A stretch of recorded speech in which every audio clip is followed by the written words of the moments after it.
Welcome to the Township of Whitewater Region's regular council meeting for Wednesday, November 1st, today at 10 a.m. Welcome to the council chambers on a beautiful sunny day. We're going to call ourselves to order at 10:04 a.m. and we'll start with our Canadian anthem, so please stand and face the flag.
Thank you. And next is our land acknowledgement. As we gather, we would like to acknowledge on behalf of council and our community that we are meeting on the traditional territory of the Algonquin people. We would like to thank the Algonquin people and express our respect and support for their rich history, and we are extremely grateful for their many and continued displays of friendship. We also thank all the generations of people who have taken care of this land for thousands of years. Next item is the adoption of the agenda. So the recommendation is that the Council of the Township of Whitewater Region approve the November 1st, 2023 agenda. A mover and a seconder. Moved by Councillor Trim, seconded by the Deputy Mayor. Any comments or recommended changes, amendments to the agenda as presented? Seeing none, we'll call for a vote. All those in favor? And it's carried. Item number 4 is the adoption of minutes. So we have the minutes from October 18th. The recommendation is that the Council of the Township of Whitewater Region approve the October 18th, 2023 regular minutes. A mover and a seconder, please. Moved by Councillor Bell, seconded by Councillor Moore. Any errors or omissions anyone has noted in those minutes? And seeing none, we'll call for a vote. All those in favor? And it's carried. And there are no committee or board minutes for us to receive today. So the next item is disclosures of interest. Is there any disclosures with respect to anything on the agenda today from any of the members of council? And I see none. Next item are presentations. First is a quarterly report, Q3. The recommendation is that the Council of the Township of Whitewater Region receive the quarterly report Q3. A mover and a seconder, please. So moved by Councillor Tabbert, seconded by the Deputy Mayor. And we'll give it to the CAO. Yeah, thanks so much. So what we have before council here is the quarterly report for Q3, which encompasses July, August, and September months. So while this was a break for the regular meetings of council through a good part of July and August, we certainly kept ourselves quite occupied through these months. So just want to highlight a few things, one of which is summertime is a pretty busy time for our local providers, whether that's tourism providers, our local shops and our local markets. And we had a lot of community events, so just highlighting the Beachburg Fair, the successful Beachburg Fair and Cobden Fair, as well as the Tour to Whitewater.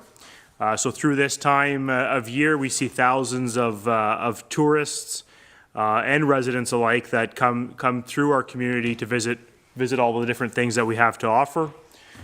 So the third quarter also involved a lot of conversation around the offerings of ice operations in our community.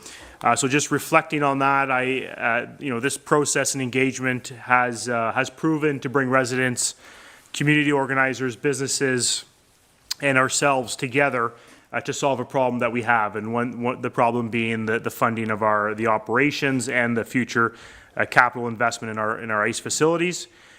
So just, these discussions around levels of service are not easy. They're not easy for council, they're not easy for our residents, nor our organizations that commit their time for these, but they are extremely important for our community to grow.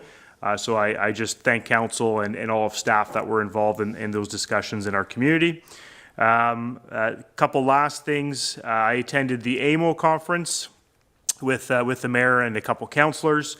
So while that was very insightful, meeting with the different ministers and parliamentary assistants, I just want to highlight that, one of the things that we get to achieve there is I conversed with some of the staff at the government level, at the provincial level, so chiefs of staff or marketing coordinators for the ministers. So certainly those conversations with those staff are very fruitful. I feel that they help guide our future advocacy at the provincial level. So just want to highlight that point. And just lastly, so July 11th in this term marked my first year as a CAO. So certainly an achievement, I think, for myself. I'm still here, I'm still functioning, and I'm still enjoying it. So that's great. We did accomplish a lot. We had an election in our first year, orientation with new council, budget and strategic direction. So some high level activities and initiatives. So certainly looking forward to my second year in a role of CAO. So I'll just pass it right over, if you will, through you, the mayor, to the Community Development Department. Thanks. And if you will, Alex or Doug, one of you could speak first. Thanks. Good morning, everyone. Just going over the building report in the third quarter this year, we had 56 building permits. Estimated construction was $5.6 million. There was out of them, there was 14 single-detached dwellings with 11 new homes, and septics were 17. I provided a third quarter for the 2022 where we issued 119 building permits in the third quarter of 2022. And the estimate of construction was 11.8 million, 17 new homes. And there's a graph on the table there that shows that where the townships surrounding us are for building permits this year and last year from January to August. So due to interest rates and stuff like that, we're seeing a little bit of a slowdown in construction. Any questions?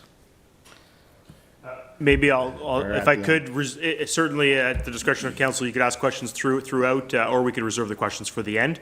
Just maybe over to you, Alex or Planner Benzie, if you wish to provide some updates on the planning. Sure, thank you. So even though council had a break, we continue to operate our committee of adjustment meetings throughout the summer, and we received or heard 7 applications for consent and 3 minor variances during those meetings. In addition, our department kept busy with the updated second version of the comprehensive zoning bylaw. And in addition to that, we ran some successful initiatives, including another season operating the tourist booth. That was, again, fully operated by volunteers. So I'd like to publicly thank all of those volunteers for a great season this past summer. We also had another season of a summer planning student intern. And Nicole Moore was a huge help to us in doing those committee meetings as well as the zoning bylaw, and she's now finishing her final year of a master's in planning program in Guelph. So congrats and all the best, Nicole.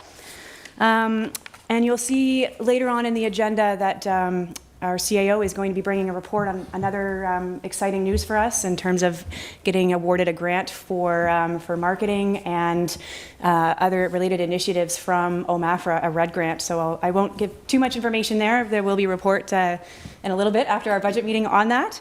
And then looking ahead, we do have a number of applications in the pipeline right now, and then we're anticipating a final report with a new and final version of the comprehensive bylaw later this fall, early December.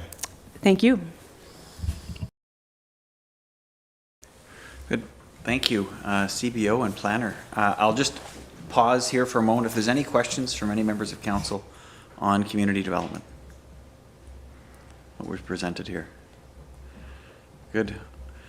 It's interesting to see that the dollar figures are still high for our development and our building permits. I don't know if we'll ever see 2022's flood again, but maybe if interest rates drop. Not flood, I shouldn't use that word. Number of permits being requested, not a flood. And yeah, so I'm glad to see that we're still seeing some development. Councillor Olmsted. Yeah, thanks, Mayor.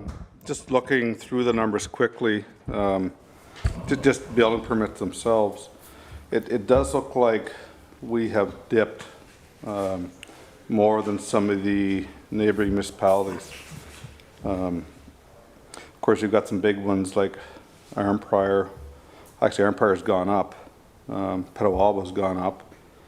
But some of the ones that I normally compare ourselves to, like Laurentian Valley, Laurentian Hills, from Laurentian Valley from 115 to 109, not near the severe drop that we've had from 160 to 116. So maybe we hit our bubble, but I am concerned going forward that maybe some of the things that we've put in place, I'd like to kind of keep that top of mind with respect to fees and restrictions and severances and that kind of thing. I think we need to really make sure that we maintain our, maybe not the previous level, but we need to make sure that we're on top of growth and development going forward. So I am concerned a little bit. Thank you. Anything else for community development? Excellent. Next one, please, CAO. Thanks so much. And just to the point of Councillor Olmsted, so when we go, one of our next steps will be the year end. So at the year end, we can assess the full picture of building permits through the full year, and we'll get a better sense of the reduction, if you will. But over to you, Treasurer McGonigal on Finance Administration. Thanks. Thank you. So for this report comes up to the end of September, September 30th. So at the year end, or at September 30th, we had $1.3 million of taxes outstanding, which is common for this time of year due to the fact that the second installment of the final tax bill is still sitting outstanding. So far in the year, we've collected $73,978 in development charges. That comes from all the new homes and new construction that is completed in the township. The breakdown of that is the $64,978 is township-wide, $6,000 is dedicated for water, and $3,000 for wastewater. So any of the ones that you see with wastewater means that they're development that happened within the town of, like within Cobden. Water could be either Beachburg or Cobden, or Haley's. The general fund right now is showing a surplus. However, reserve transfers have not been done. Those are done at year end.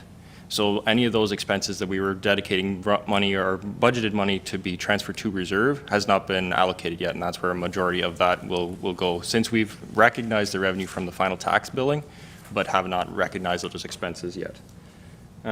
We've done 2/3 so far of the water billing, same thing with the sewer bill, wastewater billing. And right now, transportation variance shows 32% of the budget outstanding, which is public works. As a look ahead, key activities over that time, we began, and today shows that we're into the 2024 budget process. There is, all the final tax bills were sent out in August, and we hired a new finance clerk, payroll and health and safety, and a Debbie Reddy. Thank you. Any questions?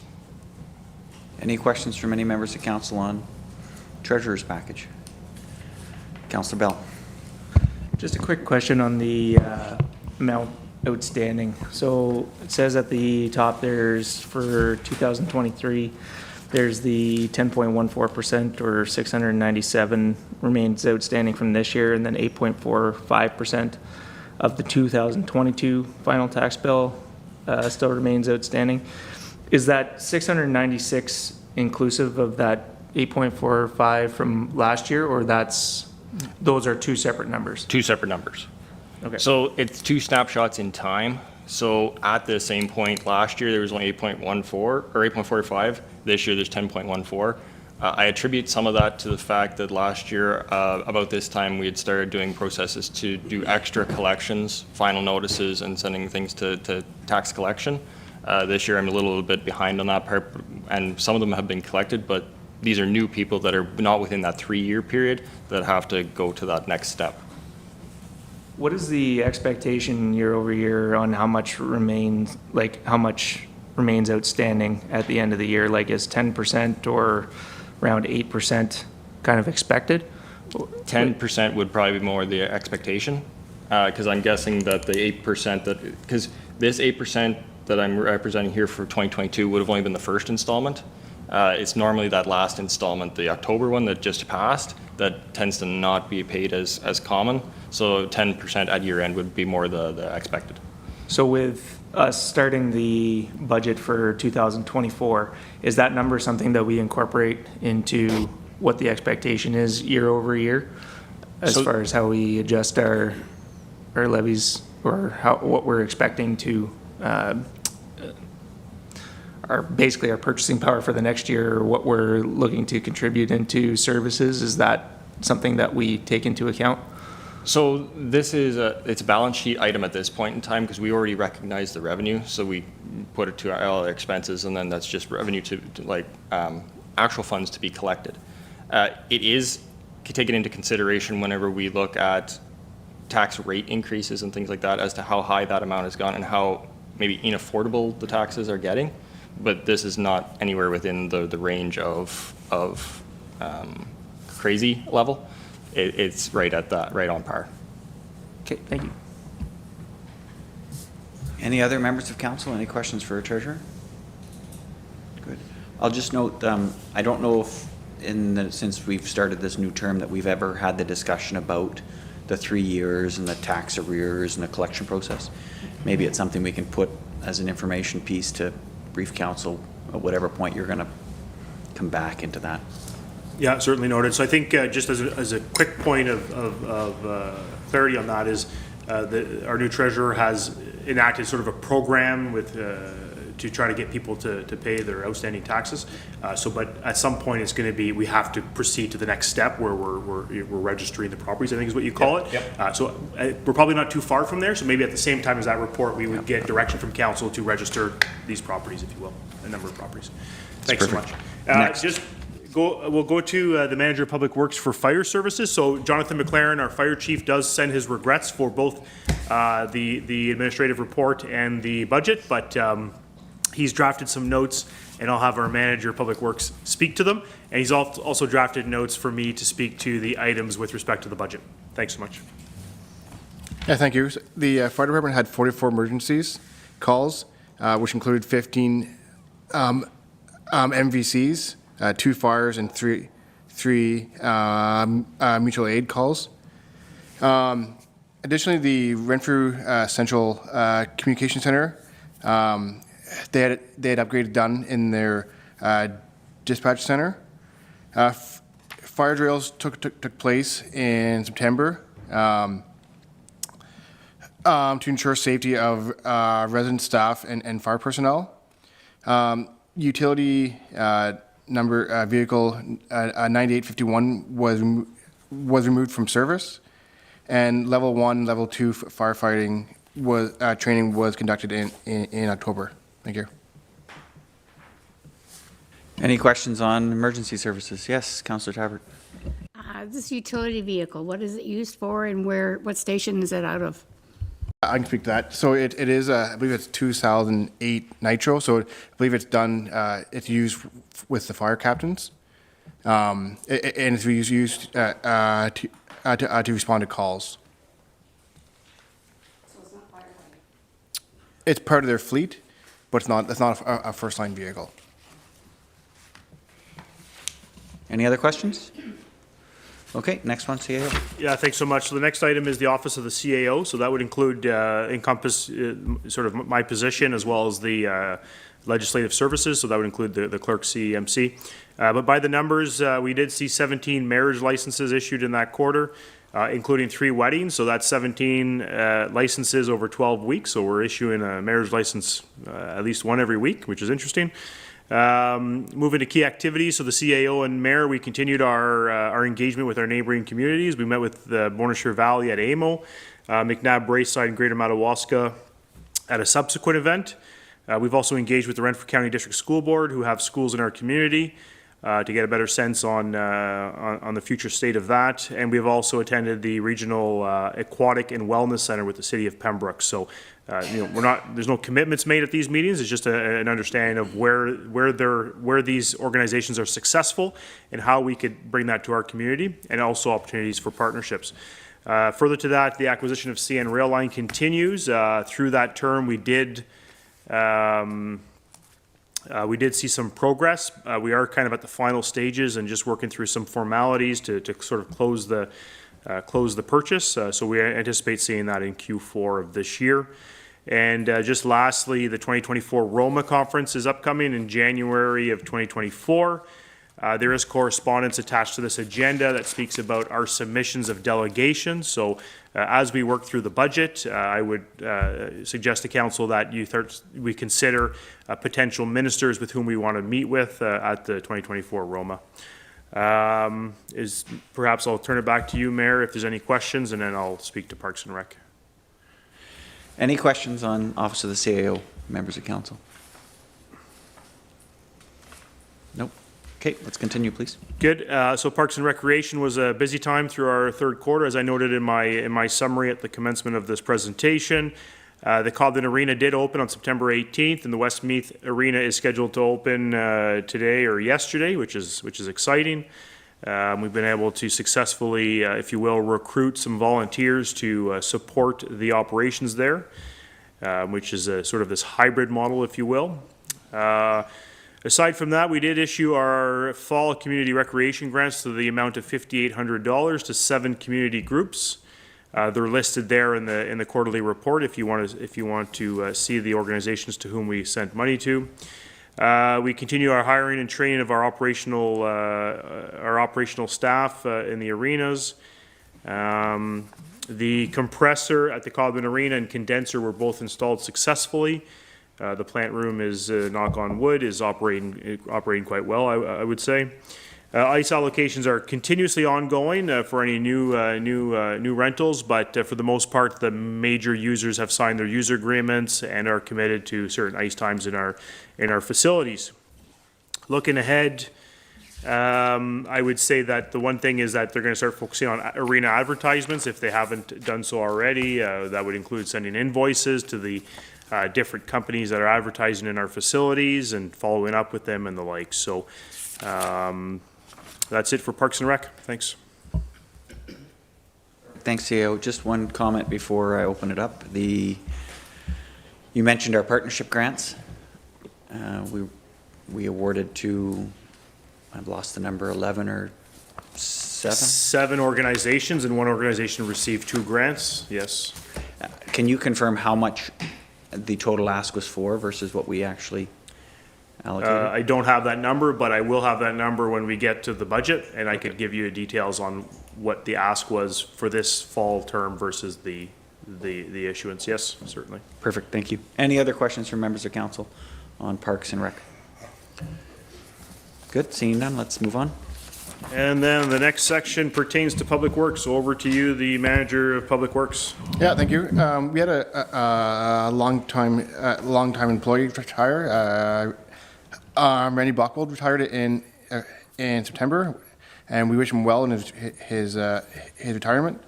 We did have CPR and emergency first aid training for 21 staff members, which included staff members from the entire township. And we also had 2 new hires, Braden Mayotte and Grayson Spence. And I'll turn it over to Deanna, please. Thank you. So Q3 was a busy time for the environment section. So for waste collection of note, between our 2 recycling streams, plastic, glass, metal, and cardboard, we had an increase of 35 tons collected at the curb as compared to Q2, which is indication of the number of seasonal residences that we have in the township, representing probably a large portion of that increase. At our landfill, we had 2 tenders awarded. The first was awarded to CFT for scrap metal recycling. We had 141 refrigerated appliances collected, resulting in about $1,500 in scrap metal newly coming to the landfill. We also awarded our landfill grinding tender to NADCOR in the amount of $24,000, and the grinding was completed very shortly thereafter. And the last thing I'd like to highlight is that the MECP undertook inspections of 2 of our water treatment plants and our wastewater treatment plant, and both water treatment plants, Cobden and Haley's, had a 100% inspection rate, which is grand to see. And our wastewater treatment plant had our first inspection by the MECP since construction, and there were no non-conformances identified. So that was some good news. I'll pass it over to Kyle now on some roads information. Perfect, thank you. Yeah, so Q3 was very busy for Public Works as well for the roads department. Approximately 190 ton of patch was purchased to fill potholes in Q3. To date, we've purchased about 560 ton, which is about 154 ton more compared to Q3 in 2022 to what we are today. There's approximately, it says 3 loads here remaining, but I've since purchased one, so those numbers a little bit. We have about 1 to 2 loads remaining for our budget for 2023. Also this summer, double surface treatment was completed on Zion Line, so that was nice to see. Staff completed the construction of Mansell Hill, which included ditching, culverts, and new double surface treated. It was put down on September 6th. And 3 of 3 gravel roads were done, totaling a 6.8 kilometers stretch that we were able to do this year. We did Meath Hill, Lion Line, and Glen Road. We also did 40 kilometers of roadside spraying for wild parsnips this summer. We did late September, or early September, sorry. Culvert replacements was done, Moxham Road was completed. We got that off the list, Sturgeon Mountain, McCoy, and one on Nikolai Road. And the cul-de-sac at the end of Gypsy was also repaired with new double surface treatment. And yeah, that's it for me.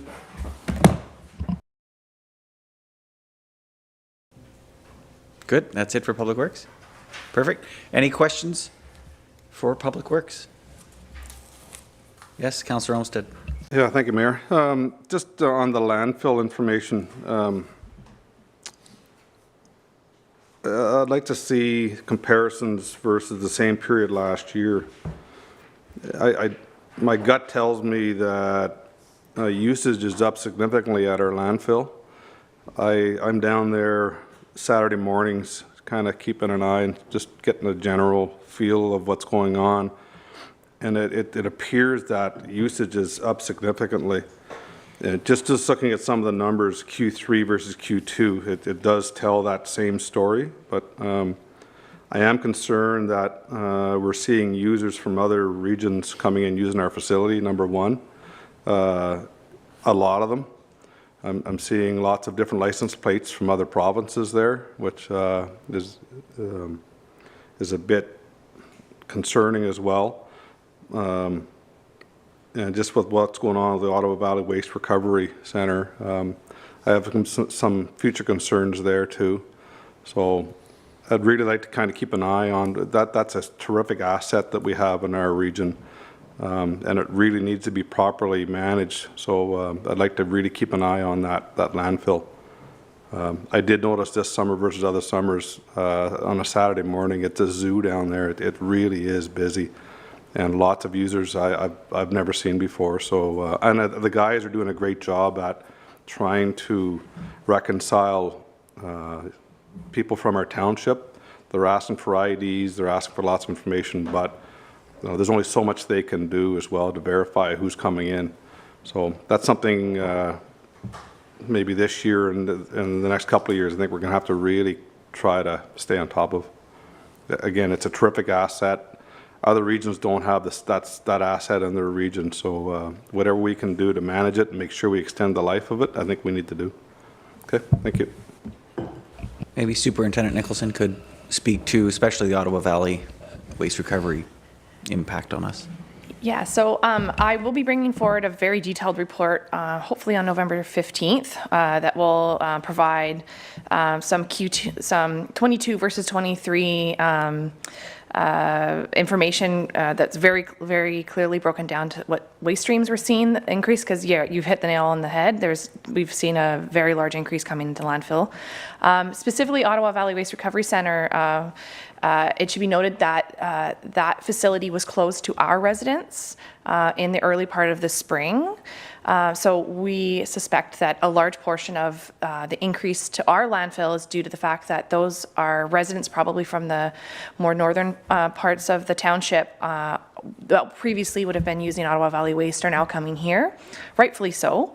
And that's where we're seeing some increases. But yes, there are, my report will discuss a lot of things that we're looking at doing that will help tighten up and be able to maintain our airspace capacity for our own residents. And there's a couple of things that we're going to suggest from landfill cards and that going forward. But yes, so November 15th, I will have a very detailed report for you coming forward on that. Right? Perfect, thank you. Any other questions about Public Works? No, I just want to recognize tremendous amount of work, just like every other department, but glad to see how much work continues to get done in Public Works. Thank you. CAO, what's next? Yeah, just highlighting as well that while there's a report coming on the 15th, as part of this full budget for next year, we will be discussing some changes in the next couple hours. So just stay tuned for that as well. So council business, there were 14 bylaws passed in Q3. Notably, the fire and rescue agreement with the city of Pembroke, which is one that I want to highlight. So that's extremely important, showing partnerships with our neighboring communities. 21 staff reports came in Q3, which again, we held one and maybe about 5 meetings through Q3, so quite a number. So the active transportation corridor, again, the purchase, and then flood impacts are two of the notable reports. And we had presentations on a number of items from the public and organizations, so from water rates to childcare early years from the County of Renfrew and the Haley Godfrey road concerns. So as a closing remarks, because that's the last item on the quarterly report, so I just want to thank all staff for their efforts and their diligence in getting the information back to council in a timely manner. So I think we've been relatively successful in when the quarter ends that we're able to get the information back to council sort of within a month's time or so, today being November 1st from the end of September. So also just want to thank staff for that. And then the next steps would be the year end. So it would be a fulsome report of activities through the year and noting that at the last quarterly report, council had asked for some comparables to the previous year. So that's noted, and we will try to include that in our year-end report. Thanks so much. Thank you, CAO. Any other final questions or comments from council? Councillor Trim. It's just a bit of a typo, but in the staff report section, under the in Cobden, we did not, as I understand it, install a dehumidifier. Is that? I'll have to verify that. Certainly, we did not install a dehumidifier at the Cobden Arena. We ended up installing the compressor, which was approved, and then the condenser, which again came back to council in lieu of the dehumidifier. So that's just in there as a. I think that's what noted. The staff report there. I see it now. Thanks so much. Yeah. Okay. Good. Thanks. Thanks, Councillor Trim. Any other comments or questions from members of council? I just have one question in general. I know that this past quarter we implemented the 4-day work week. And is there any ad hoc comments that you could make towards the success of that trial? I'd say that the importance is that all the employees were provided an opportunity to participate, I think is what I would note at this point in time. We've just issued, we introduced last week and just issued a request for feedback from staff through an employee engagement survey, some of which the questions relate to the summer hours. I think generally staff have participated in most of the departments where they could.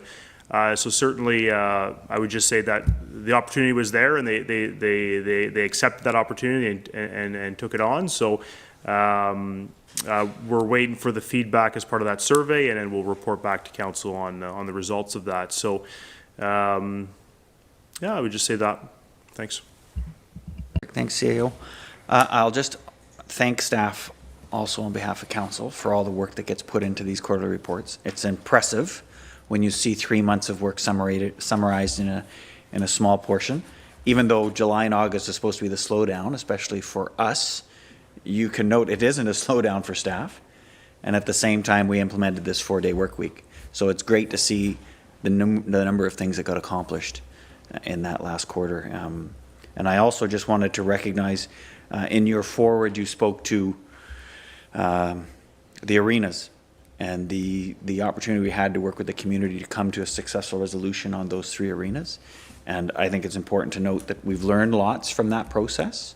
And I think the community is well engaged. So as the CAO put in his forward, I think it was a very positive experience overall. And now we're seeing that with significant participation in each one of our rec associations. Good. If there's no final questions, we will call for a vote, and I'll just remind you that the recommendation was that the Council Township Whitewater Region receive the quarterly report. So for that, I'll call for a vote. All those in favor? And it's carried. Thank you. The next item is a presentation on our 2024 municipal budget. The recommendation is that the Council of the Township Whitewater Region receive the 2024 municipal budget presentation. Can I get a mover and a seconder, please? So moved by Councillor Tabbert, second by Councillor Trim. And CAO, is this going straight to the treasurer, or are you going to open it? I would just open it up briefly by thanking first council for the direction you provided in September and you know, your opportunity to deliberate the matters today.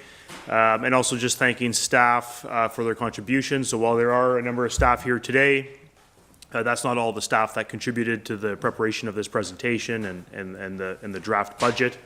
So just wanted to thank everybody who participated and who were involved. Certainly, budgets aren't always the most easy thing to put together, as we try to find some efficiencies and are cognizant of the affordability in our community. So we're cognizant of those constraints, but certainly I think what we're going to present to council today is you know, should provide a good level of service for our community without impacting it too much. But I think that would be it, and we're hopeful for some discussion and some more direction on the matters. So thanks so much.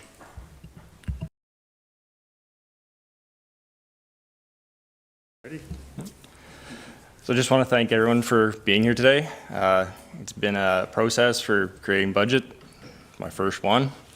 And I want to thank staff for all their input. It's been a great help. Few pieces to note. I've attached areas for questions at the end of each section.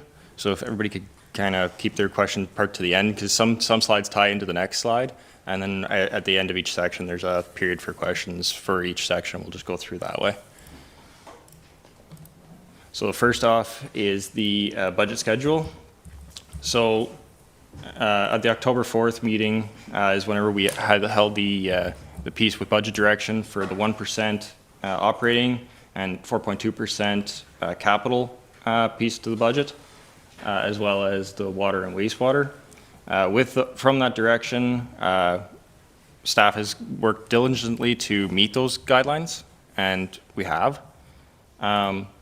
The plan is that after this meeting, we'll come back on the 22nd as an evening meeting to speak to any changes that are recommended, and then we'll hold the public meeting on December 6th, with the bylaw being able to be passed by December 20th. So budget passed within 2023. So this is the mission and vision of the township, which is the guiding principles that we used whenever we went through this process for the budget. Balancing sustainability and growth is the vision, and a welcoming community for our mission. So how much is a 1% levy increase? So based on last year's levy, a levy increase is $67,729. The total levy last year was $6.772 million.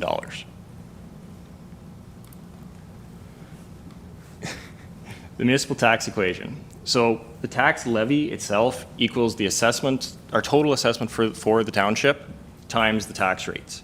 Tax rates, without getting into too much detail on it, the actual assessment is weighted based on ratios that are provided by the county. We then use that weighted assessment divided by the total levy required to come up with the tax rates. I want to remind everyone that a 1% levy increase does not directly translate to a 1% increase in everybody's taxes. There's a lot of factors that come into it, mainly because we are a lower tier municipality. The county affects it and education affects it beyond just beyond just our own budget. Whenever the actual percentage goes through, there's a difference in residential rates and commercial rates and all the other classes, just as a point of note. So how is the levy calculated? So there's operating and there's capital. So we've separated out the capital and the operating to provide for two different kind of pots of money to be used. So the operating is our day-to-day activities, things that keep the lights on, staff wages, things like that go into providing the services to the township. Capital is the infrastructure that, like this building, that is required to perform those day-to-day operating activities. Capital dollars are ones that will last into the future. The operating is, it's gone in that year. It's meant to be used in that one budget. So the total expenses, less grants, less user fees, less transfers from reserves equals our levy. And that is what is put on to the residents in order for us to actually generate our revenue in order for us to keep operating. What the levy does, what does the levy cover? So it's capital not covered through grants, so CCBF, OCIF, or reserves. CCBF is the Canada Community Building Fund. OCIF is the Ontario Community Infrastructure Fund. First one, Canadian Community Building Fund is a federal grant, and OCIF is a provincial grant. And then operating not covered through grants is UMF, which is a levy stabilization grant provided by the province of Ontario, and Canada Summer Jobs. So this is the breakdown of every dollar that's collected. So as you can see, the municipality itself, on a total tax bill, this includes like every dollar that is billed to residents. 47% is actually kept by the municipality. 8% is our policing. 30% goes directly to the county, and 15% goes directly to education. I should point a note that this is all based on, when I go to the next slide, it's based on the residential tax rate. There is a little change whenever you go into other rates. So this is how the $1 is spent. You can see 30 cents goes to the county Renfrew, 15 cents to education, and 8 cents to police, which goes with that other ratio. But then I also break down the actual amount that goes to each department. So you can see Public Works, 25 cents, Administration 5, Fire Department 6, Parks and Rec 4, Council gets 2, and then Capital Reinvestment is 5. So every dollar, that is a rough breakdown of where the money goes for every single dollar that we receive. And this is an information slide to show our residential tax rate compared to other municipalities within the county. So you can see we're right smack dab in the middle. So our residential tax rate based on $179,000 assessed property is $2,245. For that same value of property, in Pembroke it's $3,055, and in Lawrence Valley it's $1,781 at the low end. So, but we were right smack dab, right in the middle at this point. So the levy increase, we've reached the target of 1% in our operating. The biggest, we've been able to keep a cost of living adjustment to 2.5, which is our COLA. So that is staffing, wages, and salaries. At this point, there is a significant increase that's been informed to me for health benefits that I'm still working through negotiations with our actual provider. So at this point, everything is based on prior year, but on the next presentation at the 22nd, will be a more updated piece to that note once negotiations hopefully have completed by that point. Another operating impact is our inflation pressures. So if you average June to June CPI, it averages 5.43%. That's the inflation over last year of just all goods. So it's an all goods piece for the province of Ontario. Insurance, at this point in time, it looks around a 7% increase, but I'll get more into that after. And debentures. I'll speak briefly on that because it's coming up on the next slide. But we'll be taking on another payment for Olmsted Jeffrey Lake this year, which was not budgeted in 2023, as well as Cameron, Earl, and Vera Street will be, now that the project is completed, we'll be able to actually roll that operation or a construction loan into a debenture. That'll probably be brought up hopefully for the 15th meeting. And then for our capital, we've also made that guideline of 4.2%. The funding sources that we use for capital is OSIF, CCBF, and then tax, reserve, and any reserve funds. Whenever staff reviewed capital in order to create the list to bring forward as to what projects we're recommending for the year, we looked at the criteria of must have or can't fail, the timing is right, annual replacement, and strategically important. So these are the proposed transfers to reserves. So every year, going back since I believe 2019, we've had a capital reinvestment reserve. So last year, that amount was $336,713. This year, with a 1% increase, which is traditionally what has happened since 2019, is it will total $404,442.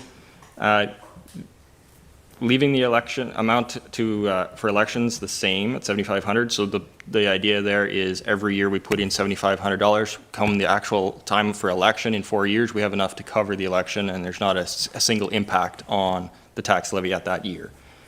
Emergency measures, we left the same. Some of that from last year was used, as everyone knows, since we had that flooding event. So the transfer in 2023 won't be as much, but we're budgeting the same amount again to be transferred to reserves. Just a note, 2023, anything that was not used because of that flood will still get transferred to reserve, and I'll bring a report to that whenever we talk reserves later on in the year. Building administration, it has traditionally been that we put $3,700 to reserves. There's no change in that for the year. Waste, this is a piece that comes from our curbside collection charges, where it's our contract less the actual amount we charge for curbside collection. So there's a slight increase in that reserve, which goes to all projects that have to do with the landfill later on in the future. A slight increase of $1,065. Landfill post-closure is a requirement to plan for the future of when the landfill actually does close. It's the future maintenance cost, and traditionally we've always budgeted $20,000 based on reports from engineers, and there's been no change to that this year. And then the Otter River Power Corporation, no change to that as well. That comes from the dividends and interest earned, which this year has no change this year.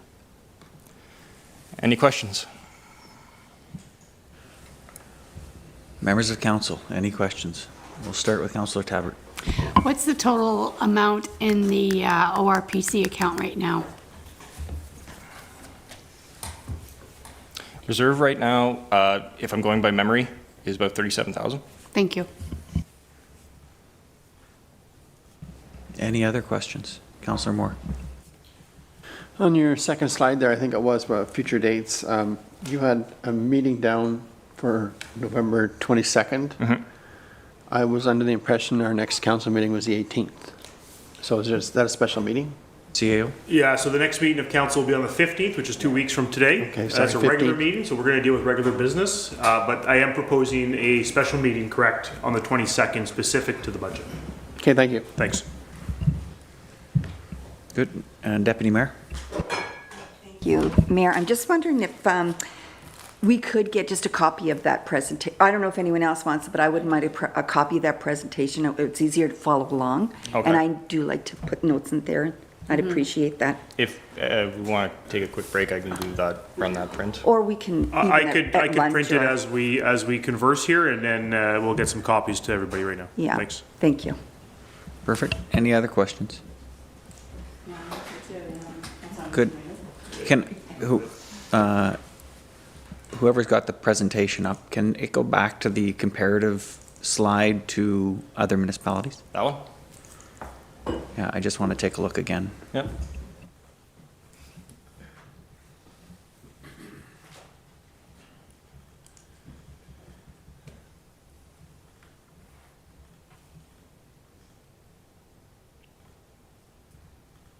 So of note, there is 4 municipalities that was not able to have provide me like information, not by presentation time at least.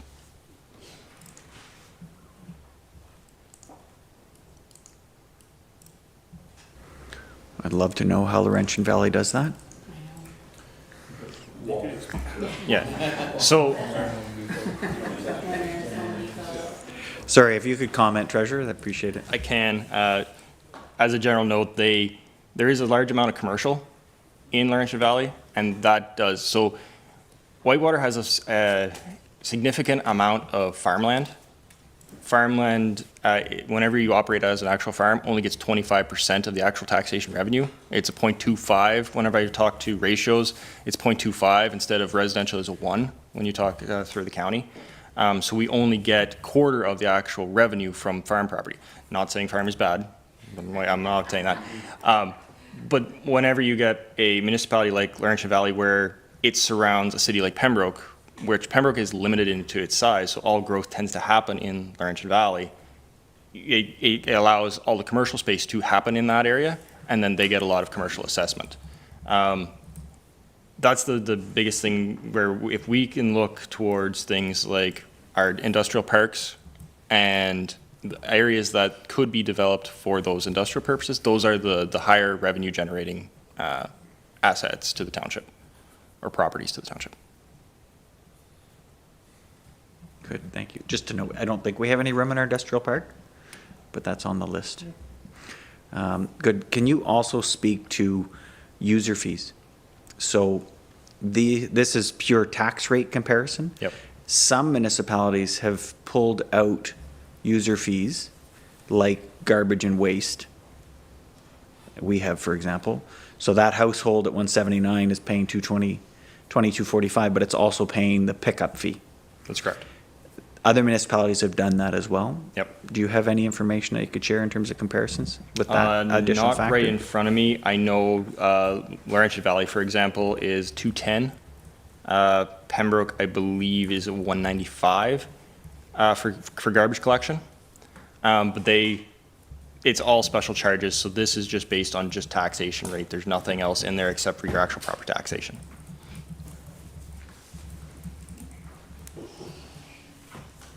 Perfect. Thank you. I just wanted to go through that. CAO, that trigger a comment? Yeah, if I could ask a question to our treasurer, is if you go back to the previous slide where there's a proportional share of each dollar. So for example, if a property owner does not pay their taxes, are we still having to contribute our portions to the County of Renfrew and education? Yes, we are.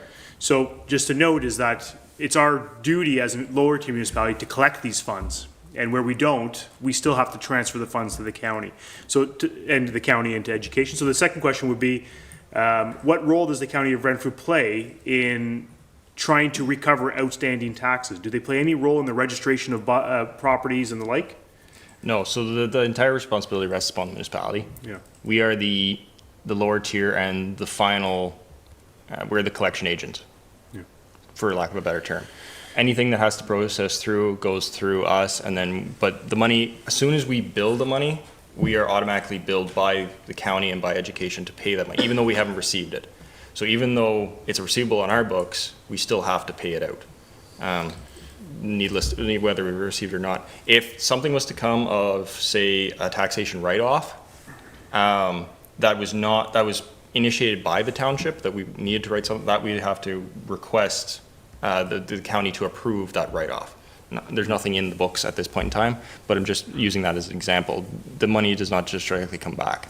So there's, I guess, what my point is there's some carrying cost to all this, right? If people aren't paying their taxes, we have to really push to try to get people to deal with the outstanding invoices and taxes. Just a point of reference. Thanks so much. And again, to council, I'm learning as we go through as well, and I'm spotting some things, and that's why I'll ask questions as well. Thanks so much.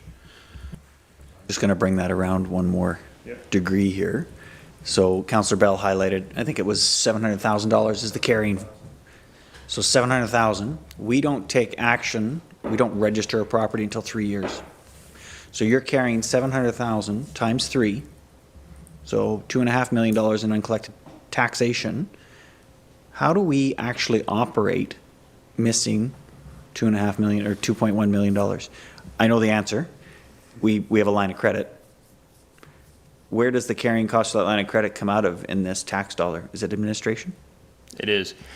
Just as a point of note, the actual amount that's outstanding at that point in time was 1.3, not 2. So it's only 1. So the big thing to remember there is that 1.3 is all, but it is our portion as well. So it's not just the county, like it's that 45%. The other side to it is whenever we do collection, and that'll be whenever I'll bring a report at year end to say I've initiated a 3 notice program where they get a first notice, they have 30 days, they don't pay it. I send it a second notice, they have 30 days, they don't pay it, and which is always only requiring them to pay the 3rd year because that is what's legislatively required. And actually, Whitewater as a township is being more lenient than it needs to be because through the Municipal Act, it's actually 2 years. As a history note, we've always been 3. The Municipal Act was changed a number of years ago to be 2 years, and you could technically go to tax sale, but we never changed that as a municipality. It still stayed at the 3 years. So what the notice does is it requires that they pay off the 3rd year plus all penalty and interest because that is what's paid first. And then once if they don't pay in those first 2 notices, we send a final notice. Upon that final notice, no leniencies after that period, and it's directly off to our subcontractor that does the actual tax sale. All fees for those tax sales are billed back to the residents. So the township does not incur any charges to that. They're all required to be paid by the whatever property the tax sale is up against. We directly rebill them to it. Because they're causing the township to incur this cost. It's not at a cost that is borne by all all residents. It's a cost borne by just that one resident. Perfect. CAO? Yeah, I would just add, and again, clarify for me, Treasurer, is, we're trying to generate revenue through taxation, naturally through the levy, but doesn't mean, we have a balanced budget where the total is 0. Our in is equal to our out, our expenses are equal to our revenue, but through the year, we have expenses, and at the end of the year, we might not have spent all of the money that we had originally budgeted, so, while it may look like there's $1 million owing, the year's not over yet, so we haven't spent all that money, so we're not having to hold that balance in our accounts or anything of that nature. So, at the end of the year, we'll hopefully have a surplus depending on how things played out, but yeah, so just as a clarification is that we haven't spent all the money, it's all on the paper at this point, but yeah, we have to be recognized that there's some money owing, if you will. Some of which is our contributions to the county and education. Thanks. Trigger, any other comments or questions? Councillor Trim. Yes, I'm just wondering if, with respect to collecting taxes and referring to the CAO's comments about our expenses are ongoing, wages, electricity, utilities, all that, are month to month. Are we encouraging monthly direct pre-authorized payments? Are we continuing to encourage that? Because that makes our cash flow a lot better if we're receiving money monthly. And is that a strategy that you use with the people who are having a difficult time paying? Is that part of your strategy to encourage them that maybe it'd be easier to pay their taxes if they paid month to month? So yeah, I can definitely speak to that. So we are encouraging it.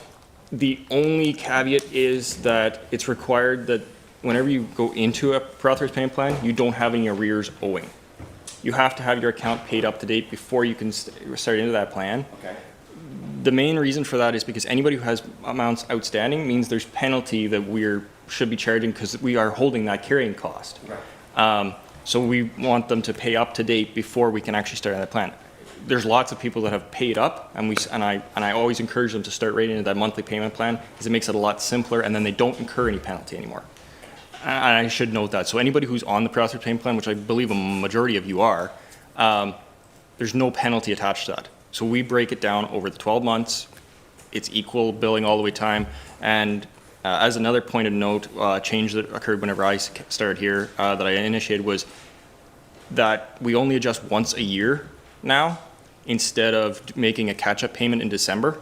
So we adjust whenever the final billing goes out in August, and then that will go for 12 months, come back to August again, and that's the next time it'll change. So it avoids another printout being sent out and another run of mailing and all that cost. It's an idea to cut that cost. And every year what'll happen is you'll have a slight surplus in your account, then it'll go back to, it always comes to zero at year end, but it's just throughout the year, it's just that little bit of fluctuation, very small, minimal amount.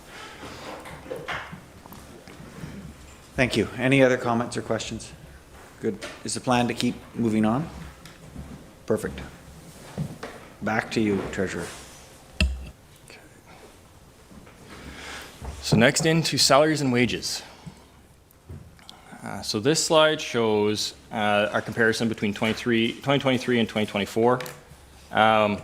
You'll notice there's an increase in total salaries, but that includes the 2.5% COLA increase. But also throughout this year, going into 2024, there's going to be a number of staffing changes, many of which have been already brought to council. Some will be brought up for the first time here in this meeting, and then there'll be other reports that'll speak to that after. So in 2023, you can see there's 32 full-time staff. Projected for 2024, there is 33. That full-time employee is the increase of a landfill attendant, a full-time landfill attendant, which I'll speak more to whenever we get to that expense area. The other side is in 2024, we removed one arena operator 3, an arena attendant, an arena assistant, the 2 beach students, and we had added a community services manager, which is 1 full-time equivalent, and 0.25 of a full-time equivalent of an asset management coordinator. For anyone who doesn't know, full-time equivalent is what the total hours that everyone else works. So for myself, it's 1,820 hours for the entire year. So whenever I say 0.25 of that, it's only quarter of that actual time is what they're actually working. So that's where the full-time equivalent comes from, and that's where that FTE has 38.07. So whenever you do the actual math to it, that's what gives you that percentage. So this is a slide that shows total wages for the general. So you can see council, administration, fire, all the way down.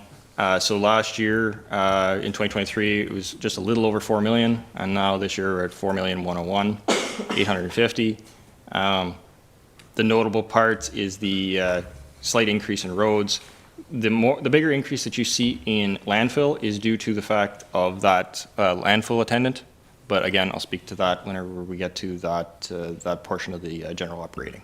Can I just interrupt for a second, Treasurer, please? Sure. I know that Deputy Mayor had said she wanted to make notes on it. Is it possible to get a print off of this presentation and get it handed out quickly? The printout's happening now. We're just going to consolidate them and get them to council. Perfect. Thank you. So then this is our water and wastewater. There's really no change to this except for the 2.5% COLA increase. Any questions? That's a short one. It's because it's broke down all throughout. So this is just more or less a summary to show a total. Perfect. Councillor Trim. Yes, thank you. Through you to the treasurer, you mentioned a part of an asset manager. Asset management coordinator? Coordinator, yes. Is that going to come up again in part of? It will as part of administration. Do you want to speak to it now, or? Yeah, I could speak briefly to it now, and then we could bring it up later. So what we're looking at is a position that we would share with 3 other municipalities. So that's why it's a quarter of an asset management coordinator. So what we've had some discussions with Bonashir Valley, Abbotston Bromley, and Greater Madawaska, where we would hire a full-time employee to support each of our municipalities with asset management. So we have, among other things, statutory requirements to meet. So those are like requirements with respect to reporting to the province. We've generally met those to 2024, even maybe 2025. But what we're struggling with now is when we're trying to support recommendations to council around our facilities, our roads, the level of service of our roads. It's very difficult for our current staffing complement to find the necessary time as we deal with our day-to-day things to have a fulsome look at levels of service of our facilities and our roads and the like. So what this position would do is it would allow us to, through direction from council, is focus in on one asset that we want to examine and determine how we're going to support funding that, for years and years and years to come. So they would deal primarily with statutory requirements, make sure that we're meeting our marks with the province, but secondarily trying to help shape decisions. So that's kind of where it lies. The cost for that is in the range of about $20,000 to $25,000. So each municipality would contribute the same amount. The employee would work a quarter of the time for our township. And it's proposed at this stage that they would be housed, if you will. They would have an office here, and they'd be an employee of Whitewater Region, but again, they would service the 4 communities. So that's a bit of a summary of it. I think if there's more questions around it, gladly to answer them now or later on when we speak a little bit more about it. But that pretty well summarizes the position. Follow on, Councillor Trim. Yes, I would like to really think about this some more. Yeah, I think I might have some other questions. I just don't know what they are now. With respect to where that person would be in this building and how long is this a permanent position for many, many years, or is it to, I'm not sure. I'm not sure I understand it completely enough to make a good decision about it. And so hopefully, as I think about it and with further information later, I will feel better. Thank you. Thank you. We'll make a note of that. It'll come up again when we get into that portion of the budget agenda, so we can dig into those details at that time. Any other questions on the treasurer with respect to these slides? It's good. Can we just go back to the FTE comparison slide, please? Oh. So I just want to highlight for those members of the public might be watching this, that the bottom line at the FTE numbers is that this current year, we're working with 39.6 full-time equivalents, and for 2024, we're proposing 38.07 full-time equivalents. So overall, it's been a decrease in the number of full-time equivalents. I just want to make sure before we leave this that we all understand that. Good, and that includes 2.5% COLA. Does. Good. Excellent. No questions? Good. Are we close before we move into the next one, just so that people can make notes? Are those packages? Yeah, they're just being printed. Maybe we'll take a few minute pause. Sure. And then we'll start again when the packages are ready. Perfect. Good.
Excellent. Welcome back to our regular council meeting of November 1st. We just had a short recess. We'll recommence here at 11. Does anybody see that? 11:18 a.m. Thank you. Back to you, Treasurer. Thank you. So the next section is our, there we go, debentures. Oop. So this listing is the total listing of all our current debentures that are on the books. They've been organized in year of maturity. So I'll speak to the next slide, but you'll notice that there's two debentures that will actually be coming off the books in 2024. The solar panels and the backhoe Freightliner tandem. The Freightliner tandem is one payment, and there's two payments for the solar panels. Of note, the new Olmsted Jeffrey Lake is included in here midway through. That is a new debenture that was actually completed this year, with one payment being paid in 2023. Then for 2024, there'll be two payments. So the total payment that we need to make for 2024 will be $1.268 million. And at the end of 2024, per this list, there'll be $11.4 million outstanding. So debenture changes between 2023 to 2024. Olmsted Jeffrey Lake Road it was a $2.5 million debenture. In 2023, there was only one payment budgeted at $151,500. It's a 10-year term, so for 2024, there's an increase in debentures amounts of $151,500 to account for that second payment. Cameron, Earl, and Vera was not on that list on the prior slide. That will be another $2.5 million project that will be going into debenture. Currently, the construction loan is about 90% withdrawn, with the rest being pulled very shortly. And then I hope to bring a report hopefully for the next meeting to council to ratify that debenture. There was no payments budgeted in 2023 because it had not been completed. So for 2024, with the completion of that, the bylaw for that debenture, we'll see an increase of $321,500 as a payment for the year. That's the inclusion of two payments. 75% of it will be allocated to roads, and the other 25% allocated to the water budget. Debentures that are ending, as I spoke to before, is the solar panel and the backhoe Freightliner tandem. This speaks to the pressure on our budget this year, because as you can see with the 321 and the 151, there is a substantial amount of new debentures coming onto the books. And that was a significant operating pressure to hold that 1% of operating, because all of our debentures are paid out of our operating budget. To solve that issue, staff is recommending that we reallocate the capital reinvestment reserve, a portion of it, to offset the increase of these new debentures. These debentures are capital, however, they're not budgeted capital as in, they were budgeted as a debenture to be projects done, but never budgeted as anything ever being put to reserves to one day pay for them without seeing that direct impact to the tax rate in one foul swoop in 1 year. So the recommendation is to use a portion of the capital reinvestment reserve, which is for capital, to pay for these debentures, which is technically paying for this capital over time. It levels out and allows us to have the 1% levy increase. Any questions? I'll speak more about the capital reinvestment reserve when we get to the capital section as to its impacts, but if there's any. Perfect. We'll open to questions, Councillor Taber. So if I understand this correctly, we budget in capital, but we pay for it out of operating expenses. So this is a two-part answer. Originally, there was no separation between capital and operating. That was a new thing that came in 2022 or 2023, sorry, where we had a 4.2% we're going to provide directly to capital, and the 4.19 was going directly to operating. But prior to that, it was always, we're going to just add 1% to a capital reinvestment reserve and use that for capital in the year. And it was always under the operating line. So I'm proposing we keep with that same model, but use that funds instead of, it could be technically renamed instead of capital reinvestment, it could be a debenture stabilization reserve. In which case is every year as we keep continually putting money towards that reserve, when the next time a debenture comes on the books, that levels off the impact of that being added to the books. So we don't see this, it levels the whole system out. In between the point in times where we don't take on a debenture, the recommendation would be to use those funds every year for capital projects. And it just keep going through. Or the other option is to actually bank that money as a reserve. So whenever the debenture actually comes on the books, we either decrease the actual amount of debenture by using that money to fund a capital project or pay the debenture. I hope that. You want me to try? If you want to try it. And through you, Mayor, if you have a better way of explaining it. But basically what happens is we've agreed to pay for 2 projects by having a loan through Infrastructure Ontario. That's basically a debenture through this organization. But we have to pay those debentures off. But that's capital works. And when those come on the books, the payment to Infrastructure Ontario for those loans, it rolls into our operating expenses, because it's an annual operating expense. So all of the debentures that were listed on that slide is being funded by our operating expenses. So what we're proposing is, since about 2018, we started the township, through council's decisions, a 1% capital reinvestment fund. Basically, before 2018, we were not generating from the levy to support capital. We take grants from the province to do capital. But what council did in 2018, it says, let's just add 1% to the levy specific for capital. So that was like $60,000 the first year. Well, the second year it's 120. The third year it's building up, that 1% year over year. What we're suggesting that is to stay at 1% operating, as was the direction from council. We take this 1% capital reinvestment and put it against the debenture for those 2 projects.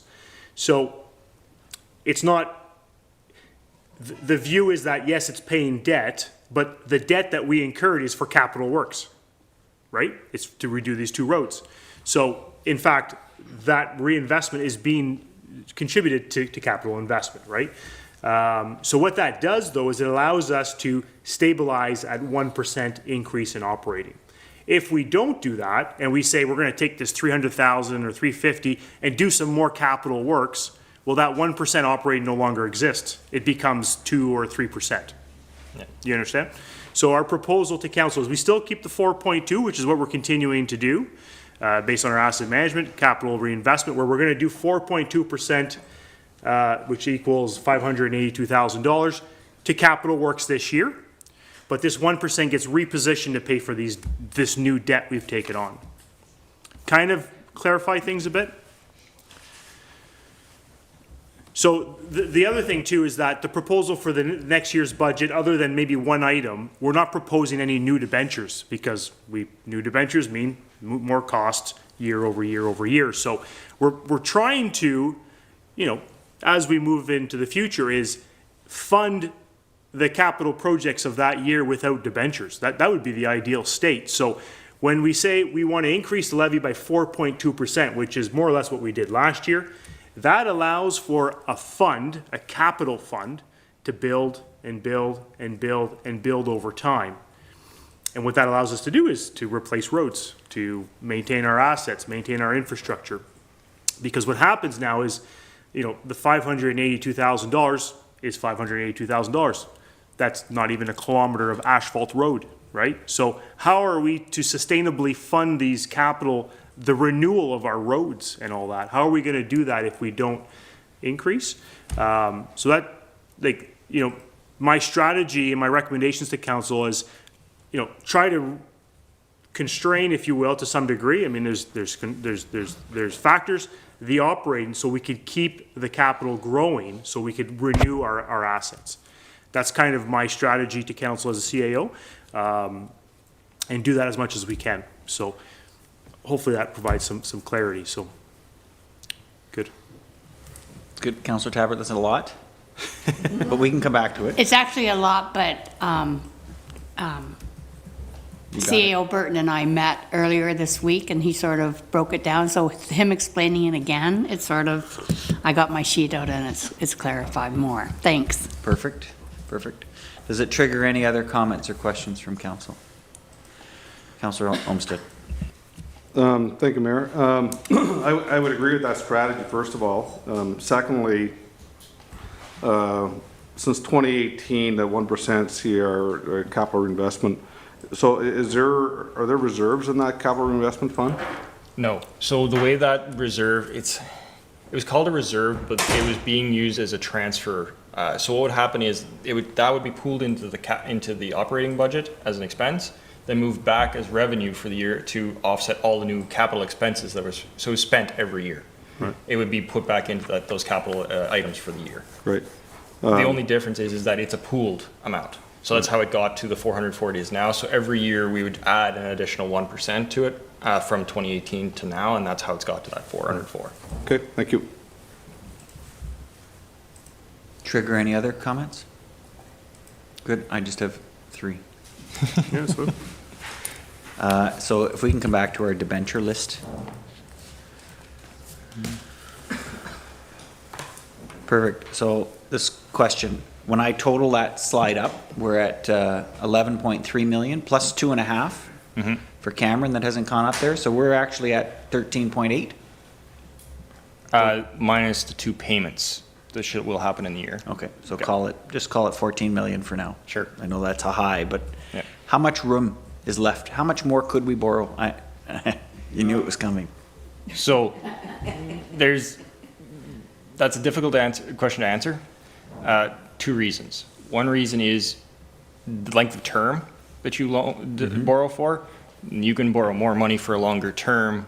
Payments are smaller because our limited room is 25% of our actual levy, our tax levy minus grants, which I believe, if memory serves, was about $2.5 million. We're sitting at 1.2 right at the moment, so almost half.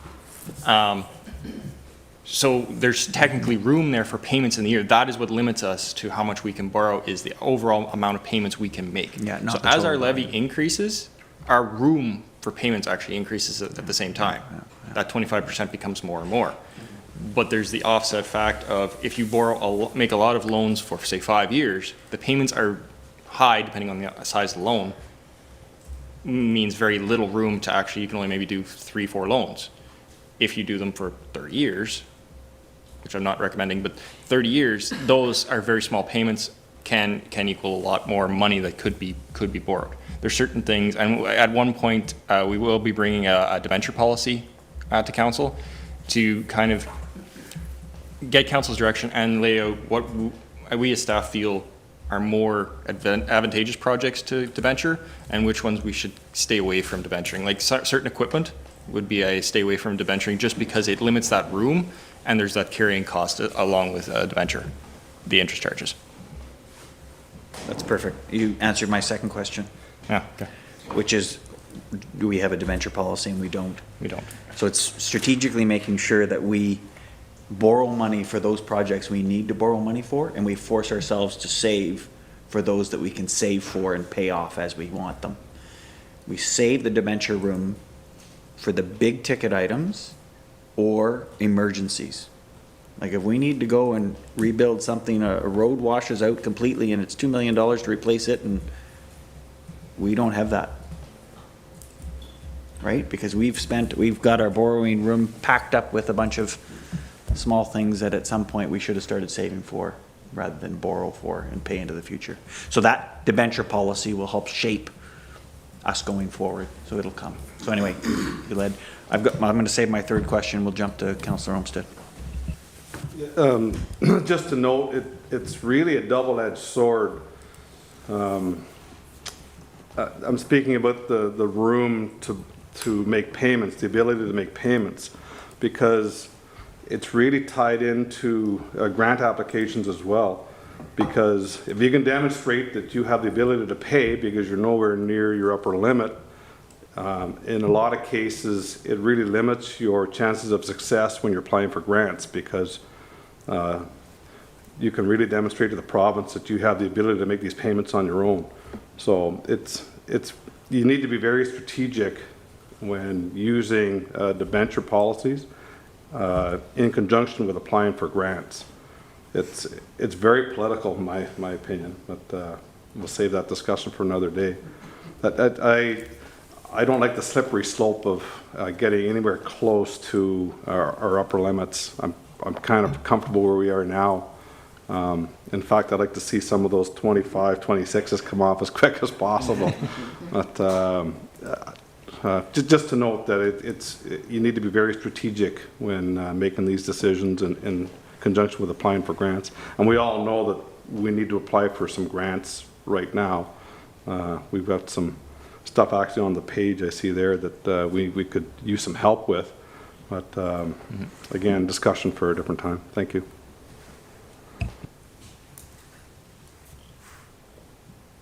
Any other questions? Councillor Trim.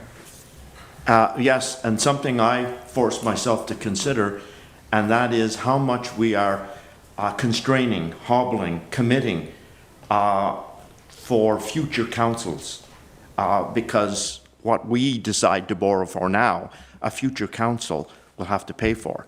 And so we have to think about that also, because, you know, future councils need to be able to make decisions too. We can't make them all at this point. So I forced myself to think about that. Perfect. And just when you look at that projection, I mean, the year maturity goes out to 2051.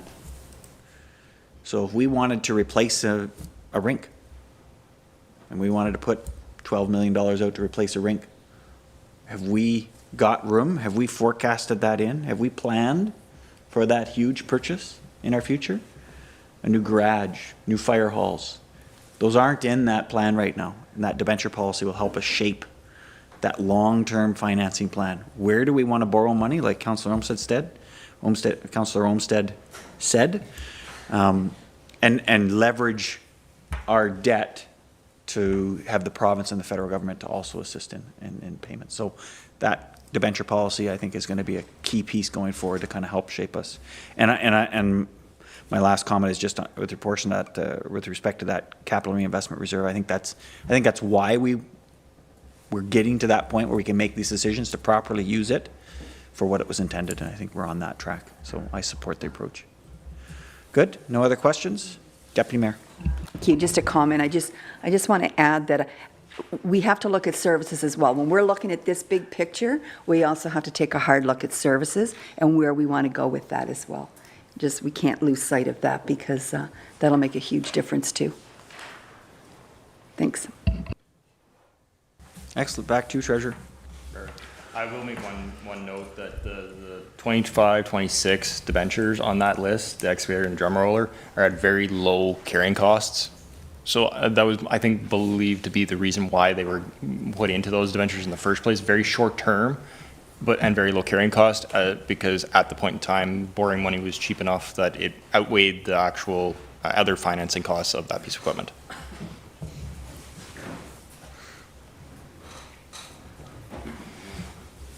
So now we get into the general operating. So this section has been broken down into the categories of the financial information return, which is what we actually file with the Ministry of Municipal Housing and Affairs. This, so it breaks down general government, protective services, transportation services, environmental, recreation, culture, and planning and development. So firstly, under general government, the categories of the council, office of the CAO, finance, human resources, legislative services, and information technology fall underneath that category. Under council and ad hoc committees, we'll first look at council. 2023 to 2024, there's a slight increase. A majority of that increase is seen with the wages. No other changes to that line item at this time. The wages represent 2.5%, same and per policy, which was adopted through policy for the council wages. The Muscat Watershed Council, at this point there is no increase to the grant. It stays stagnant at the $5,500. Administration and admin building. So administration has seen a total increase of $64,250. A majority of that comes from staffing increase, and it has to do with, if you look to the FTE numbers, the full-time equivalent. So you'll notice in 2023 it was 7.14, and now in 2024 it is 7.27. That is because we are proposing a reallocation of the community development coordinator, which is a position that was opened and now has since been refilled, allocating a portion of that to admin for corporate communications. So to deal with website, to deal with media outputs.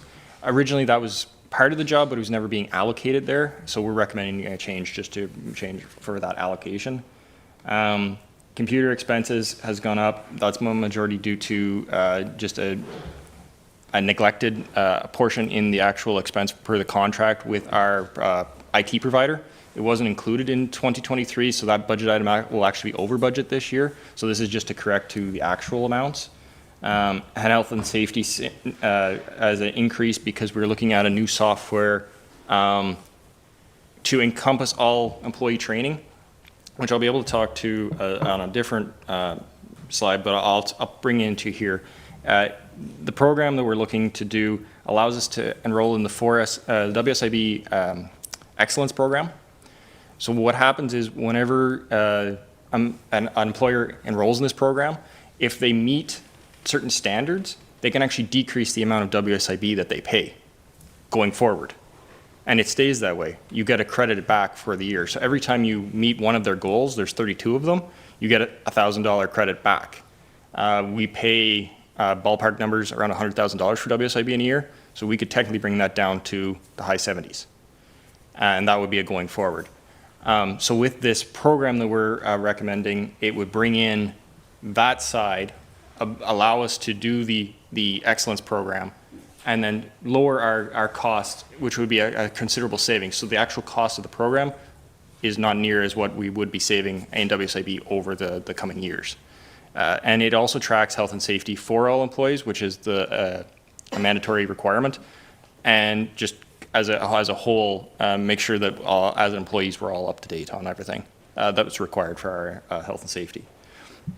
Then the admin building, there's really no increase other than the cleaning contract, and then a decrease in the electrical inspection.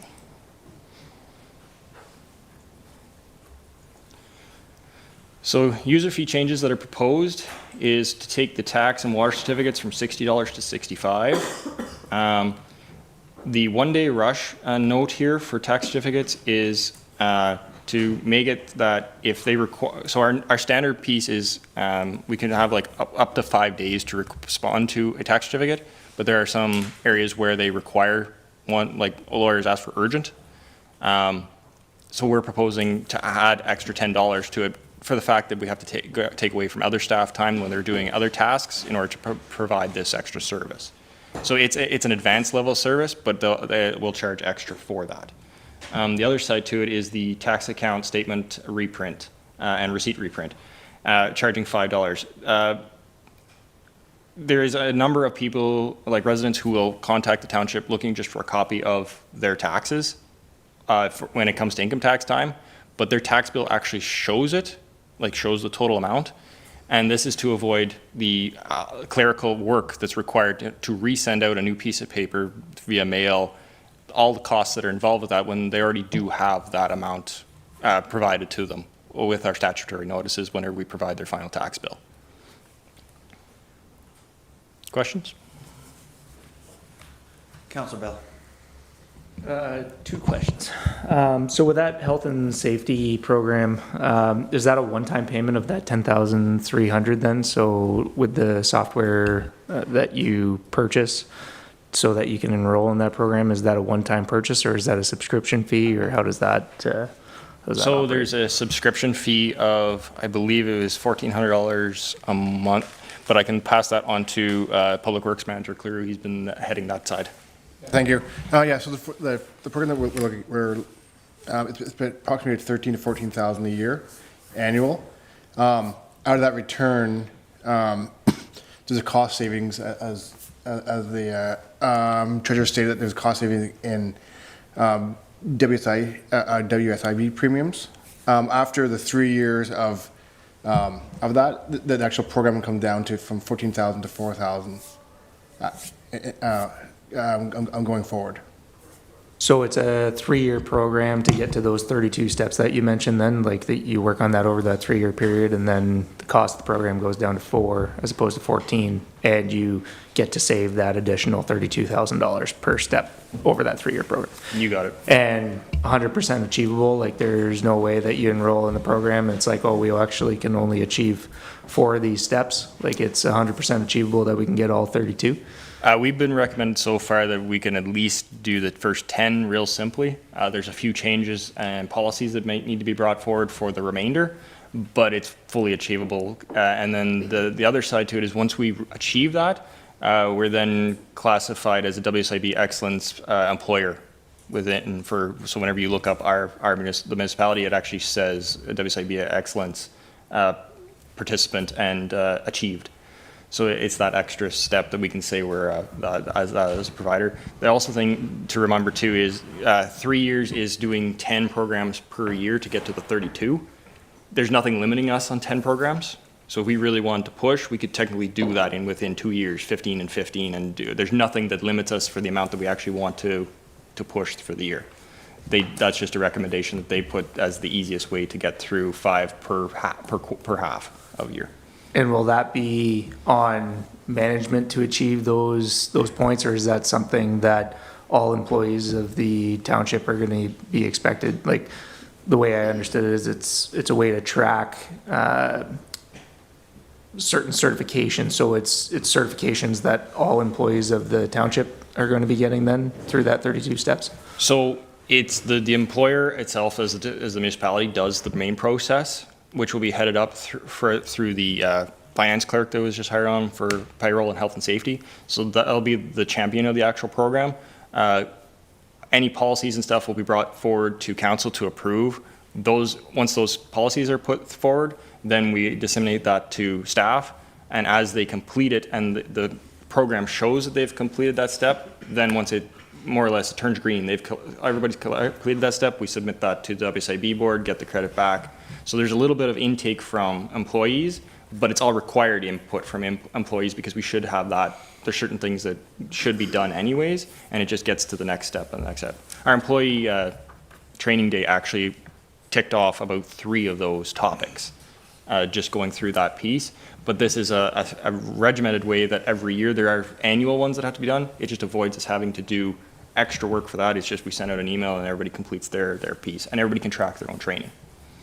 And then other than WSIB, is there other savings whenever it comes to insurance through the municipality, or is this just strictly through WSIB? Like, will our insurance provider recognize that you're now or the township is now a WSIB excellence employer, and will that bring down insurance costs from our general provider? I can't speak to insurance at this point. I would speculate that health insurance might look at that as another aspect of the point, but I can't speak to either of those in full detail at the moment. Okay, good. And then, sorry, that was a bunch of questions into one question. Nope. The second one, as far as the tax account statements for receipts, is there any talk, or are we working towards providing digital copies through email or scanned copy to residents that look for one, or are we working towards transitioning to having that option for residents? So we actually applied for and received a grant for modernization back in 21, I think, 22, for a program that allows our software that we use, our financial software for taxation, for water, and for AR, to actually become accessible to the public. There's been a number of delays with our contractor who's providing the service. It was hoped to go out with the final tax billing, but couldn't. I'm really pushing for it to come out with our interim tax bill whenever that comes out in February. It'll act similar to Municipal Connect, if anybody's used that one, where you have the small code and you create your account. And then from that point forward, you can actually tick as to whether you want to only receive your tax bill or utility bills via email, which will, from that point forward, cut our mailing bill drastically. So, and it allows them to see their account in real time, what their payment is, and make a payment through there. So they'll actually be able to click on their account, say, I want to make a payment to my water account. It automatically pops up the total balance. They'll type in their amount, and it's automatically pushed through. And then the system is automatically updated at that point. Any other questions, Deputy Mayor? Just a comment. We have to keep in mind here that we do have seniors in our municipality that do not have access to all of this, that are not privy. They have the information, but it is difficult for them to access. A lot of them are paper. They're waiting for them to come in. We have so many user fees, and now we're going to have 2 more here. At what point in time can we just do something for our residents without charging them? Does it take a long time to get a certificate? I don't understand. I don't know. That's just a question I have. So I can speak from prior experience. It was something that was implemented in my prior side. A lot of the requests that we received were frivolous. People just didn't want to look. You attach a dollar figure to it, and all of a sudden the calls stop. The amount of staff time that it actually takes to receive the call, either mail it out or send it, there's a lot of other jobs that could get done that time takes up. $5 is very minimal. Most are 10, 15 for other municipalities. I put that as a nominal amount of $5 just for the fact of it's large enough that it'll deter, but not so large that it's a huge inconvenience for anyone.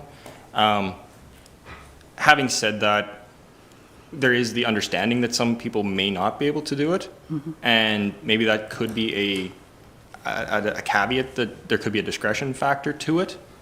I would have to look at a different way of wording that, but the recommendation I would have is that we go forward with the fee just to cut down on those frivolous requests. I understand where you're coming from with the senior side, and because they need that piece. The part that we provide is no different, however, than the actual tax bill that they would have already received. So that was always the deciding factor is this piece of paper shows the exact same numbers. I'm providing a second piece of paper mailed out at 92 cents plus postage and everything else. Okay. Could also be just a phone call to, if somebody called. So for calling, that is still free. Stop. Pardon me? So for a phone call, if they requested verbally, that is still free. It's only for whenever we actually have to provide that paper piece. Okay. Good. Thanks. Any other questions? I'm just going to go back to Councillor Bell's comments on the health and safety program. So it's over the 3 years, it's $30,000 to run this program. Yep. And we're projecting to save how much in those 3 years off WSIB? So if we do 10 every year, 10 certificates, because there's 32 courses that need certificates that need to be achieved. Every time you achieve a certificate, it's $1,000. Plus, when you enroll in the program, you get an extra 1,000. So this year, in 2024, if we enroll, we'll actually get 11,000. So if we do 10, we get 10,000 plus the 1.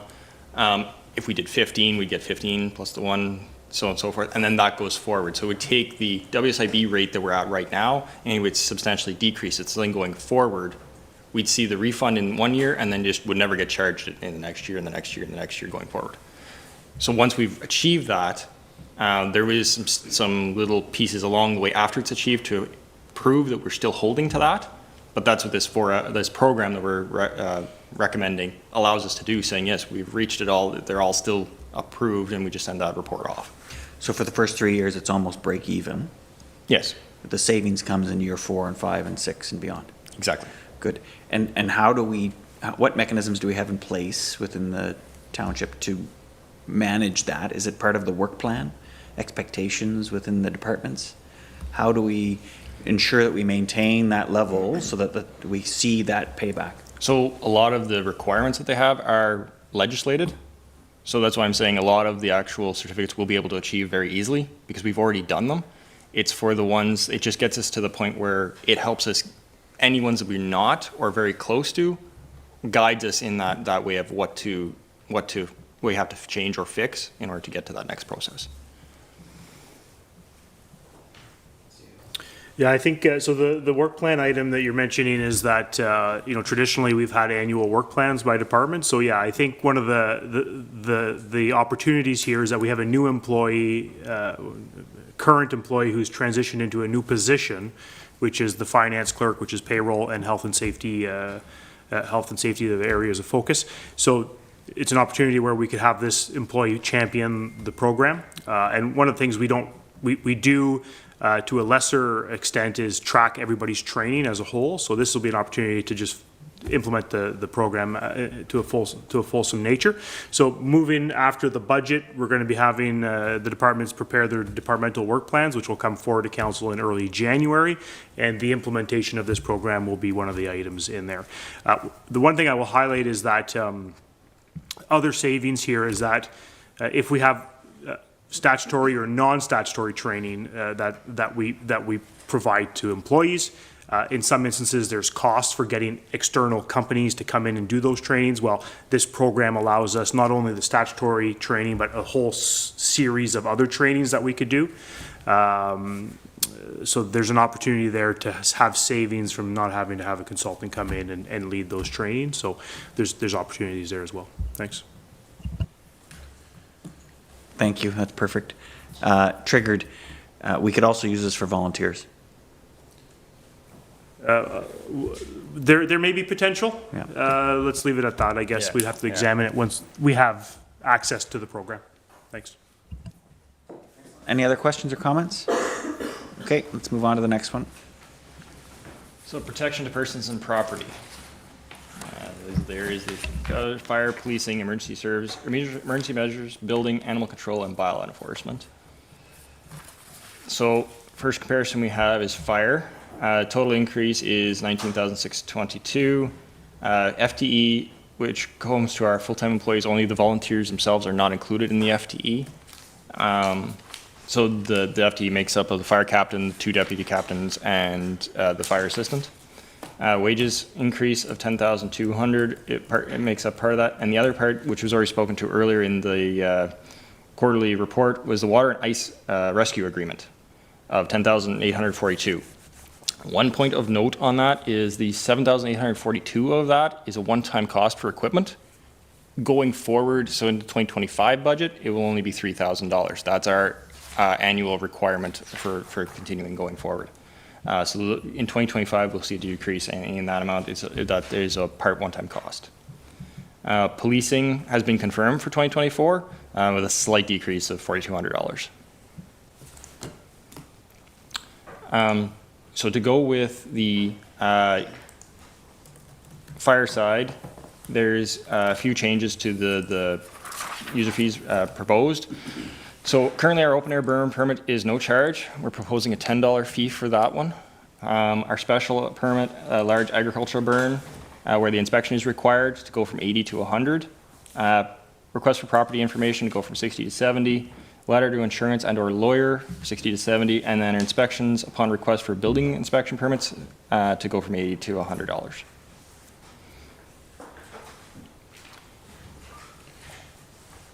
Questions at the end? Oh, sorry. So the building department has seen a slight decrease in overall expenses. The majority of that has happened due to, again, the community development coordinator, just the reallocation of wages. So originally they were put as 0.33 of an FTE to this department. That we have changed that to 0.25 as we have allocated 0.25 to admin. So that decrease between the 0.33 to 0.25 has saved the department about $3,500. So under the building department, there's been some proposed changes to the fees. Building permit base rate go from 125 to 200. The residential rate go from 0.69 to 0.75. Residential, which is our accessory buildings, go from 0.65 to 0.7. Commercial, industrial, institutional go from 0.85 to 0.95. Commercial, industrial go from 0.7 to 0.75. Agricultural go from 0.35 to 0.4. Agricultural residential patio decks, pool permits, and outdoor solid fuel burning appliances go from 125 to 200. Additional inspections increased by 20, as well as where there's no occupancy permit. If there's an occupancy permit and the building is closed, go from 100 to 2. Change of use permit from 4 to 6. And transfer of permit go from 125 to 200. For our sewage systems, the only change to that grid item is the tank-only septic permit to go from 125 to 200. I should note that these are the only changes that are proposed for the user fees and charges piece that was sent to council. I'm only highlighting the changes. Anything else that is not listed here, there's no change recommended. So building fees and their calculation. So in 2023, it was decided that they would be based on finished floor area with a reduced rate of quarter for the basement area. So example, a 2-story home with a basement charged 2 floors of area plus a reduced rate for the basement area, a quarter of the actual square footage. For 2024, the recommendation is to actually base it on the entire area or footprint of the house and a full fee for the basement, which would mean every floor has full charge for the full square footage of the area. So a 2-story home with a basement is charged 2 full floors plus the full floor of the basement, which is a full of 3 floors. This is just a comparison piece of how the calculation works.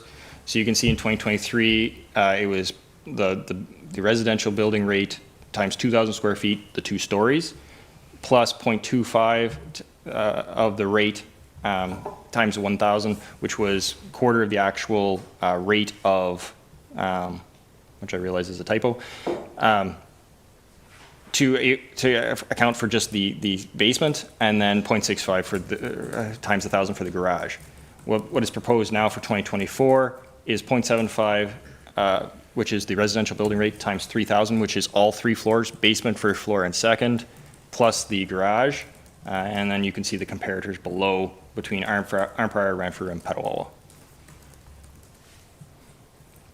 So this is, so the 2023 piece for the building department deficit. So the design of the building department is it's designed that it is supposed to be self-sufficient, not supported by taxation.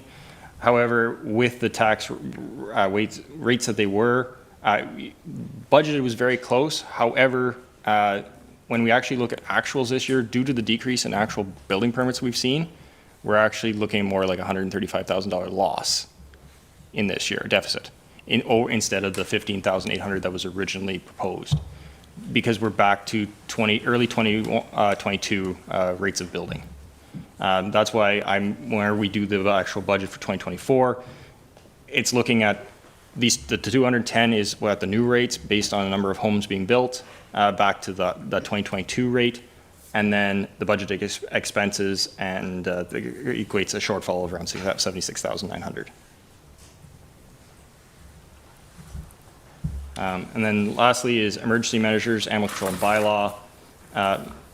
No change really, other than just an increase for salaries, wages, which is due to the 2.5% COLA. Questions? Councillor Trim. Back to the first slide, please. You want the building? No, I wanted the fees for burning. That one. There. Right there. Okay. Referring to Deputy Mayor's comments about fees, you made a good argument for the fees that she was discussing, because there's somebody actually doing something. I don't see here where there's any work for an open air burn permit on behalf of township staff.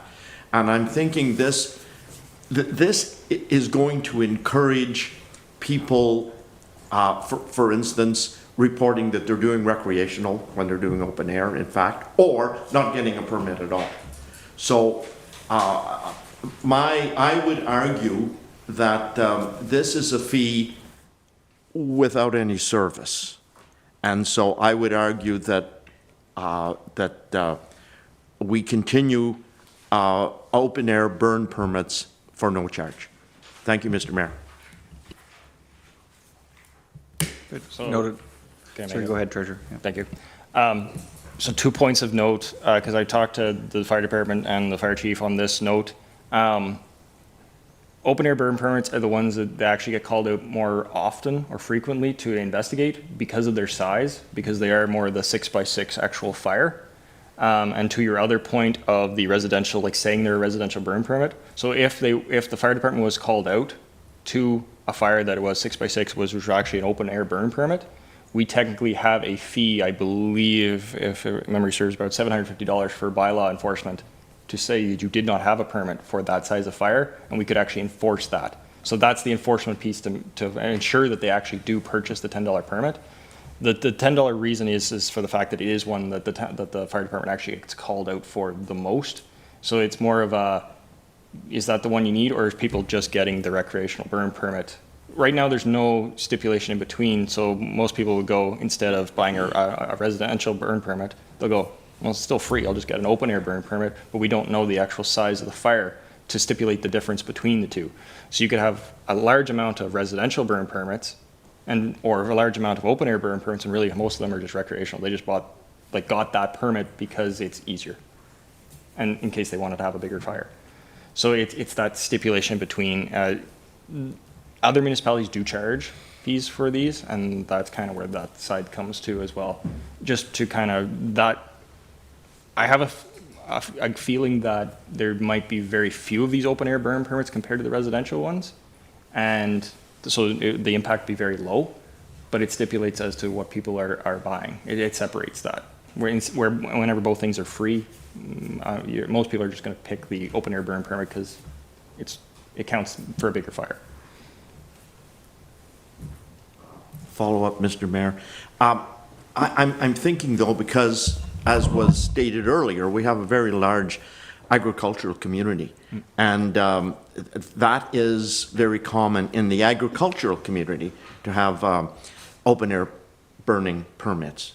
And so, again, I still think that this is a charge we could do without, but I appreciate your explanation.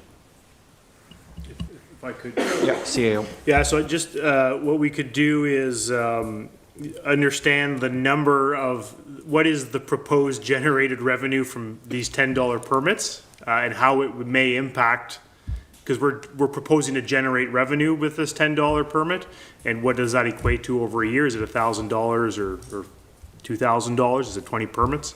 And see how it impacts the overall operating, which I don't think will be significant. And what I could do is connect with our fire chief and get a summary of the purpose for this, just to summarize it.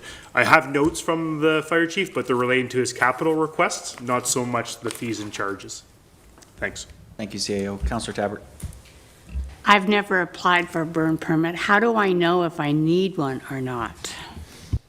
As I understand it, we do have, as I understand it, I think every fire needs a permit. Whether there's a fee or not is another question. So I think our online portal is the mechanism by which you can get a permit.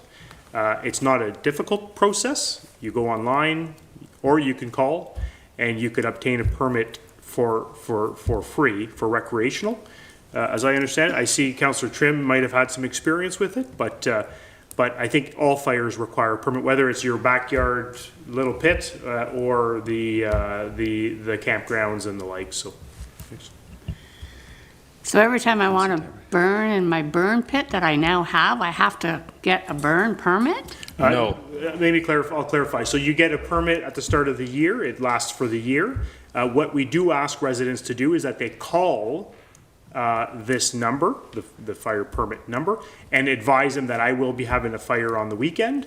That way the fire department understands that, okay, it's July, there is anticipated to be 300 residential fires in our community, and they get a better understanding if they have to be on high alert or the like. So people calling in might be a bit of a constraint, or they may or may not be doing it, but that is a requirement of the permit. Thanks. as another point of note, for that open air burn permit, that is also for a calendar year. So it's $10 for the entire calendar year. It's not every time they want to have a fire. I should note that. Councillor Trim, follow up. That was going to be my question. That wasn't clear to me, and I think I made my comments thinking that every time it would be $10. So that maybe changes my argument a little bit, but I would like to know if this is a significant revenue Revenue stream, gotcha. stream, yes. Thank you. Thank you, Mr. Mayor. Thank you. Councillor Bell? Just in relation to those permit, would we be able to get the number of residential and open air permits that are actually applied for in any given year? I believe so. That would have to come from the fire department side, because they use actually a separate software that does that, nothing that I operate, but I'm sure that we could provide that. And is the township legislated to have this permit application available for people? Like, is that something that is required, or is it just something that we've put in place in other years and it's just carried forward? I'm just interested to know how often somebody that has a fire pit in their backyard is actually applying for the free permit. And like, if we're only getting 5% capture of all residential fires that happen in Whitewater region, I'm just wondering as to what the actual purpose for these would be, or whether they're, whether they're a useful thing to have available, whether it takes up any time as part of the administrative for the township.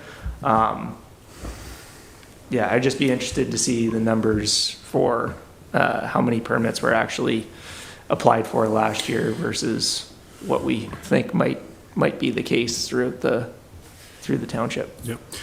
If I could just first, certainly we could get the numbers if they are available. I think one of the key things is that there's an opportunity to generate revenue to offset the cost of the department, the service as a whole, right? They might not be going to the residential house to deal with a residential fire, but that revenue is supporting the department as a whole. But one of the things with the recreational one is I would anticipate that the response to that question is it's an incremental increase year over year as residents become educated and all that. And I think the primary purpose is to understand how many fires are actually occurring in a single weekend in the community and how we are best prepared to respond to that. But go ahead, Treasurer, if you will. So I can't speak to the original bylaw, but the fees themselves were brought in through bylaw to do an enforcement measure, so that fires are not occurring in areas where they should not be, and so that everybody abides by the same rules when they do certain distances from property lines and all that type of information. I can't speak to the actual legislative side of it. I'm sure the fire chief could. The other side to it is we do have within that bylaw piece, there is that area where we can charge them for failing to get the permit. So the side of it is we can then enforce, so if somebody's burning too close to somebody else's property line, smoke area, it gives us that enforcement measure. The fee does not change that, but it just, having that permit allows us to perform that function. I'm just going to add, I remember when the fire chief brought this to council to propose this, and a lot of it had to do with burn restrictions that are imposed in the spring and the summer. And I don't remember if the other councillors that were on with me when we were talking about having signs posted and who was going to maintain the no burning signs and where we were going to put them. And then all of our seasonal residents, not all of them, a large portion of them would reach out and say, I arrive via this route. Can you put a sign on this route so I know when I come on this weekend that there's no fire? And a lot of it led to, let's put this online so it was available to everyone, even those people that don't live here day to day, rather than trying to maintain a physical sign in a number of different locations. Councillor Bell? So with that permit, I'm just guessing at this point, but if you get a residential permit for your fire, is there any notice that goes out? Like whenever you go through the online portal, you sign up for your permit. Is there any notification that goes out to the individuals that have registered their permit as to when there is a fire ban on or whenever the conditions aren't right to have a fire? Like, is that something that we know, like, do we know whether that occurs or not? Or is that something that we can work towards putting in place? Because that I can see the use for, as far as notifying people when we do and don't have a fire ban on or whenever it's appropriate. But that's why I'm kind of interested as to, you know, if we got 15 applications last year for residential fire permits, and there's probably 8,000 fires during cottage season, right? I'd just be interested to see those numbers. And then if we're going to have those in place, maybe we make sure that we're doing something useful with it, you know? Councillor Trim. Yes, that's an interesting point, and it's something that I did mention to, maybe I mentioned to Fire Chief, I don't remember, but first thing in January I do is register through the portal for a fire permit. And then whenever I'm going to burn, all I have to do is phone. However, I noticed that if there's a fire ban on, when you phone, they say you no longer have a valid burning permit. And that was confusing to me because I knew I had phoned in and it had just rained, and I knew that there was a ban on, but it had rained, and then I phoned and I got that message. So I think what the portal was trying to tell me was there's still a fire ban on, and that's what it should have said, rather than you no longer have a valid fire permit. So that's I'm glad that you brought that up, Mark, because that might be something that could be talked to with the provider. Perfect. Fire chief missed the right meeting to. We can take these notes back to him and reapproach. Good. Is there any other comments, questions? Yes, Deputy Mayor. Thank you. Just one final one, coming back to the to the agricultural burn. 2022, I think it was $60. 2023 was $80. 2024, we're going up to $100. I'm assuming 2025 by then we'll be up to about 120. Like, it just keeps climbing, and when does it stop? Like, why? What? I don't know how much we're getting or why we're paying so much. What is that increase? And I know you said you mentioned something about the fire, the fire chief and having to put out fires or whatever, but that's part of what we pay our taxes for too. Yeah. Thank you. The special permit large agriculture burn, that's actually the one where the chief actually has to attend to look at before the fires burn. So that's kind of the increased piece of that. We started off very low, and it's more or less as a looking towards more of a cost recovery. I think that is where the design of it is going towards. Yeah, because not all residents actually operate that burn, and I think that's the idea behind it. I just add to note that some municipalities just increase their user rates by CPI annually. When you get to the point where you want to be, like the rate you want to be, then you just increase by CPI. You'll notice the Parks and Rec, the arena rental rates, we've increased them by CPI, which would probably be something that we try to recommend moving forward on our other user fees, is just an annual increase by CPI as an option to the rates. Thanks. Other questions? And this section includes the building permit fees. So, Councillor Bell. Just whenever it comes to the building permits, so whenever we're looking at the actuals this year, we have a deficit of $135,000, you said? That's correct? Yep. So projected at this point. Yeah, so a projected deficit of $135,000. The intent is to have the building services pay for itself. And so moving forward, if what we're doing is, if what we're seeing is kind of a retraction back to what is normal post-COVID and the boom during that, or the flood, as the mayor said, are we looking at ways to, like, we're still budgeting a shortfall of $75,000. So are we looking at different avenues to try to get back to get to even or closer to that, not looking at a shortfall of $75,000 in a year?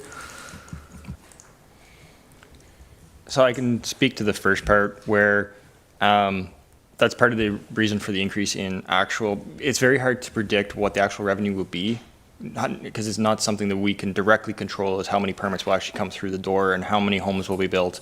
As much as we hope we can sway that decision, it's a very limited. But our costs are, unfortunately, they're very fixed. There's not a lot of room there for any adjustment. It's already been cut pretty well down as much as it could be. So whenever we do the rates, that's why the actual building permit rates are what they are in order to generate that revenue. But that amount can vary a lot by year. Originally, it was budgeted. The reason for the 2023 amount of $275,000 for revenue was it was expected we were supposed to have building permits, as the projection had been growing so much at the end of 2022 that was going to carry forward right into 2023 and keep going. Unfortunately, the economy, that makes it a very hard area to. It varies a lot year to year. I can let the building inspector actually speak more to it. Yeah, so we've noticed that through interest rates and stuff like that the building number of permits have declined. In a few of the townships, it's they've done okay where they have big developments like subdivisions going ahead and stuff like that near Arnprior and Petawawa and that. But it's hard. Like, we have our fixed rates, what our actually cost, right down to the minimum pretty well, I think, fair to say, as we could do it. The only other way is to raise fees if we want to break even. Now, not every township does break even in fees. It's a service it's a level of service that we provide and how we provide that service. So if council comes back and says, hey, we want to break even in fees, we have to look further at increasing our fees even more to break even. Yeah, so I guess I'd make that comment that, if we want to continue to support development here, as Councillor Olmsted pointed out earlier, maybe having that goal to break even isn't necessarily going to be functional moving forward if what we're looking at is coming back down into kind of reality after that 2020, the 2020 to 2022. Maybe that expectation is that we don't break even every year, because the costs have gone up significantly this last year and people are aware of it. I've heard from a number of different people that building costs are up for everything, and then whenever you come to grab your permit, it's up significantly from what it would have been back in 2017, 2018. So I just wonder if we should try to adjust our expectation whether our building department is going to break even every year moving forward. You want me to? Sure, CAO. Yeah, I think certainly what you're referring to is sort of a balance between the expected revenue versus the cost. One of the things is that back in 2021, we did do a building services review, and that services review established what are the operating needs to support our community with our number of permits. We're kind of in this transition where we're not, we're at like 1.5 full-time equivalent that's needed to support the number of permits. So in some sense, that $76,000 might represent 50% of the cost of an employee that's not being covered by the building permit fees. I think this strikes a reasonable balance here. There is an increase in the rates, but recognizing that to get to the 286 is going to be a really big significant increase. So I think the what's being proposed here does increase the rates, but it does provide somewhat of a balance. But yeah, so I think that might be the case, but certainly willing to have some more discussions around the proposed changes to the rates. Thanks. Thanks, CAO. I think Councillor Olmsted and then Councillor Trim. Yeah, thanks, Mayor. I'd agree with Councillor Bell in that we've had kind of a transition over the last few years. I would say that it looks like Whitewater maybe punched above their weight in the last couple of years. In 22, 160 permits. versus Iron Prior 172, Petawawa 158. 160 permits at our population of whatever it is, 7,000 people or whatever we have, versus Petawawa at about 16,000. So we did very well, in my opinion. But we're coming back to realization now, maybe back to reality, where in 23 at this point in time, we're at 28% reduction, so almost a third less permits this year. And the guys we're comparing ourselves to here in Iron Prior, Petawawa, Renfrew, Iron Prior is up 4% this year, so we're down almost 30%. They're up 4%, Petawawa up 2.5%.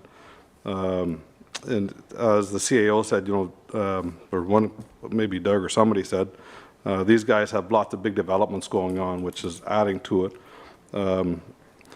Further to that, I'd say these other regions are offering a little bit more than what Whitewater region is offering. If you're an aging person, most of these Petawawa, Iron Prior have 3 or 4 grocery stores each. Petawawa has at least 3 arenas. That was on purpose. But the point being that these other regions have some terrific services and lots of population in order to provide those services. So just back to Councillor Bell's statement, I would agree that maybe we need to temper our expectations of breaking even on this. We haven't reached that tipping point yet where if we can create another pandemic, maybe we'll get there quicker. But I think we need to temper, and I think this is a good mix of where we need to be. Thank you. Councillor Trim. Thank you, Mr. Mayor. And speaking as a ratepayer now, and to support Councillor Bell, I don't think that we need to necessarily break even. I think all of us want development, and we can all contribute a little bit to that development. However, we've got to be careful. Our shortfall this year is too much. And so we need to come a bit closer, but we don't need to break even, because we're all in this community together to promote development. The other part of my question would be, do we have any idea how much construction is going on without permits? How much are we missing from there? And is there any way to keep track of that? Is there any way to enforce it? That's something that I have always been a little suspicious of. However, I don't know if that is a real worry or it's just me. Thank you, Mr. Mayor. Maybe the building chief could comment. Yes, Joey, we do on occasion find people building without building permits, and we do enforce it right away. The amount of people that build without building permits are very small, I think, right now in this area. It might be 10% or 5%, but we do find them, and sooner or later, might not be this year, but it's next year, and then we do enforce them. I would just add that in the case where you build without a permit, for the residents who are watching, if you are caught, you are required to pay 2 times the administrative fee, so 2 times the building permit fee. So I would encourage everybody to get permits. Thanks. Any other comments before I jump in? Done. So when I look at this slide is the one that stands out for me, and you go through and you look at all of these increases, and I applaud staff. You're trying to make sure that we have the revenue able to sustain the budgeted expenses. And when we look at those individual fees per square feet going up, and it is a bit of a shocker, but we're the ones, council's the ones that has decided on the level of service being provided by this department. We are the ones saying $286,000 is the acceptable level. Now staff, go away and find out how to raise $286,000. They're proposing that's raised between fees at 210 and general taxation at 76. What I've heard going around the table is that split seems proportionally correct according to, I think I've heard 3 speak on this side. They're okay with that proportion, 210 versus 76.9. Okay, I'll let you jump in a sec, Councillor Trim. question that I would put forth is the 286.9, is that level of service what we want to offer?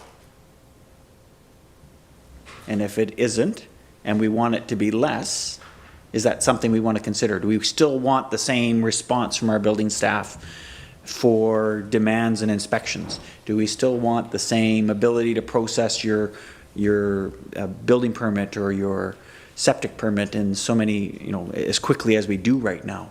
That's the level of service that we're paying for. So I just want to make sure that we acknowledge it's not getting into the individual fees. That's staff trying to find the best way to fund that revenue. It's us deciding on what the level of service it is. CAO did mention the 2021 analysis of the building services. Not everybody would have received that. Is that possible to redistribute that? I think it was a staff report that was done. That may just provide some people some background as to why we're at 286.9. Go from there. Good. Do you want to, first I'll go back to staff and then we'll recognize Councillor Trim. Perfect. I just want to note that one part of the budget expenses for the building department, some of those are legislated, like their response time, it's a legislated amount. So there's certain things that affect those things that you can't, council as a whole cannot change the level of service. It's the provincial act that actually guides those expenses. Just as a point of note. Good. Councillor Trim. That was going to be part of my question, my comments. But the other thing is, when you made the comment that the people on this side of the table, including me, are happy with that $77,000 shortfall, that isn't the case. That is necessary for this year. In my view, from my perspective, I don't think we can charge more to make it less, but I think that we should have a discussion in the future about what would be an acceptable shortfall. And I know that's very, very difficult because we cannot know for sure what the revenue is going to be, how many permits there's going to be, what kind of permits they're going to be. Are they going to be decks or are they going to be $2 million houses? Makes a difference. It's not just the number of permits, it's what kind they are. So I don't want anybody to get the impression that I'm happy with a $77,000 shortfall. I think it should be less than that, but it can't be this year, and I understand that. Thank you, Mr. Mayor. Thanks for that application. Any other comments? Councillor Moore? Going back to page 9, where it shows the taxation graph, are we prepared to go ahead with all these increases and possibly move ourselves on that scale?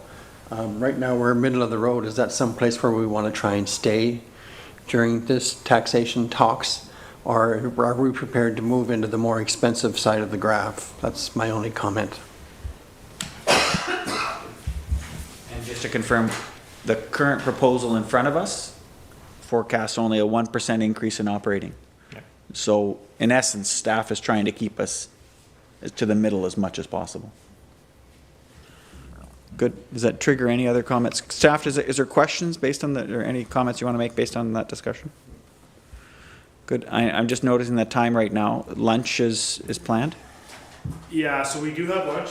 Are we all prepared for lunch, or should we go through just planning? It's about 3 or 4 slides. Make sense? If you could just skip to the planning section, I just went and looked at it. There's about 3 slides. It's pretty straightforward. We can get through it, and then we'll break for lunch. Excellent. Thank you. That's a great proposal. We're going to plan for lunch. We don't have the same forms as you, but if you skim through it, you'll be able to find it. Page 22. It's slide 66.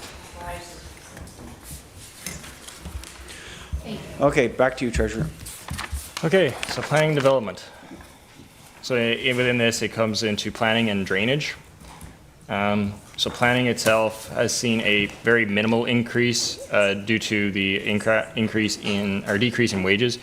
The decrease in wages is due to the fact that this was another area where the community development coordinator was apportioned, and we've changed that apportionment from 0.33 FTE to 0.25. Contracted services have seen an increase, but with the decrease in streetscaping and wages, that's where the majority of the decrease has come, or increases come to. So user fee changes proposed.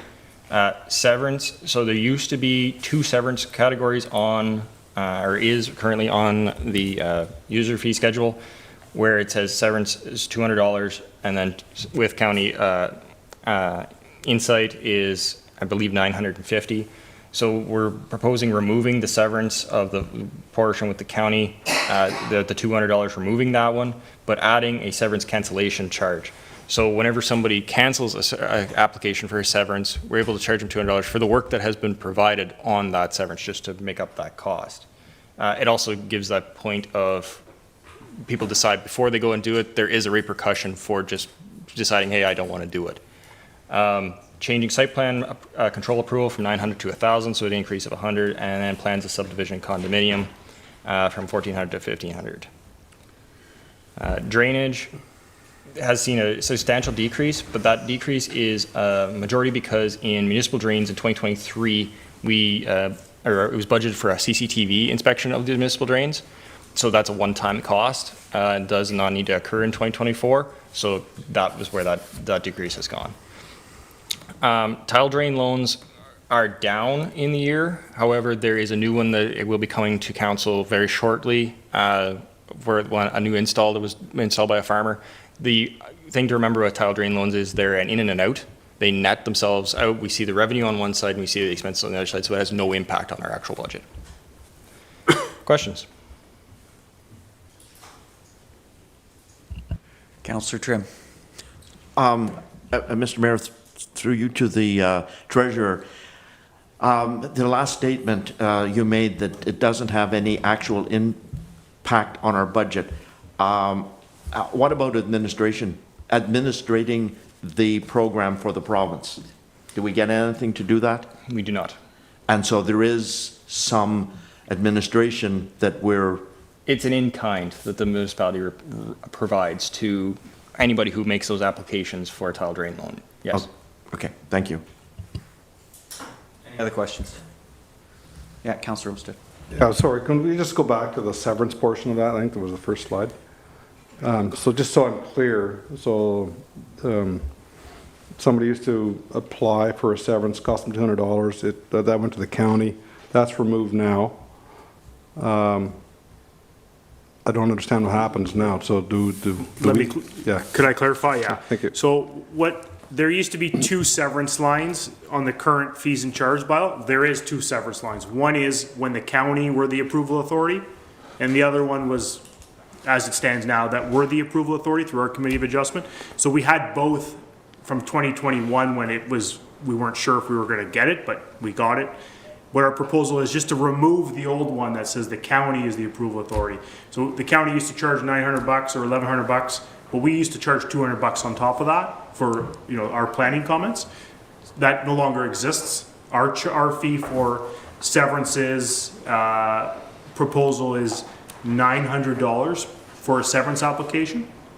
So if you're applying for a severance in Whitewater Region, you'd pay the township $900 for planning review. And then you'd also pay a $200 fee, I believe it's $200 fee for building review. So they review the compatibility of the land for septic, to be serviced by septics. So for a severance in Whitewater Region, you'd pay $1,100 total. So and then the cancellation piece is that if you apply and then we send notices out, schedule a meeting, have a meeting, and they decide to cancel, well, we need to recover some funds for that process because we send letters out in the mail. So that's the $200 as well. In other cases where there's a historic severance for a new lot, there's a way that lawyers could apply to cancel that historic severance. We don't have a fee now, and the proposal is that this $200 would also apply to that. So that's kind of, I hope that clarifies things. Perfect. Thank you. Thanks. Yep. Any other questions? Okay, I have a couple. Just if we can go back to the first slide on this. Yeah. Okay, so I just want to bring to and I'm understanding planning more, fortunately or unfortunately, depending on your perspective. Pre the delegation for the township to have planning. So just like as you take a look at Bonnechere Valley as an example, it has no planner employed. it uses the county as its township planner, and the fees they pay would pay. We have an exception, we have a delegation which allows us to do some of this work in-house. So understanding that process.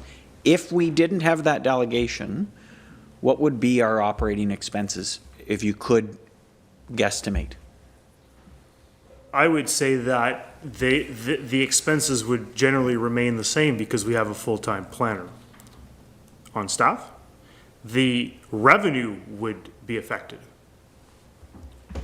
because they would apply to the county and pay the county for their application fee. So in this case, the operating expenses is in the range of $200,000.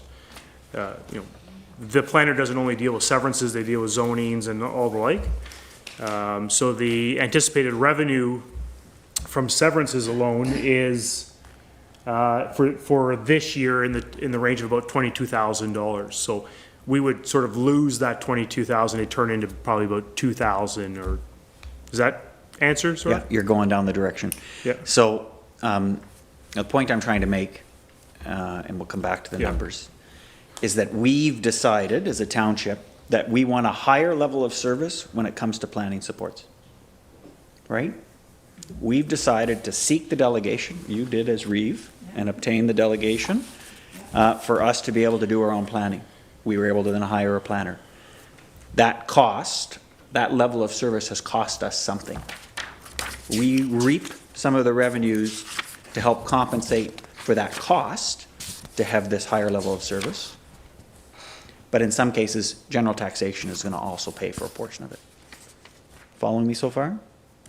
And I'm just curious, can you give us any insight as to what that general taxation piece is on that 200,000? So as it stands, do you have it for you? I can speak to it. Based on the projections for 2024, what's proposed in the budget, it totals around 140,000. That we're paying? The cost. Yep, the cost. Out of general taxation? General taxation, Good. exactly. Good. So it's clear, and no reason to have that tucked away, but that 140,000 buys us what level of service? Can you give me an example in terms of responses to severances, responses to plans of subdivision? How much more quickly, as an example, can we process some of those things because now we have this delegation? Can you speak to that at all? It's very hard for me to provide some type of response to that because I don't want to, I wasn't with the township when we did not have a planner on staff. I would say that generally residents who are inquiring on a property, they're not going through, it's a one window system where they're contacting us and we're giving them a response. In the case where you're with a municipality that does not have a planner on staff, they would communicate with the township. The township would then either direct their request to the county to answer zoning questions, and then the county would respond to them. So there might be some delays there. And same thing with applications. So for example, if you're applying for a zoning, you could meet with the person who's going to review your application immediately, if you will, as time permits. And in the case where there's no planner on staff, then you're having to connect with the township, then connect with the county to figure out how they're going to process your application. I would say that that's in the realm of development applications, zoning, variances, site plans and plans of subdivision. So in that realm, that's kind of the process, but there's a whole other series of things that a planner might do. In some instances, deal with land sales, so they might be part of that process. They might be part of, some road designs or road networking and stuff like that, or active transportation. And in our case, our planner also serves as our economic development officer, so they play a role in that and managing the tourist booth and all that. So kind of provide some insight. No, it's perfect. I mean, the point I'm trying to make is we have a very good level of service, and yes, we're paying for it in a portion, but it's much higher than other municipalities without that delegation. Councillor Olmsted. Yeah, thank you, Mayor. I would say that this division was an absolute game changer from 2019 to 2022 in the portion of 2023.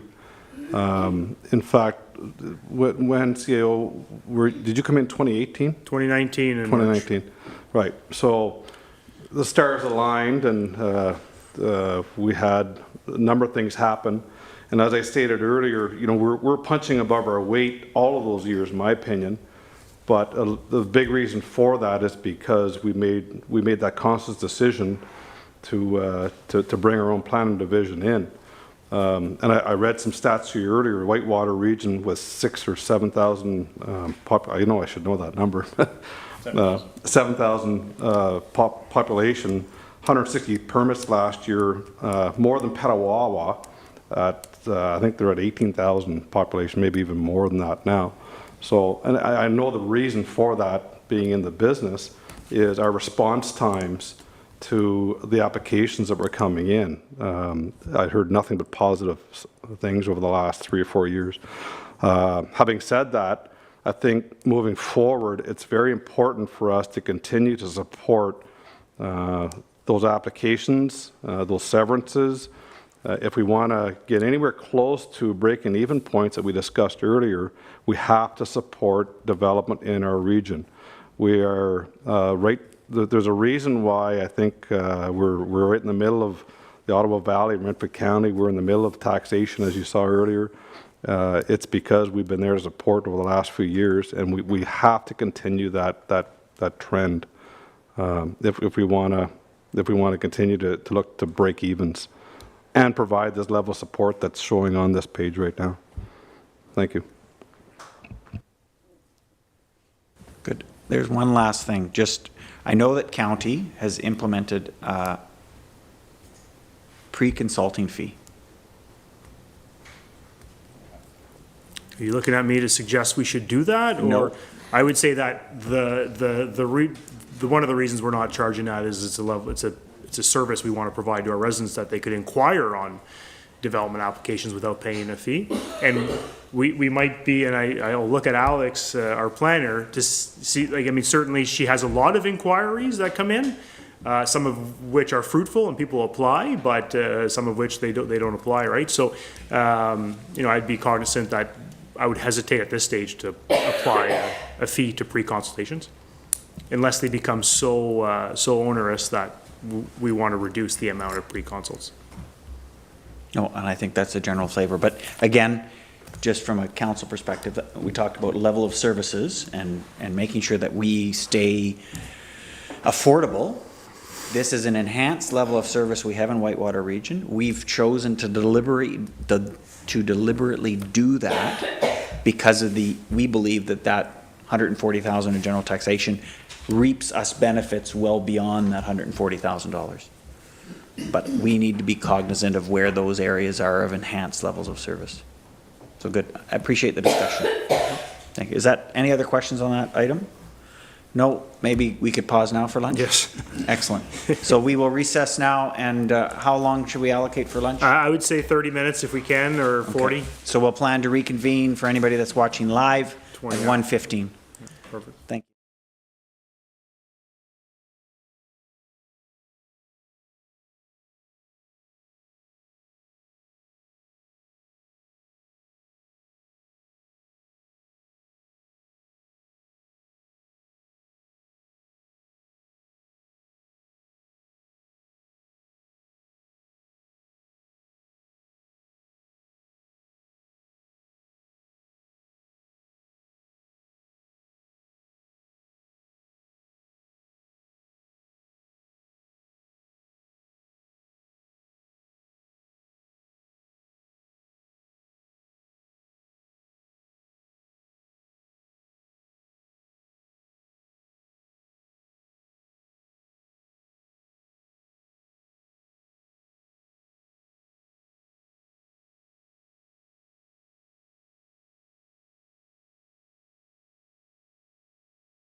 Welcome back to the Township of Whitewater Region Regular Council meeting for 1st of November. It's, thinking of the word and I've lost it. My brain is, we're going to call ourselves to order at 1:16 p.m. And with that, we are going to surpass our timeline that is required in procedural bylaw of 3 hours. And what I'd like to see if I can get a motion from the floor to, what's the word, Kim? Extend. To extend or to, I've lost my word Yeah. now too, Mayor. We don't want to extend because we can't extend for 30 minutes. We want to waive the actual regulation in the procedural bylaw. So can I get a mover and a seconder? Moved by the Deputy Mayor, seconded by Councillor Trim. We would extend this meeting till 3:30 p.m. Good. Call for a vote. All those in favor? And it's carried. Thank you. Next is we're going to just pause our budget presentation, item 6.2, which we paused just before we took a recess for lunch. We're going to continue to pause it, carry on with items 7 through 12 on our agenda, get them done, get back to the budget, just to make sure that we have those things accomplished for today. Then we'll go back to the budget presentation, work as far as we can along the budget presentation that we can get until 3:15, at which times we will stop the budget presentation.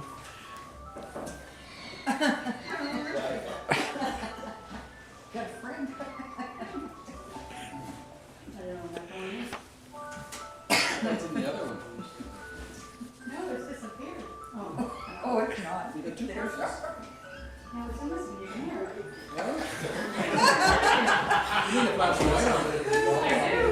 They'll hang up soon, yeah. Now it's an alarm. Dogs are calling.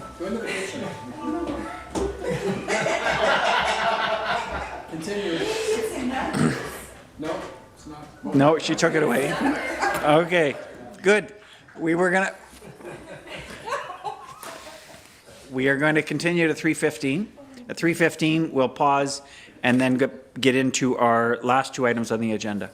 And then the budget presentation, wherever we end at 3:15 is where we end for today. The CAO and I will work on a new date where we can reconvene to complete the budget presentation. Excellent. Okay, so next item is the mayor's address, an abbreviated mayor's address, item number 7. 7 events that I've attended in the last 2 weeks on behalf of council, including a 2-day training event hosted by AMO about conflict relationships as an elected official. A great training opportunity. As you know, we have the odd situation where there's conflict. It was an excellent opportunity to see some different perspectives from different elected officials across the province. 2 items that I just wanted to highlight. The first one is to recognize the rising water levels on the Ottawa River. Okay, so you may have received some phone calls about it. It is acknowledged. I think the latest forecasts have it rising high. I think 112.35 is the reference point for the Pembroke body of water. And we're just trying to confirm forecasts beyond that. I've been reassured that it's not forecasted to go higher, but we're double checking that. We'll be able to provide some information at a later time.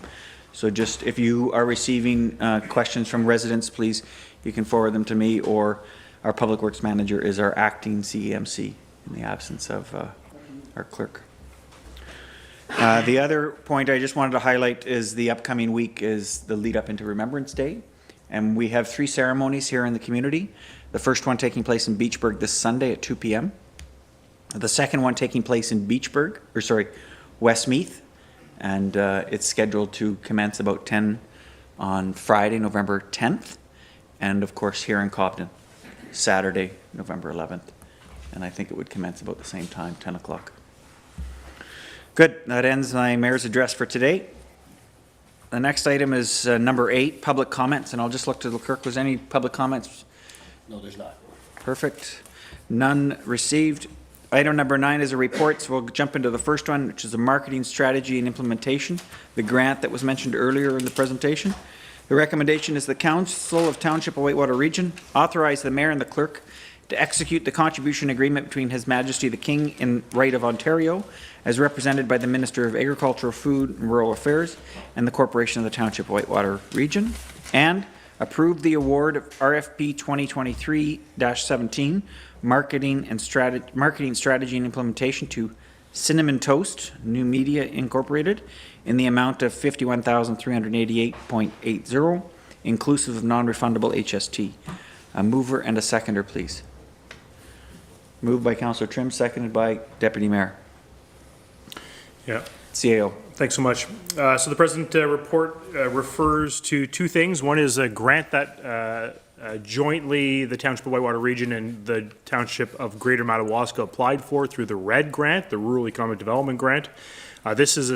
We applied back in 2022, were unsuccessful, and we resubmitted that application in February 2023. In the later part of July, I think it was announced that we were successful in our application for grant funding. The grant covers, from the province of Ontario, 50% of the total cost of the project, and we had estimated the project as part of our funding application to be about $60,000. Because we were in a break of council, we went ahead and proceeded with the request for proposal, the RFP, to try to secure a consulting firm in order to proceed with the proposed project. So the project is a marketing strategy and implementation.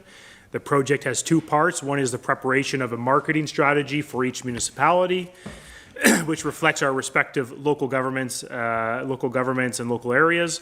And the second would be that the strategy would identify different strategies. The second part is that we would actually implement one of those strategies. So not just another paper, another report on the desk. It's actually the proposal is the second part. You would implement one of the strategies, which is important, I think. So we issued the RFP back in September. 6 consulting firms had submitted. Myself, both the CAOs and our planner EDO here in Whitewater reviewed, evaluated the submissions, and we had a cohesive recommendation to proceed with Cinnamon Toast New Media Incorporate. So what's being proposed before council, and as forms part of our budget deliberations as well, is that we would move forward with signing the agreement with the province to get the 50% of the funding, but also to award the contract to or the RFP to this firm. Anticipated start date would be sort of mid to late November as a startup meeting. We would have the final draft strategy in late January, and we would have our final implementation of a strategy in June. So council will continue reviewing this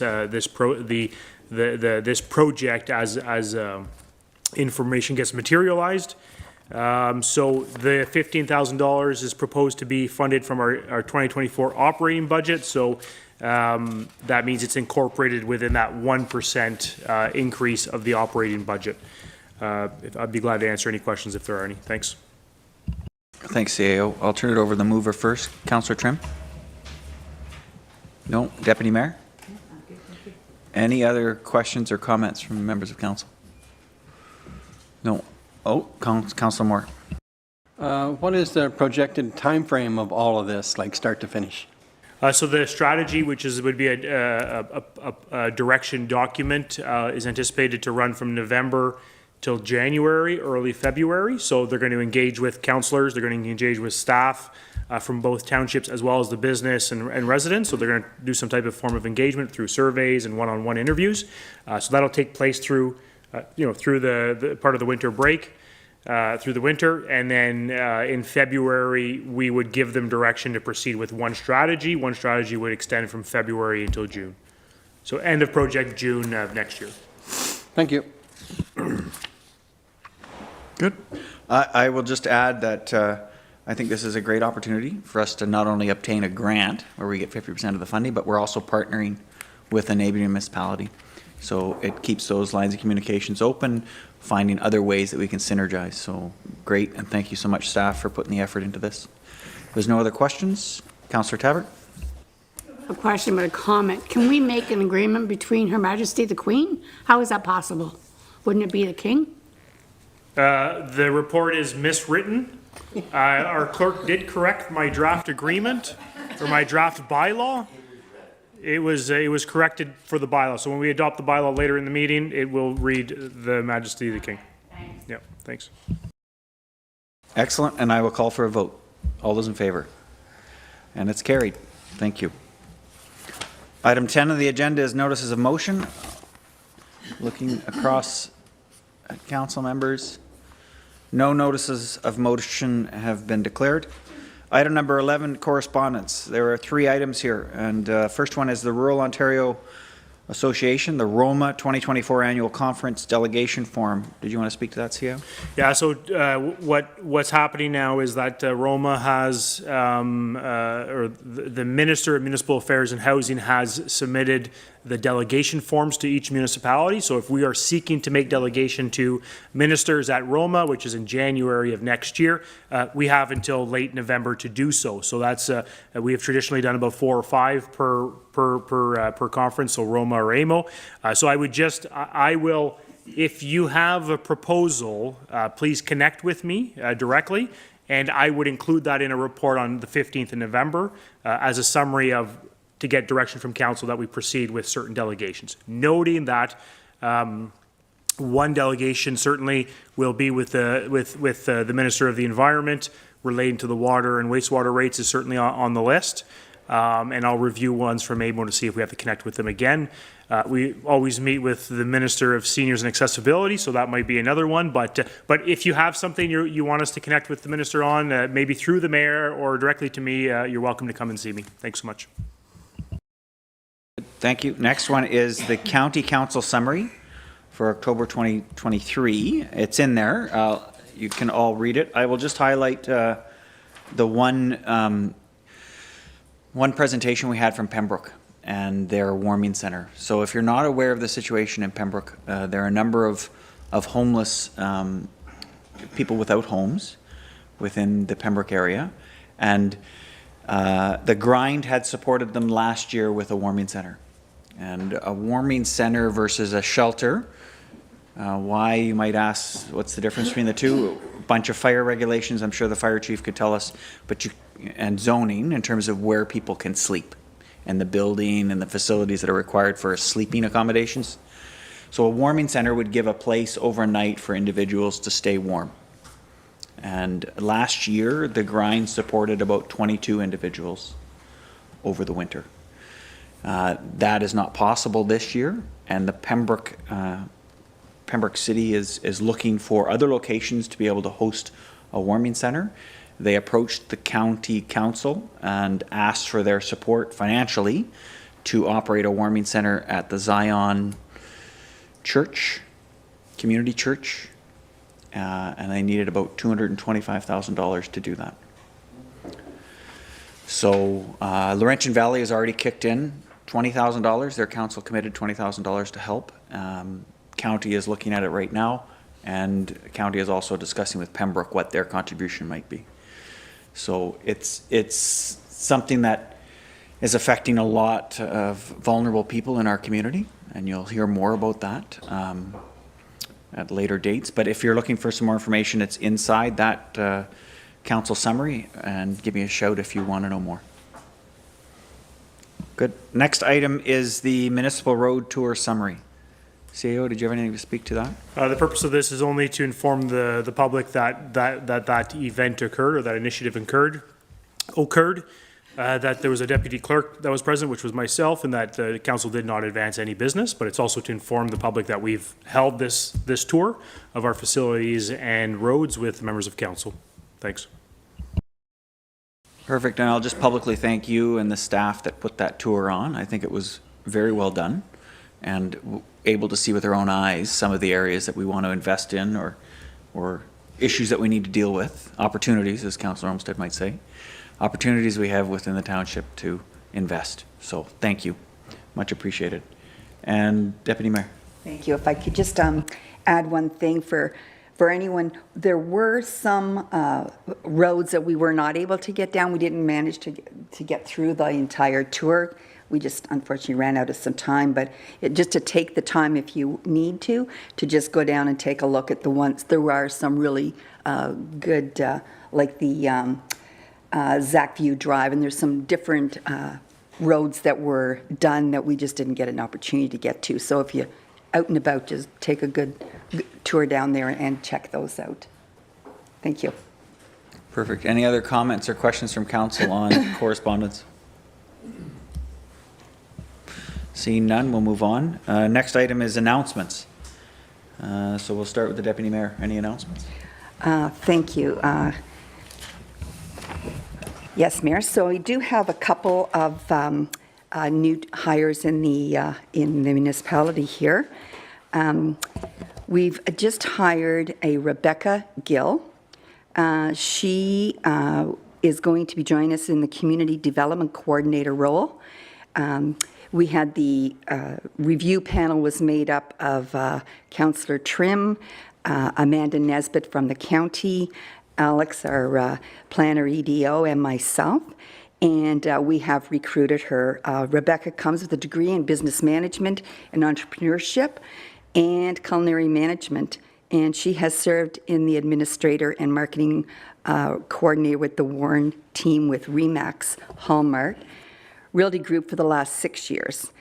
And so her combined education and experience makes Rebecca well suited for the CDC position, which is responsible for supporting land use planning, building, economic development, and corporate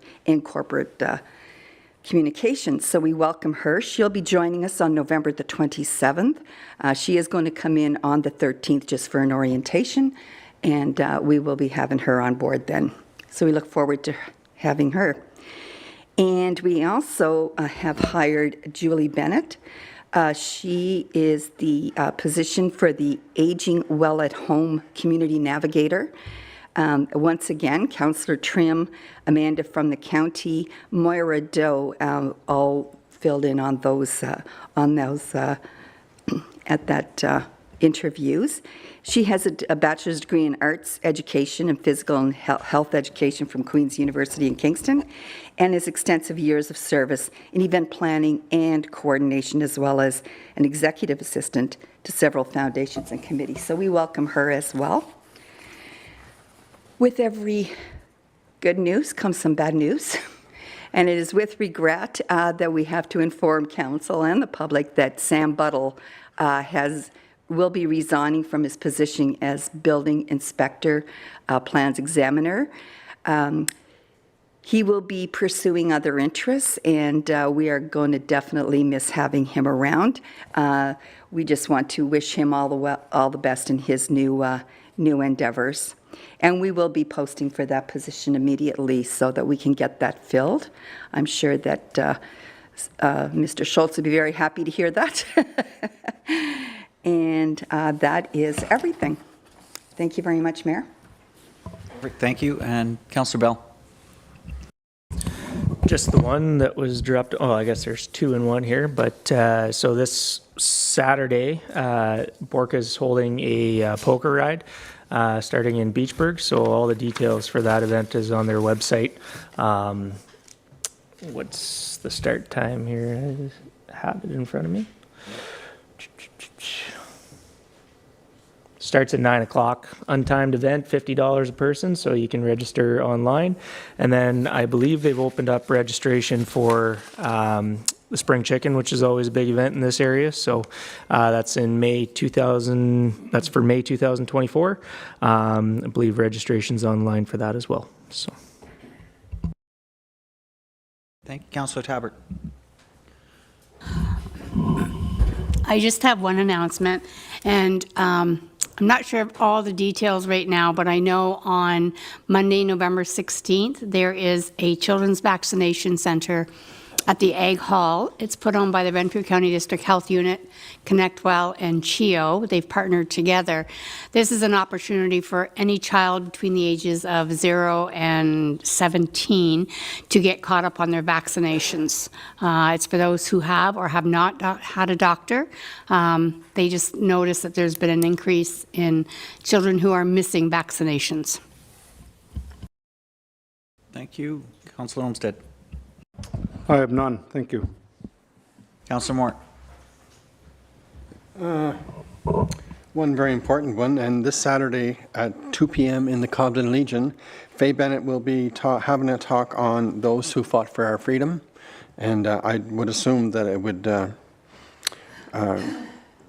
commensurate those who fought in our previous wars from this area, meaning Westmeath Township, Ross Township, and Village of Cobden, Village of Beachburg. So that's at 2 p.m. and as far as I know, I'm going to attend that because my father was in the Second World War. I do have a meeting on the 9th with the Ottawa River Power, and I will be attending Remembrance Day services. That's all I have. Thank you. Thank you. And Councillor Trim. And Councillor Tabbert, would you have Yes, I have one. I was leaving it for Councillor Trim. I didn't want to steal it, but there's the big breakfast and craft sale at the Westmeath Arena this Saturday, starting at, I don't write down the time, but it's in the morning. And Deputy Mayor. I'm sorry, Mayor, but I also missed one, and that is we had the senior management and leadership team held a successful all-day staff training on Thursday, October 26th, and perhaps maybe I could let CAO Burton, if he'd like to just let us know how that went. Thank you. Yeah, I think the event went really well. I think generally speaking, all staff were pretty engaged. We did have a consulting firm come in, do a couple training exercises with the staff. So we use this day as an opportunity to have all the staff deal with mandatory training, whether that's with accessibility or accessibilities for Ontarians with disabilities would be one, or the other one would be workplace violence and harassment, so prevention. So those are two of the ones that were covered by our consultant. Other items we discussed were the council strategic direction. So council passed in June a strategic direction on what they plan on trying to achieve in their term. So that was presented as well.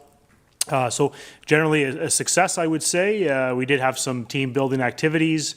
One including learning how to use fire extinguishers. So we had live fires where we were using extinguishers to do that. So pretty neat to do, but so very successful, and I look forward to having more of these with staff. Thanks so much. Excellent. That concludes our announcements, and we will move back in our agenda to item 6.2, the municipal budget presentation, and we will continue where we left off. I will turn it back to the treasurer. Thank you.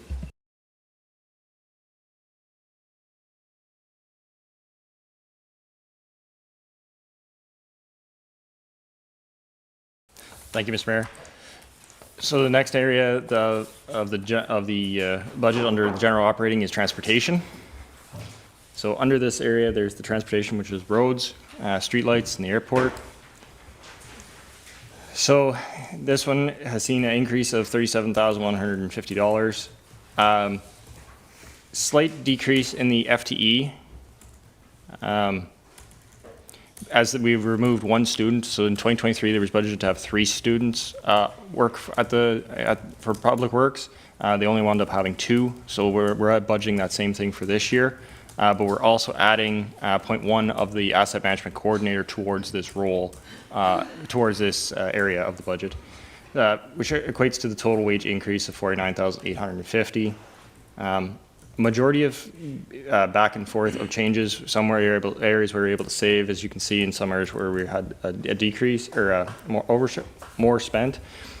One area of note is our salt decrease. So what staff is projecting is we won't reach the full amount that was budgeted for 2023 unless the weather really changes.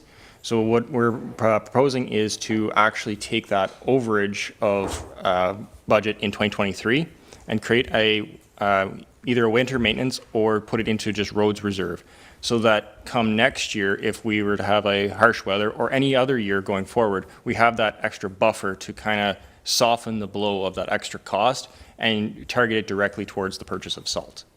It just kind of stabilizes so that we don't have to budget so much and have an overage, and we utilize what we have, but it just levels out that area. Salt is one of those ones that costs can exceed one year but be very minimal the next year, just depending on the actual weather that occurs. Sometimes, most times, going up to December 31st, there's very little snow. Not today, but then coming in the new year, after January to March is when you'll see your bigger increase. So that's why we're projecting it right at this point in time to not use the full amount of the budget. Under the user fees portion, just 2 increases on their side. It is the tile drain road crossing approval and the utility road crossing permit, going from $100 to $250. And this just has to do with the actual inspection that we have to go out and do in accordance with the actual permit to do.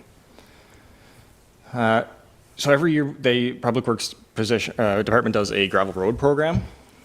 So this year, it's proposed to do Waterview Road from Snake River Line to Blind Lake Trail, Bird Lake Trail, sorry. Service Road from Cheneau Road to Balmer Road, Oren Road, which is from Calvin Road to Garden of Eden, and McCoy Road. Total distance of 6.58 kilometers. So everything that you can see listed in pink. I know it's not the easiest to see up there. And then with an optional chunk, which is Broom Road, 2.75, but we'll talk about that at the end of the general operating budget.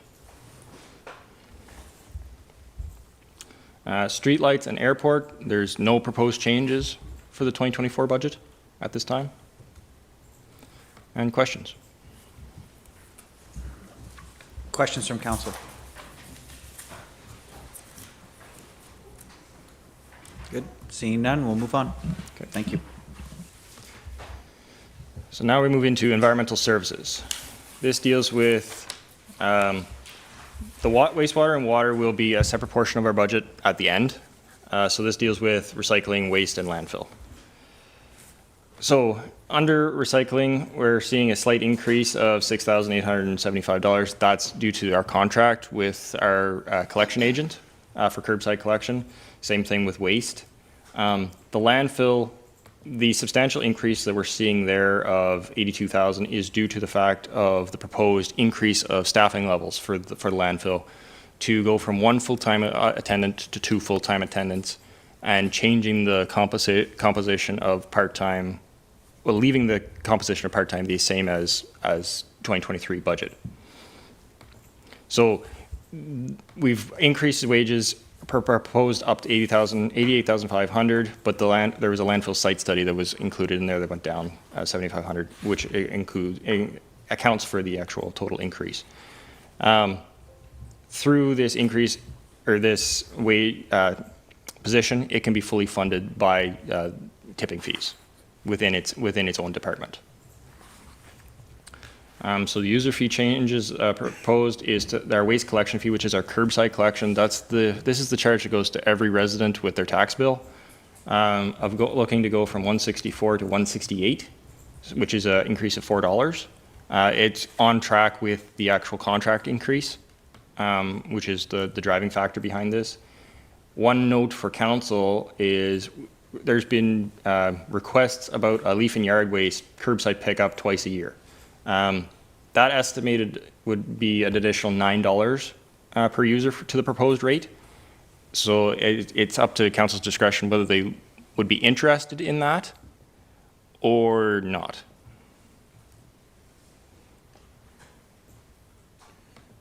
Looking at discussion on that now? Do you want to have? Okay. And then user fee charges. So these are the actual charges that occur at the landfill. So special opening of site going from 100 to 125. Tipping fee per ton going from 95 to 105. Construction demolition 95 to 105. Our unseparated construction demolition waste going from 190 to 210. Trees and large branches going to the per ton tipping fee of 105. Mattresses and couches going up to $30 instead of $20. Contaminated soil 105. And then boats, it would be changing from the current model, which is $5 per foot, to the actual tipping fee per weight. So we'd just be able to put it through. It doesn't matter the length of the boat, it would just be based on the weight. Questions? Good, and just to come back to the a la carte piece, we're going to see that, all the a la cartes at the end? Yes. Or you're looking for a decision at this point in time? The reason for this one a la carte is because it does not affect the overall levy. It affects one piece of which is a user fee base. That's the only reason it's at this point. Good, we'll open up for questions. Councillor Trim. Does that mean we can discuss this one à la carte? Yep. Okay. So every user would pay $9 extra. That's correct. And for that, whether you use the service or not. That's correct. Has there been a really big call for this service? Like, is there a lot of interest in it? I'll let Public Works Manager Kluger speak to that. Yes, so we've had one or two residents inquiry about it over the last year. The township did do a pilot, if you recall, in 2021, which we did one in spring and one in fall, which we only seen a 6 to 7% rate. So the pilot we did do was very limited used, but something that if council would want to do it, it would increase anywhere from $5 to $9 on the high side to actually include it for one pickup in the spring and one pickup in the fall. If I could just add for the context of the à la carte thing or this proposal is, right now, staff have a budget, a balanced budget being proposed. It does not include leaf and yard waste. We're not recommending at this stage that we do that. We've heard from the public a little bit that that might be something that our community wants. We've heard from a few people, so we present it to council to say, here's an optional additional service you could provide to your residents, but it costs money to do, and we suggest if you're going to do it, fund it through those user fees. We're not recommending at this stage that we do it because of the limited uptake of it. Other communities do it. We've heard it from a few residents, so we're presenting it to council. Yep. Treat it as basically a public comment to the budget. Someone suggested that we should consider this. Staff have included it on the basis of that public request. Good. We'll move on to Councillor Bell. Do we charge the same tipping fee right now for yard and for yard waste at the Ross site? What do we charge for you? I'll pass that off to Dan. So leaf and yard waste is currently free if it's under, I believe it's 3 inches. Anything that's over the high enough size to require grinding is charged at the current tipping fee of $95. So the small stuff is free. Yeah, so my comment on that would be, we already somewhat provide a free service at the township dump. I don't know if I'd be supportive of all residents incurring a fee whenever we already have an option for a free drop-off at a location that we have. So that would be my comment on that. Perfect, and noted. And it still will come back later if the à la carte gets listed? This item itself is brought only this one time. Okay, good. So let's make sure that if there's any other comments specific to this one, throw it out on the table now if you disagree. Councillor Moore. I disagree. I think it should be offered for $9 a year. There's a certain amount of demographic out there, especially in the metropolis of Beachburg. I hear it all the time. They don't want to take their vehicles to the landfill. They would rather be picked up at the gate, per se. I know when we did the trial a year or two ago, the numbers in Beachburg were higher than everywhere else. So I do hear this a lot from the village residents that they wish we'd bring it back. And this is where we stand. So for $9 a year, I'm definitely in favor. It'd be $9 a year for every single taxpayer. That's correct. I'm not in favor of $9 a year for something like that. I mean, I have to go to the landfill this weekend with mine. I mean, I could take my neighbors if they wanted me to. I mean, I don't see the big deal of having to take your vehicle to the landfill site. Good, thank you. Councillor Trim? Yes, again, and this is another example where we can point to our large farming community that wouldn't use this. And so we have to be cognizant of that. I do recognize that in the settlement areas, yes, it's a bit of an inconvenience traveling to the landfill site. However, you know, we've got to think about the whole community, the community as a whole, and so I would be against this additional waste levy fee. Any other comments? Yes, Councillor Olmsted.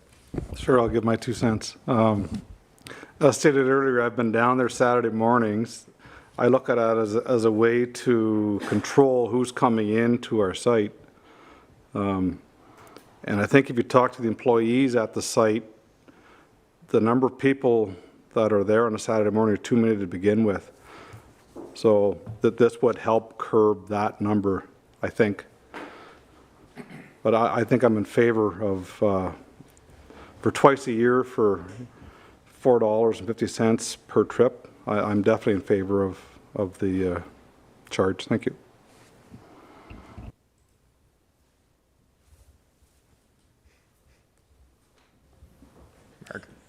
Sorry, Councillor Bell. Sorry, maybe this is a question for Deanna. But is it something that is being requested from the employees that work at the landfill site, something to this nature as far as to limit the number of vehicles that are coming in? You know, we have 2 times a year where this happens a lot. It's in the spring and the fall. Is it something that would be beneficial for the employees and for the landfill as a whole to have a program such as this, or what kind of realistic difference does this make from your perspective? Yeah, it definitely could help. As you mentioned, leaf and yard waste is up dramatically this year. We had some pretty big storms that have added to that, and that's has resulted in quite a lot of increased vehicle traffic over the spring and summer. So something like this could potentially help decrease that vehicle traffic on the weekends. Definitely. And the one thing also to speak to is that leaf and yard waste being accepted in landfill isn't actually, it doesn't necessarily contribute to the filling of the landfill. We actually use it as beneficial cover. So it is something, the more we bring in, it is actually better because we're not relying on sand for covering. But yes, the curbside pickup twice a year potentially could definitely decrease the vehicle traffic coming in on individual loads. That is potential.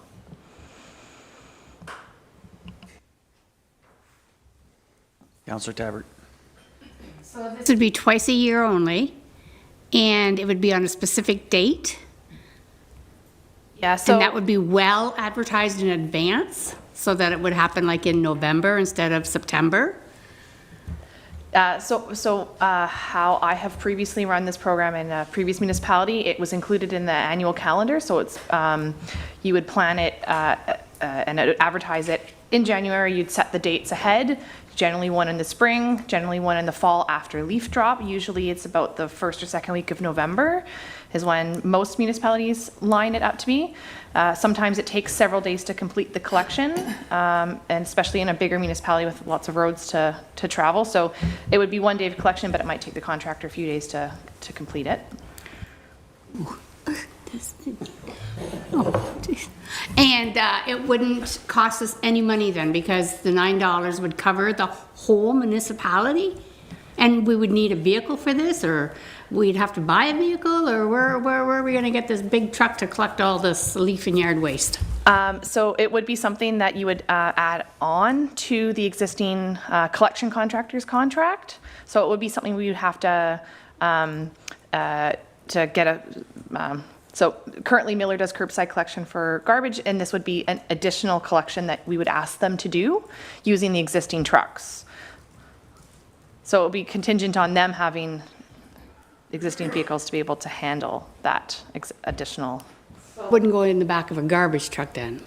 It would, but it wouldn't be mixed with waste. It would be a separate run for just leaf and yard waste. Again, and taken to the landfill. I'm just concerned with the $9. I can't see how $9 per property would cover the whole expense of this when, yeah. So because even though our farmers don't use it, they would still have to go up and down that road. Like if, for example, the Queen's Line, because there are homes on there that aren't farms. So It's based on, as I understand it, the pilot project that was done a number of years ago. We had a rough cost of what that cost us the last time it was undertaken, and that would have been based on the contractor would have given us a quoted price to undertake collection at all. It's approximately 3,700 stops that currently pay the waste management user fee. So it would be everybody that uses curbside collection. That total is about, again, it comes out to about $9 for those. So just to be clear, there's no opt-out. Every resident would pay. Yeah. That total amount would cover the contractor costs. Good. I'm going to go to the deputy mayor. Lane and Kyle may kill me for this one, but I'm just wondering if there's any chance we could use our own public works trucks to do this twice a year, or if that would be an option to go around and pick up our own and then bring it to the landfill and use that cover. Or is that like? I'm going to speak to we're not currently licensed as waste haulers, so we're not, that would be something that we'd have to get our vehicles licensed to undertake that through the Ministry of Environment. So that's why we would use a licensed waste hauler currently like Miller. It's possible, but there'd be some administrative stuff to do that legally. Public Works managers? Yeah, and that's something we could look into. I know, for example, in the pilot program, it did take 4 days to complete the whole township, which that would take away from Kyle's team to complete this. One thing we could look at, if we with the additional landfill attendant, potentially we could do sections per week, something that we could look at. There would be a cost, obviously, in vehicle costs and maintenance and fuel. The big caveat is that we don't have a large enough truck to actually put all the leaf to air waste in without blowing out. But that's something that council would want to direct us. We could look at that. Good. And I saw Councillor Trim and then Councillor Bell. Yes, I'm a big proponent of user pay wherever possible. And I would like to remind council that we are considering levying $9 on every household because a couple of people have made an inquiry. I'm not convinced the majority of the population wants this at this time. Thank you. Thank you. Councillor Bell. Just to confirm the number, you said we had about 5 or 6% usage with the pilot project. Is that correct? That's correct. And yeah, it was out of the, I think it's almost 3,800 to 20. Yeah, 3,820. Yeah, we've seen, in May of 2021, we've seen 258 users use the program. And in the fall, which it is 237, which is we're going to be between 6 and 7% usage. The one note I was wanting to correction, it would be actually to not all residents, like all property owners. It'd be ones that actually pay the actual the curbside collection fee. So basically, any unit, like a household, or would be. It's not actually all properties. It's whatever is charged the waste collection fee currently. Specify no vacant land would be paying for that's correct. the truck to drive by it. Yeah, good. You had another comment? No. Good. Sorry, Councillor Tabard. Sorry, not every property pays this $168 then? No, I can answer that one. So right now, if you're a residential property or commercial property, you would pay for your garbage collection at your curb. But if you're a vacant land, like say a farmer's field, that property does not pay the curbside collection because there's no garbage pickup at that property. There's no residents to generate the garbage. That's the ideal behind it, is that it's a residence or place that's generating garbage, so it needs pickup. If it won't be generating any garbage, it doesn't need pickup at that spot. Good. It comes back to the principle of we're trying to charge the people that use the service with the, yeah. Perfect. There's no requirement to make a decision on this right now. Certainly not. And what I would say to council is there is a fulsome recommended changes to the landfill staffing and the like, and we had hoped to bring a report to council before today. That just didn't happen. We do have a fulsome report coming on the 15th about that. It's great that this is creating a lot of discussion, which is really important, but yeah, so no decision now. We'll come back with this on the 15th, but I'm gathering there may or may not be some interest, but we can make that decision on the 22nd rather, when we come back to council. Perfect. Thanks. Good. So take this away, members of council. You heard everybody's comments, and we'll make the final confirmation on the 22nd of November.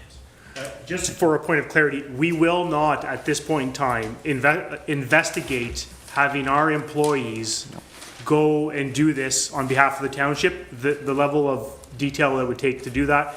So for the 22nd, you will not have the details about us doing that in-house, just for clarity. Thanks. Good.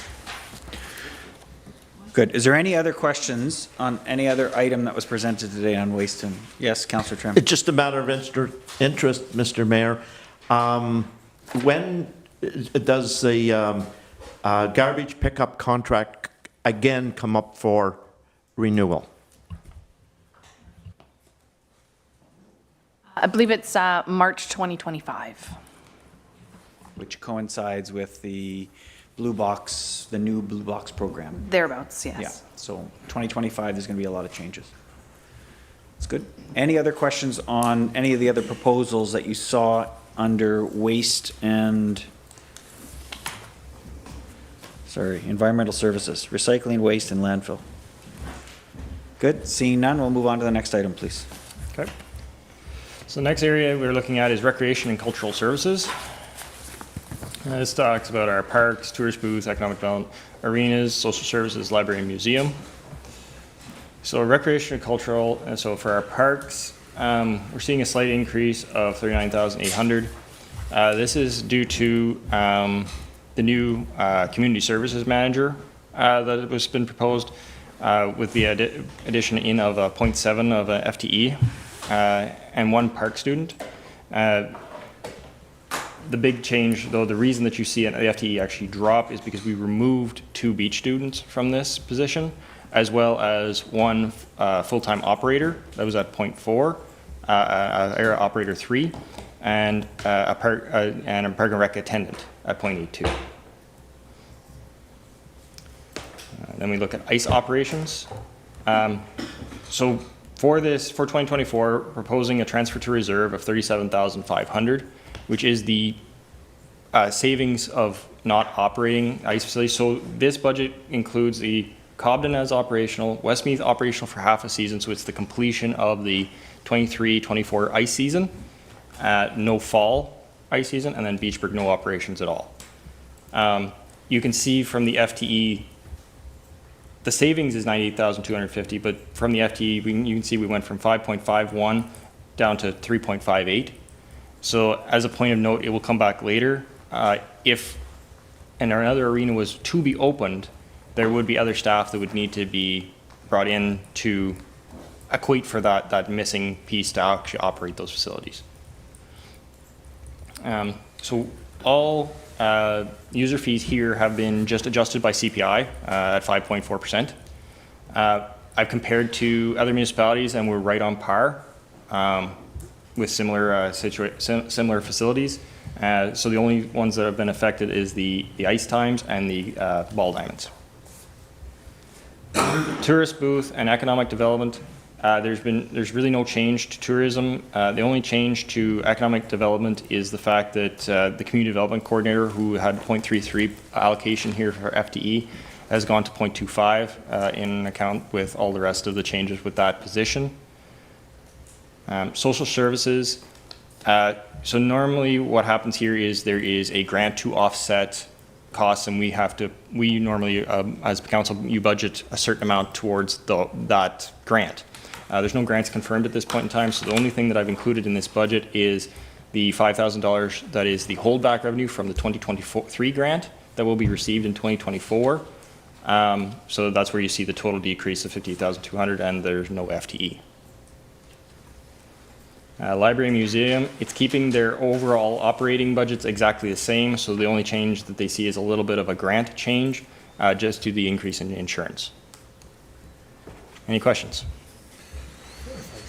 Yeah, CAO, please. Just to provide a bit of clarity there. So one of the key things, if you go back to the Parks, Recreation and Cultural Services parks, one of the things you'll note there is the operating expenses have increased from 376 to 416, but the staffing has been reduced. The reason for that is the allocation of staffing from parks to ice operations. So we are not tracking an employee's hours they spend in an arena versus the hours they spend cutting grass. We're not tracking that to any great degree. One of our proposals for the capital is to have tablets or devices to be able to do that.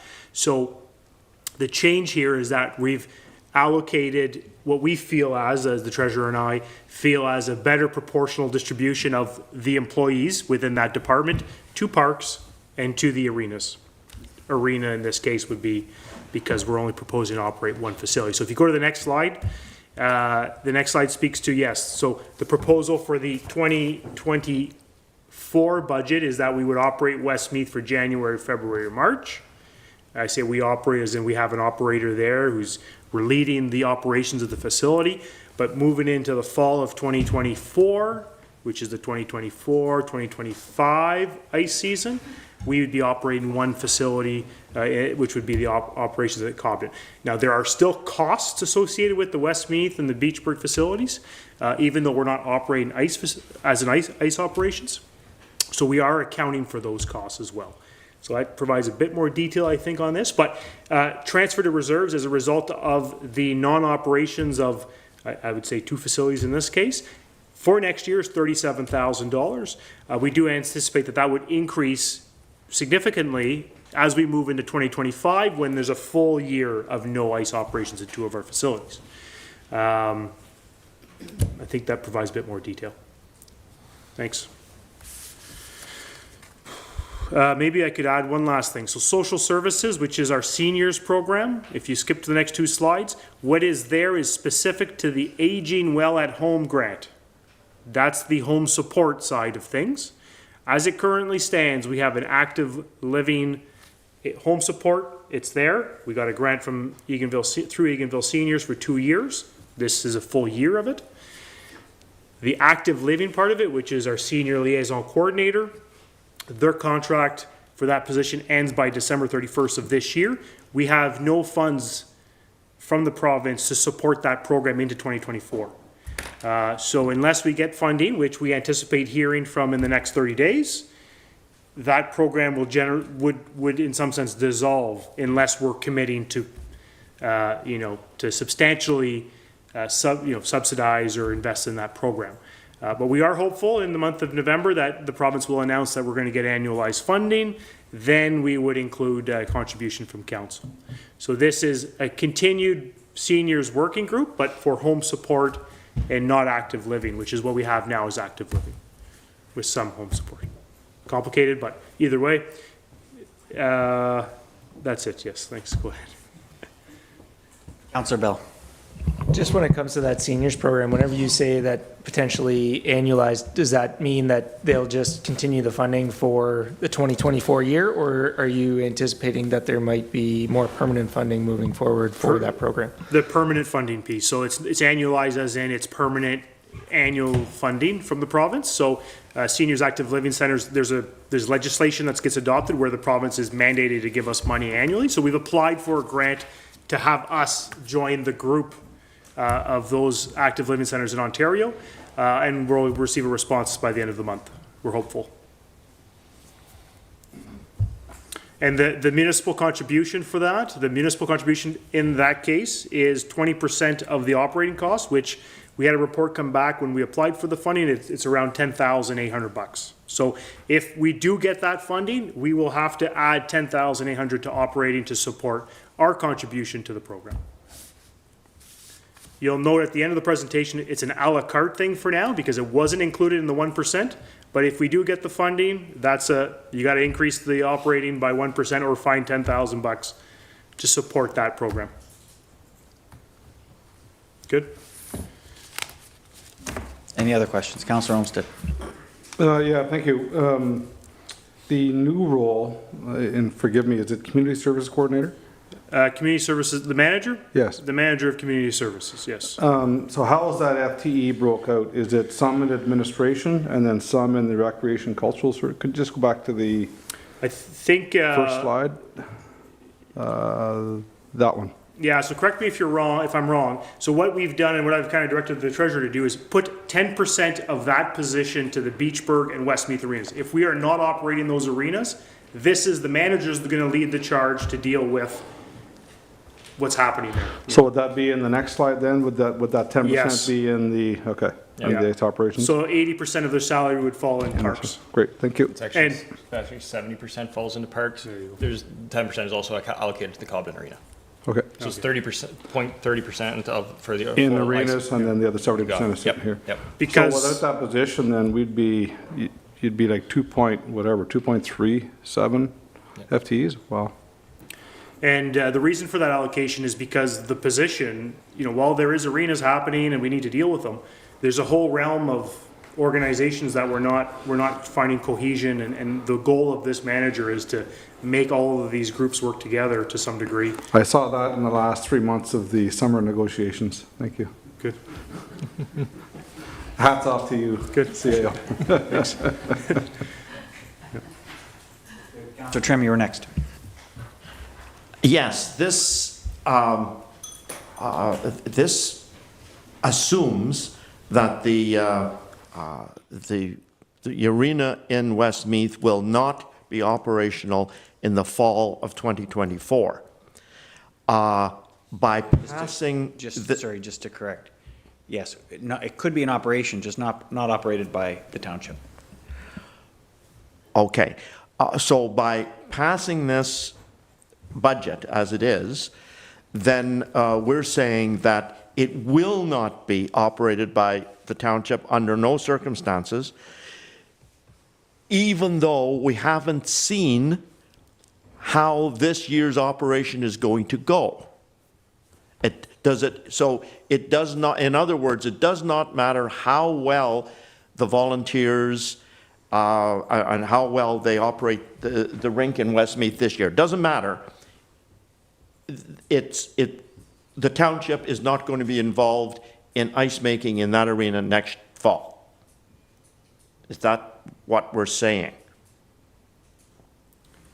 I'll let the CEO add, but I don't know if we can correlate those two events. It's not a direct correlation between how good Westmeath does in terms of volunteering and whether or not we make that decision. We're making the decision based on long-term financial planning. So I know you're trying to correlate between the two, but I don't think there's a direct correlation. CAO, can you add anything? The correlation piece is important, what you're saying. I never thought of that until you mentioned it. But yeah, the proposal from staff is that moving into 2024, we, the township, would not operate the Beachburg and/or Westmeath Arena facilities in the 2024-2025 ice season. There is a transfer to reserves in this case of the tune of about $37,000. So there is some, if council, when the time comes at the end of the season and we analyze the success or whatever it may be from last year, there will be a reserve fund that'll have some money in it if council wishes to contribute to these organizations to continue to support our community. So that's one avenue. And then the other one is at the end of this presentation, if council does wish to operate a second facility as a whole, then there would be an a la carte piece where there's going to be a monetary amount attributed to it, which is an increase over the 1% operating. So you're right in that sense that by the end of December, when we pass the budget, staff are hoping that there's a decision around what arenas we're operating. Correct. And just to be clarified, I don't remember the motion exactly, but I think that was the one that was decided on September 20th. Yep. I think the direction to staff was to only budget to operate Westmeath 1 year as a transition year. So this is being prepared in accordance with the motion that we passed in September. Yes, Councillor Trim. That may be true, and I think we're going to have an opportunity to maybe, again, meet with the community to explain this because they seem to have it in their minds that if they work very, very, very hard and they're successful, that the operation may be able to continue. And so I think it's incumbent upon us to make that clear to the community and not just rely on me going around talking to people or anybody who happens to be watching today. I think this is very important. Now they may be misguided in what they're thinking, but that's what the thinking is in the community, and I think we should make sure that our direction is very clear. Thank you.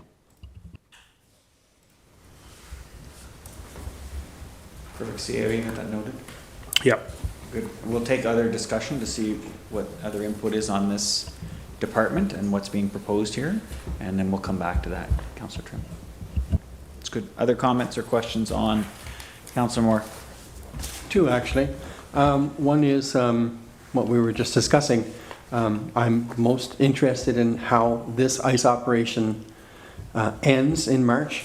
It would be nice to know the numbers and number of volunteers, et cetera, et cetera. It's really too bad that our budget is broken up into two years when it comes to ice making. I do look forward to see what the results are from implementing the hybrid opportunity, as it were, or Beachburg Rec, et cetera. It will be nice to see the numbers. So leaving that, I would like to get back to the seniors. And as I believe it was proposed, if the grant doesn't come through, that we will be eliminating a position. Is that correct? So not eliminating a position. So currently we have an active seniors liaison coordinator on staff who has a contract till the end of the year. So the contract, if the funding is not awarded, either if the funding is awarded or not, that contract ends. The employee knew that contract would end. Okay, so then looking at the council around the table, are we prepared then if that doesn't come through, that grant, are we prepared to start going backwards on our seniors groups the way we've been trying to work forward? Are we prepared to go backwards, is my question.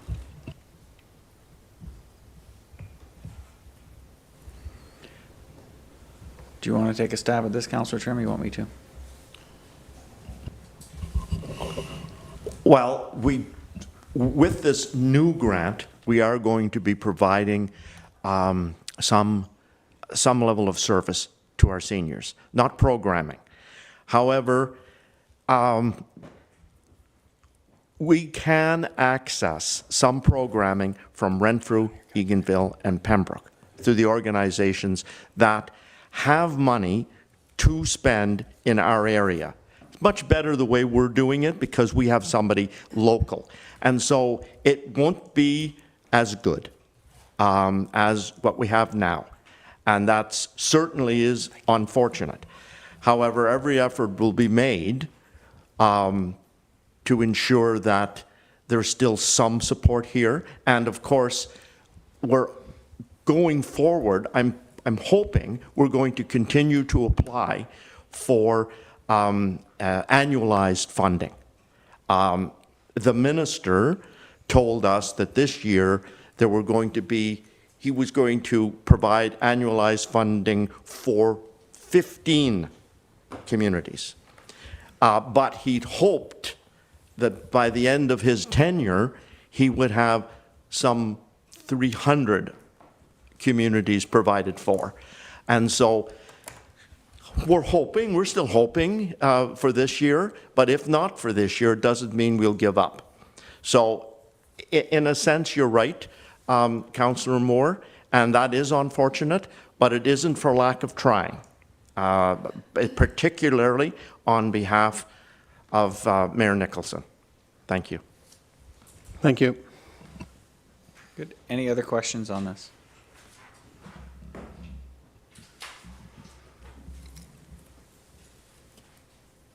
Sorry, I just want to check my notes.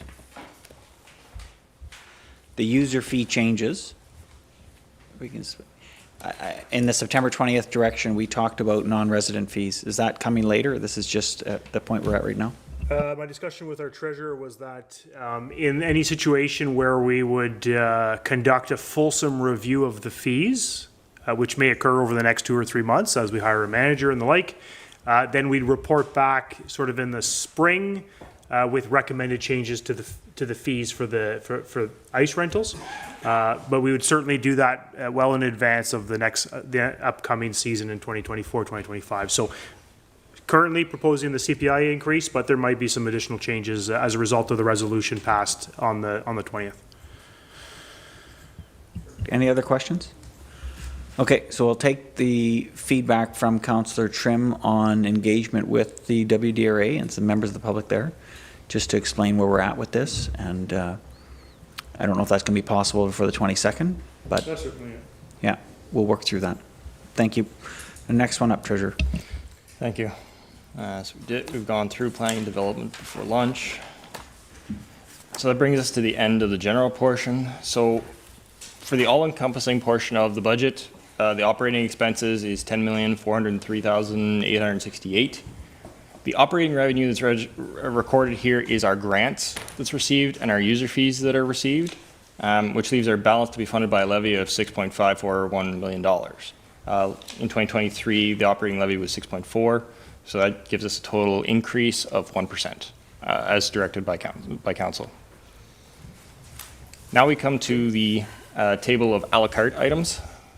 This is the one we've talked about before, that 1% does not include any of the things that are listed on this, included in this table, and the effect of the actual levy is shown to the far right. So anything you add or remove has that effect, exclusive effect on the overall budget. I will note the ones that's not on there with our last discussion item of social services. Last year the budget was put through as $63,000. So if you were to put that on as an a la carte item that we wanted to self-fund a seniors program ourselves, that would be a 0.93% increase to our levy.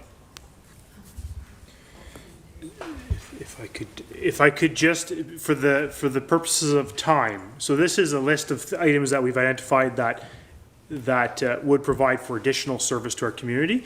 We do have the capital budget or funding sources and capital budget as the next slides. What I would recommend is that we go through that, and then maybe come back to this afterwards for some deliberations, if council so wishes to do so. But if that's all right with you, the mayor, and through you, treasurer. Yeah. Yes, please. Okay. So next we're on to capital and special project budget. So I'll talk quickly about the funding sources. So OSIF, the Ontario Community Infrastructure Fund, at this point in time, I do not have a confirmed amount that comes in November, early November. So I'm expecting it any day and will be long before the 22nd meeting. So I'm budgeting everything using the 2023 allocations. That was $561,652. It's using current replacement values for assets is how the government runs their calculation as to what we receive. Eligible capital projects for that is roads, general infrastructure, and those type of areas. Next one is the Canada Community Building Fund. It's formerly known as the gas tax. Again, at this point in time, the total funding for 2024 is not known. However, it's expected to be very similar to 2023's allocation, so that hence I've budgeted as is. Yeah, and then it speaks to the capital project, which is construction, renewal, or enhancement of infrastructure, redevelopment of brownfield sites, and initiatives that strengthen the municipalities' ability to plan for the future. So the funding sources for this chunk of the budget is broken down into the few here. So in 2024, the taxation and capital reinvestment reserve, it totals $987,294 generated through the levy. So in 2023, council approved a 4.8 increase of the levy to be directly put to capital. That equated to $298,392. This year, with the proposed levy increase of 4.2, that equates to $284,460. And the capital reinvestment reserve, with its 1% increase onto that, is the 404,442. Those three numbers total that 987, 294. But as you'll remember from my earlier slide on debentures, it's proposed to use 392,650 of that capital reinvestment reserve to actually allocate to the Olmsted Jeffrey Lake and Cameron Street debentures. So the two leaves about 581, I believe, $1,000 to use, and then it leaves about 11,000 left in the capital reinvestment reserve for capital. There is always other reserves, our working capital, development charges, water and wastewater, but working capital is normally used when in an emergency situation. There are other reserves, and we'll speak to those shortly. Any questions on that piece? Any questions?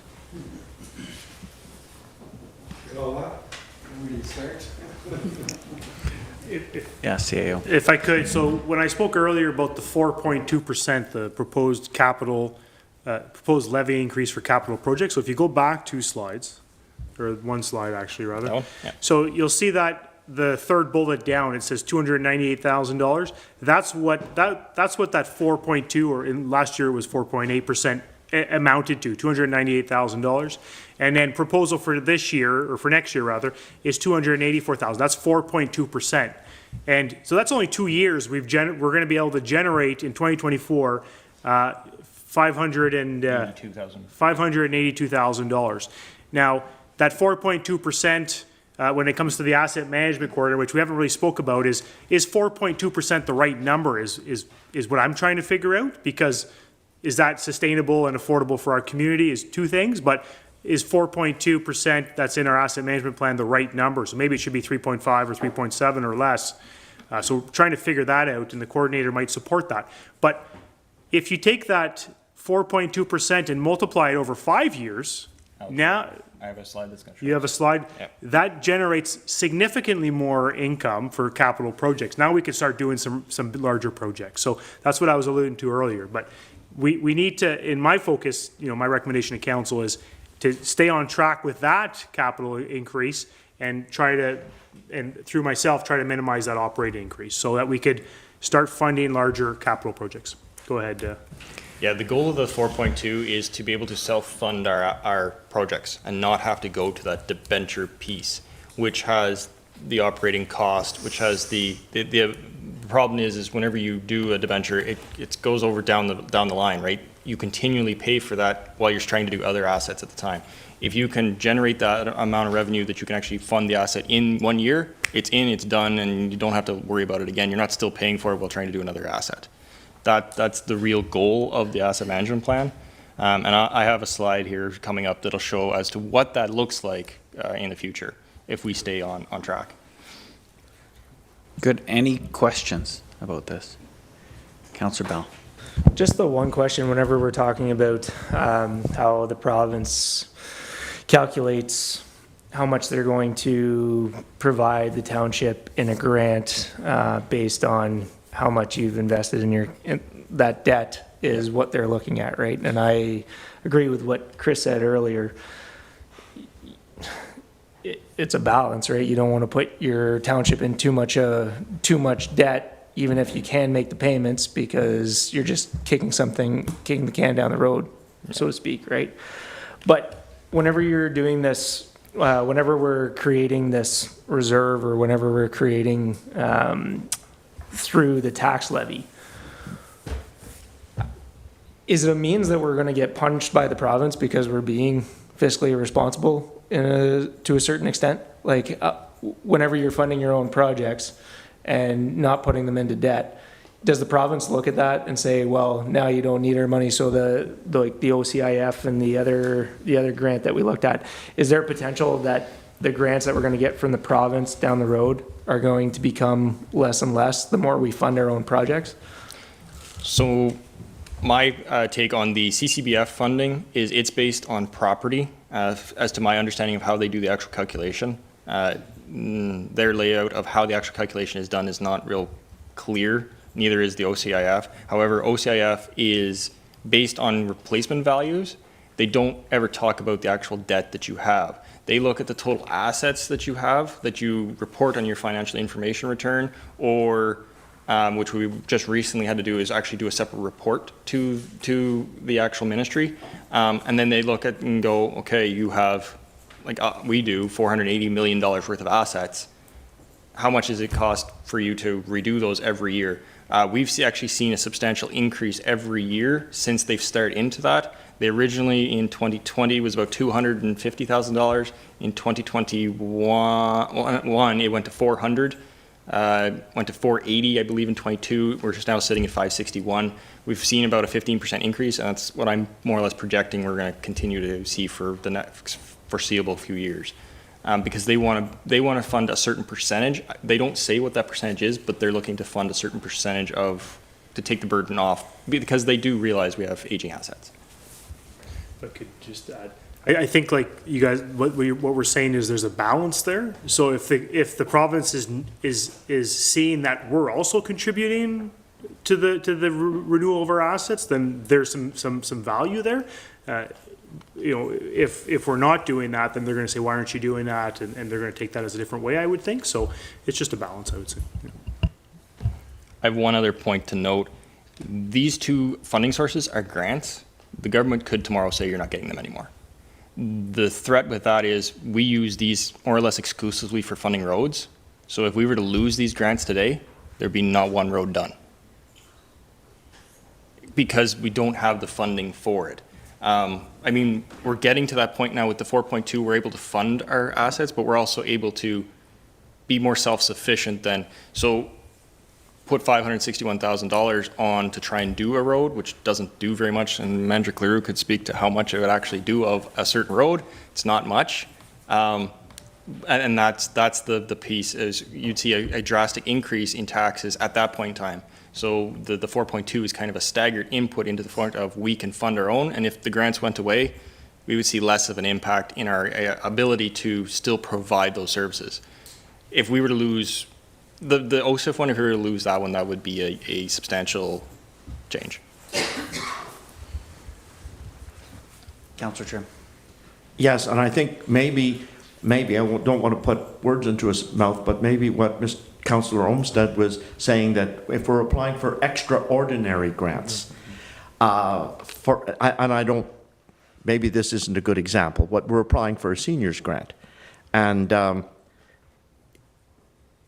maybe if it is seen that we can do that whole seniors program on our own, what do we need a grant for? That's an extraordinary grant, I think, is what Councillor Olmsted was referring to. And so I think the other grants, the two other federal and provincial grants, are sort of done fairly among municipalities. And so if they were to stop a grant, they would be stopping that grant for the whole province of Ontario, which would be quite tricky. Yeah. So I don't think we need to worry about that.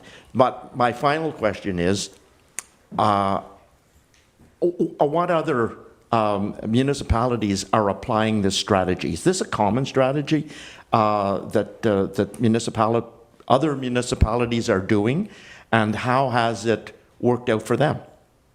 So I can speak to the fact that under the regulations, I think it's OREG 582, but I wouldn't quote me on that. There is a regulation that every municipality had to create an asset management plan. And through that, they had to look at their assets, and a lot of municipalities looked at it at that point in time, and then there was recommendations made into what you need to do in order to be able to self-fund your assets and not rely on grants. And we're following our asset management plan, which was made to meet that OREG regulation. So it was a mandated thing that all municipalities must do. To the effect that all municipalities are following it to the letter, hard to say. Even we did not, the first year it was implemented, we went 0. The next year is when we actually put in the 4.8, that was 2023, because the plan came in 2022. And so that's the piece. It's up to kind of each council as to how much weight they want to put into that document. Okay, thank you. Perfect. I'll just say one additional thing, because this is great conversation. We're talking about a fundamental change with the way that we program out our funding.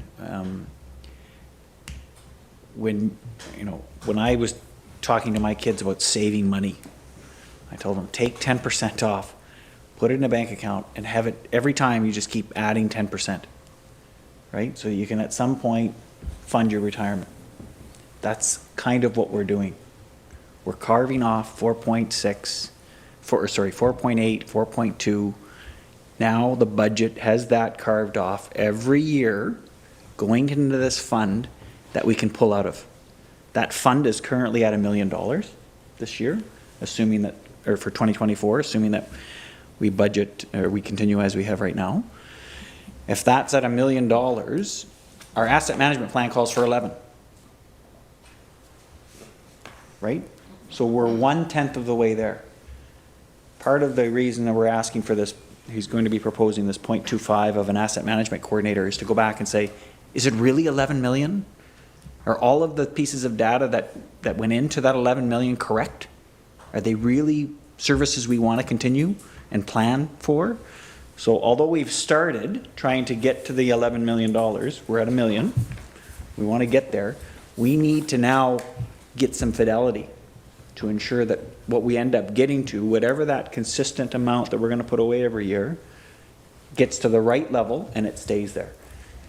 My personal opinion, I don't think it should be 11 million. I think it's going to be less than that, because I think we have some decisions we can make in terms of our level of service that we want.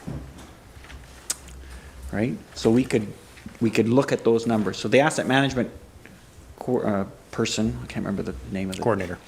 Asset management coordinator. Coordinator will help do those number crunching to come back to us to make those decisions. And we'll be able to then realize how many more years do we have to add this 4.8, 4.2, whatever it ends up, how many more years before we get to a steady state, and then it's self-generating, because the earlier amounts keep coming into the bank account every year. Does everybody understand? Okay. Yeah. Councillor Trim, last question and we'll move on. Yes, and just a clarification, at some point it was identified as 11 million, but over time, when we're not spending the money into assets we should be, is it still 11 million? That's what the coordinator would maybe find out. It's going to be getting higher. 5% increase in cost of living, 5% increase on 11 million. Right, so, good. We could talk about this all day, so we're going to move on to the next point. Okay. Thank you, Treasurer. So now we lead into the actual nitty-gritty of the capital and special projects list. So staff going through that must-have, can't fail, strategically important, right time. They came up with 74 projects. A good portion of those actually were 2023 requested projects that carry forward that just couldn't be afforded in 2023, and they pulled into 2024 with a total of 12.519 million. Those are requested projects that could be done. The breakdown is 14 in building, 1 in engineering, 18 in equipment, 4 in fleet, 10 in infrastructure, 15 roads, with 2 of which have water and 1 with wastewater, 6 studies, and 6 under the administration headline. 44 are considered replacement and 30 are considered new. So of those, with the fundings that I spoke of or in the earlier slides, staff has identified these 4 for and under the environmental services heading. So recycled containers for events, cost of $7,500. That would be funded through the waste reserve. Currently there is a waste management reserve fund.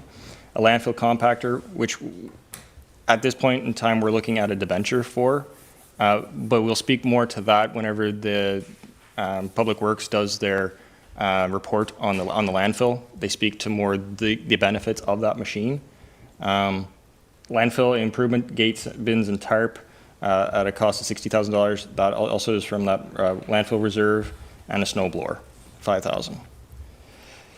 Under the general government, computers, which is something that we do every year at a cost of $10,500. That's to come from the levy. Staff tablets, this was something that we were talking about with the tracking of hours and the health and safety side. So that costs $17,500. That's to come from the modernization reserve. And the asbestos management plan, $50,000, and that's to come from levy. That's a requirement with the asset retirement obligations. Under the protective services, there's a fire training site, which most of you got the chance to look at whenever we went past doing the road tour. That cost is $50,000 to be funded by the levy. The fire PPE, which is their bunker gear, is an annual replacement. Requirement for that is $40,000. And then we are looking to put $52,671.01 into the reserve for the fire tanker. The reason for this very specific amount is because we've actually created a 10-year capital plan for vehicles and equipment, where for the vehicles portion, or the fleet, it's pushing $400,000 worth of the levy into the vehicles. And a later slide will show how that looks over time. So the Cobden Arena dehumidifier to be funded through CCBF at a cost of $69,000. Transportation Services has a number of them to go through. Mindview Salt Shed, $75,000 coming from the levy and the roads reserve. A trailer is $14,152, which is levy and the remaining portion of the capital reinvestment reserve. A light truck, the cost of $70,000, which is part of that $400,000 overall allocation to vehicles. The tandem plow truck, it is at $377,321. So the remainder is portioned through the levy, but in 2023 we actually budgeted $100,000 to put away for reserves for that vehicle. So when I say roads reserve there, that's where $100,000. So $277 is actually what's seen this year. Rapid Road, which is a third surface treatment, $280,000 to be funded through OSIF. Colesmith, Queens Line to Kerr Line, DST, that's OSIF and CCBF at $220. Cul-de-sac at Alva Drive and White's Beach, just a gravel one, $10,000 to be funded through OSIF. Sutherland Road, DST gravel, $42,000 through OSIF. Hyla Road, $65,000 through OSIF. And then a reserve for future road reconstruction projects at $108,000. Right now, there is a number of large projects on the books that at this point in time are not capable to be funded, but if we put a little bit to reserve this year, there's a potential for them to be funded next year, our 2025 budget year. Examples are Crawford Street, Grand Settlement Road, Zion Line, Simpson Street, or Hume Street, all of which are over $500,000. Crawford Street, for example, is a $1.5 million project. So if the Public Works Manager actually wants to talk to these ones. Sure. So one of the items is Rapid Road. So that's a management plan. We're talking about not actually just redoing the actual road, but in case like this, is actually extending the life. So this is a prime example of Rapid Road. It was done, I think it was 8 years ago, 2014? 2015, thank you, Kyle. 2015, and it's just seeing life now. It's if we don't do anything, it will drastically change from fair to poor. So some of the traffic, it is so the kilometers is 8.5 kilometers long, and it's actually being proposed to put a third lift of actual, and this would extend the life approximately 15 years. Colesmith, so this is Colesmith from Queens Line to Kerr Line. This one here actually has quite a few traffic with the AADT of 527. In this case, there is actually no houses on the actual road, but it's widely used from the highway to Grand Settlement Road. Its current is DST and proposing with DST. Ideally, this would be transitioned to would be a candidate potentially for asphalt, but the cost is quite a lot more. But staff are recommending this road with DST and future have a plan in 5 years to 7 years to actually put a third lift on. Next slide. Southern Road. So this one here is one of our worst roads in the township. It's currently DST with a traffic of 197 vehicles per day. 3 houses on it, and with kilometer 1.35. Staff are proposing it to switch to gravel currently.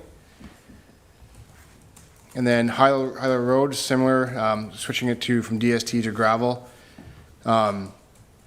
With the vehicle, there's 8 cars, and with kilometers of 2.35.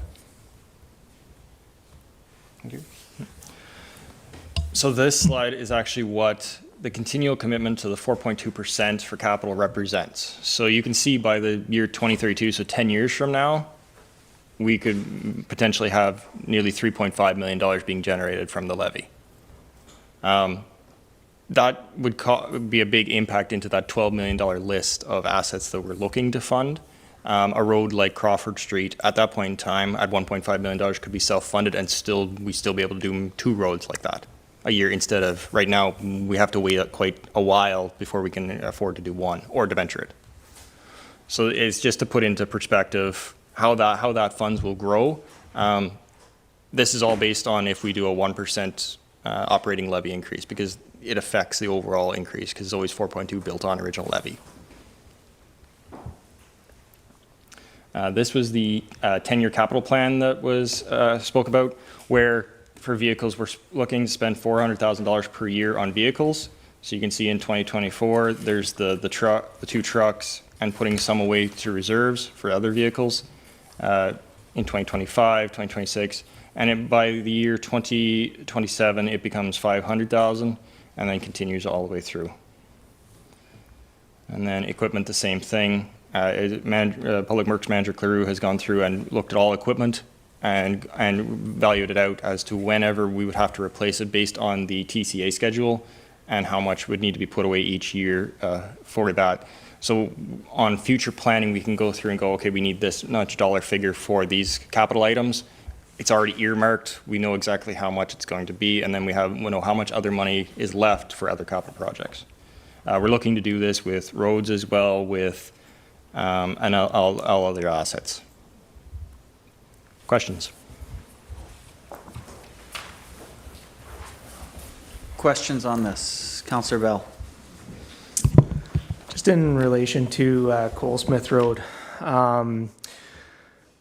traffic count on that is 527. That's daily, correct? That's from the traffic study that was just done? That's correct.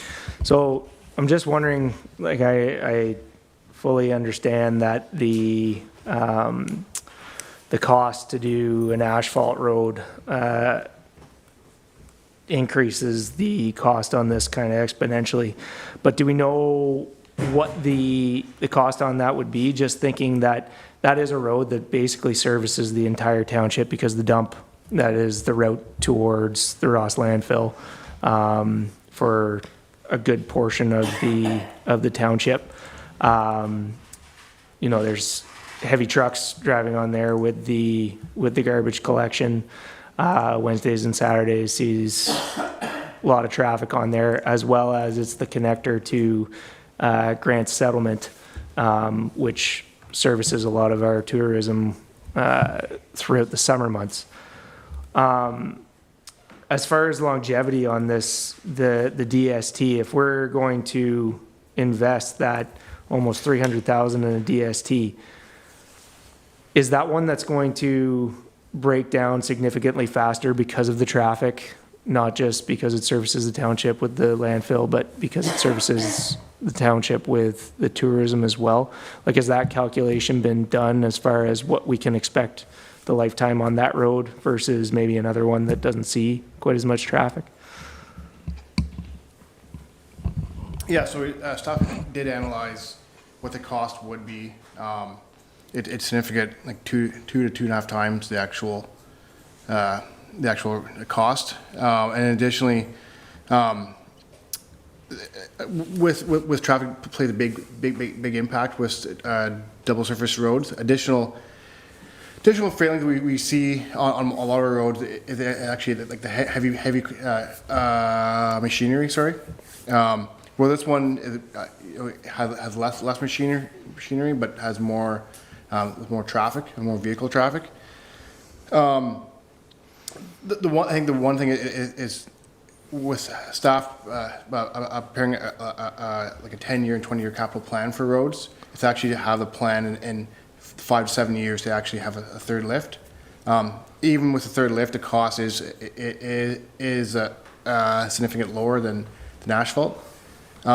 Ideally, if in the future when we're like down the road and have the actual funds to maintain as a councillor that's like once we were there, then we could look at actually doing roads as per like based on traffic and number of vehicles and with number of traffic and houses.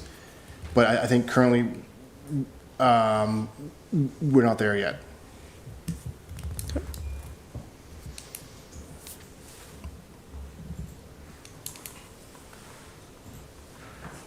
Good. Any follow-up, Councillor Bell? You want to wait?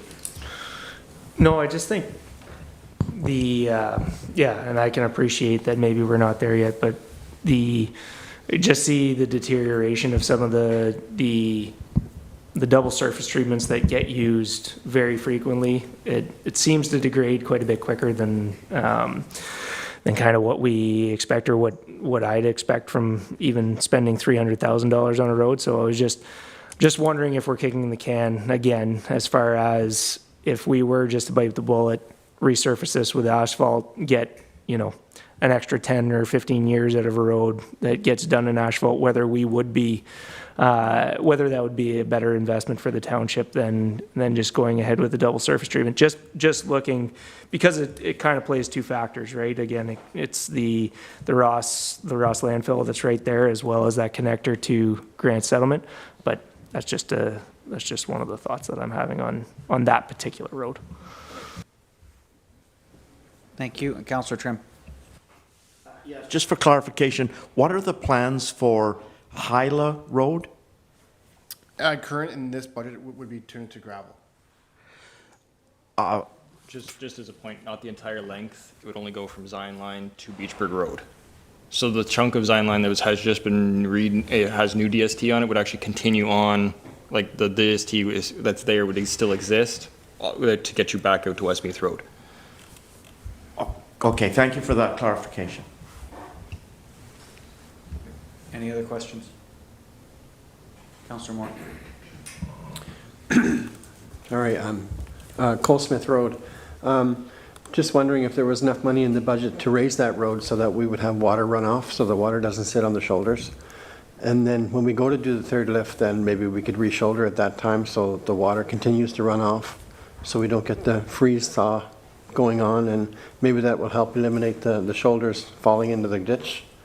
And it won't be so soft. Would that be extra money on the rehabilitation, or would that be inclusive? I'll pass it on to Kyle Avey, our road superintendent. Maybe you can speak to like what's actually done with our own staff and. Yeah, so typically what we would do there is we'd budget for include pulverizing it, and we'd go a little wider, and we would turn those shoulders, mix them all up into gravel, grade it across, and then as we put our new gravel across it, yes, we would raise them up higher than those shoulders so that you have positive drainage on both sides of the road. So you wouldn't have that pool effect. Yeah. Okay, thank you. Good. Just before I go back to Councillor Trim, is there any other questions? Councillor Trim? Yes, I don't know when it's appropriate to bring this up, and please tell me if this isn't the time. But, and I don't mean to at all suggest that we increase the budget at all. But I would like consideration given, because I can see there's going to be an awful lot of gravel drawn this construction season, 2024 construction season. And it is my contention that it is cheaper, safer, more efficient all around if when we're drawing the large tonnage of gravel that we contract that out and maintain our own. It doesn't mean that our fleet of equipment should be idle. I'm not suggesting that either, because there's many lists of things that the other equipment could be doing. I'm just thinking that, could that be considered in the budgeting for gravel? Because right now, we're not getting a true cost, I think, of what it costs us to do work with our trucks, because we're not really charging machine time against the job. And so it's hard to get a true cost here. So I'm just wondering if that could be a consideration. It might mean doing less roads, because I'm not suggesting we increase the budget, or putting out less gravel, I should say. But I really think, and it's also speaks to comments that you made on the road tour, Mr. Mayor, where you quite rightly often asked how long vehicles would last and when they need to be replaced and how much they cost. Well, I think municipal equipment should last 30 to 40% longer than the industrial average. And we can do that by not giving them the heaviest work. Work them, yes, no question. They shouldn't be sitting idle. They shouldn't be gathering dust. But the heavy, heavy pounding work, let the private industry do that. I don't know when this should come up. I've said it now, and I don't know when it would be considered. Thank you, Mr. Mayor. CAO or Public Works Manager, you guys want to comment? I would just, I think what Councillor Trim is referring to for the other members of council is that in a project like this, where Superintendent Eady indicated that they would pulverize the existing DST, then our team would come in and grade it, and then we would transport gravel to the site to make it wider. That transportation cost is potentially not included in the total cost of the project. Is that correct? That's correct. That's correct. So what Councillor Trim is suggesting is that instead of using our team to do that work, that we contract that work to an external source, a gravel company, to bring that to our site with larger vehicles perhaps at a cost, but that cost is in somewhat savings because our crews and our equipment's not being utilized, for one, so fuel and the maintenance on our vehicles, but also our staff could be doing something else. They could be brushing, they could be doing other types of work. So I think that sort of summarizes, but not necessarily adding to the project, just maybe doing it slightly different in one of the components here. Good? So maybe just to the manager, is it noted and we will review, or is there any further comments? Yeah, so I'd like to add. So staff have done in the past, in certain projects, we've hired out the trucking from it. This current township, we currently have done in the past, done unique, that we buy the actual gravel itself, then we actually turn around and crush it. I don't know any other townships in Renfrew County do it that way. They typically buy it from a gravel pit already crushed and truck it. And you notice that in the amount of actual gravel road program previous to this year, we used to do about 12 to 14 kilometers of road. Now we're doing 6 because the gravel has gone up in price. But then the staff has determined, like we've asked our neighbor municipalities what they pay for gravel, and it's approximately almost double than the current practice we're actually doing. That doesn't mean that we could still hire out the actual trucking of it. The one thing that we have proposed here is actually is tablets for staff to actually start tracking when we actually do staff time and then actual and also vehicle time. We would be included in that, so it's not just capital project, but it's how long do we actually do brushing, patching, for example. So we have all these stats that we can determine. It doesn't make sense to actually have a $400,000 tandem truck we use for plowing, doing gravel, for example. So something that we are working in the future to actually have a true cost and I have a true cost of a project or a task. Hopefully that helps. Supplemental. Thank you, Mr. Mayor. I don't want to belabor this, but I think it's a good idea if we contract crushing our own gravel. That's an excellent idea. We've got many very good gravel pits in our municipality, and that's a good idea. And the preparation, the grading, the culverts, all of that stuff, that what I'm speaking of is the hauling of mostly of the gravel, because it's, well, that's what I'm speaking of mostly at this point. Thank you. Good, thank you. Staff's noted. Cost-benefit analysis. We're trying to do things the best long-term value for a dollar, and that includes our fleet management. Any other questions or comments on this? Good, and I'll just take a look when I see these roads, and I don't want to get into the individual roads, but the idea that we're talking about a third lift that buys more time, that we're having that debate over DST versus asphalt for a road that has over 500 average daily uses. These are the right direction. We're getting into the right direction where we're having that discussion. We want the best road possible for the cheapest amount of money for the longest period. There's no use putting lipstick on a pig just to turn around and have to re-lipstick it, reapply in 5 years, the next term of council. So, you know, the point that Councillor Bell brought up, should we be asphalting Colesmith, right? Yes, it might cost 2.5 or 3 times as much, but would it last longer? And good on staff, we don't know.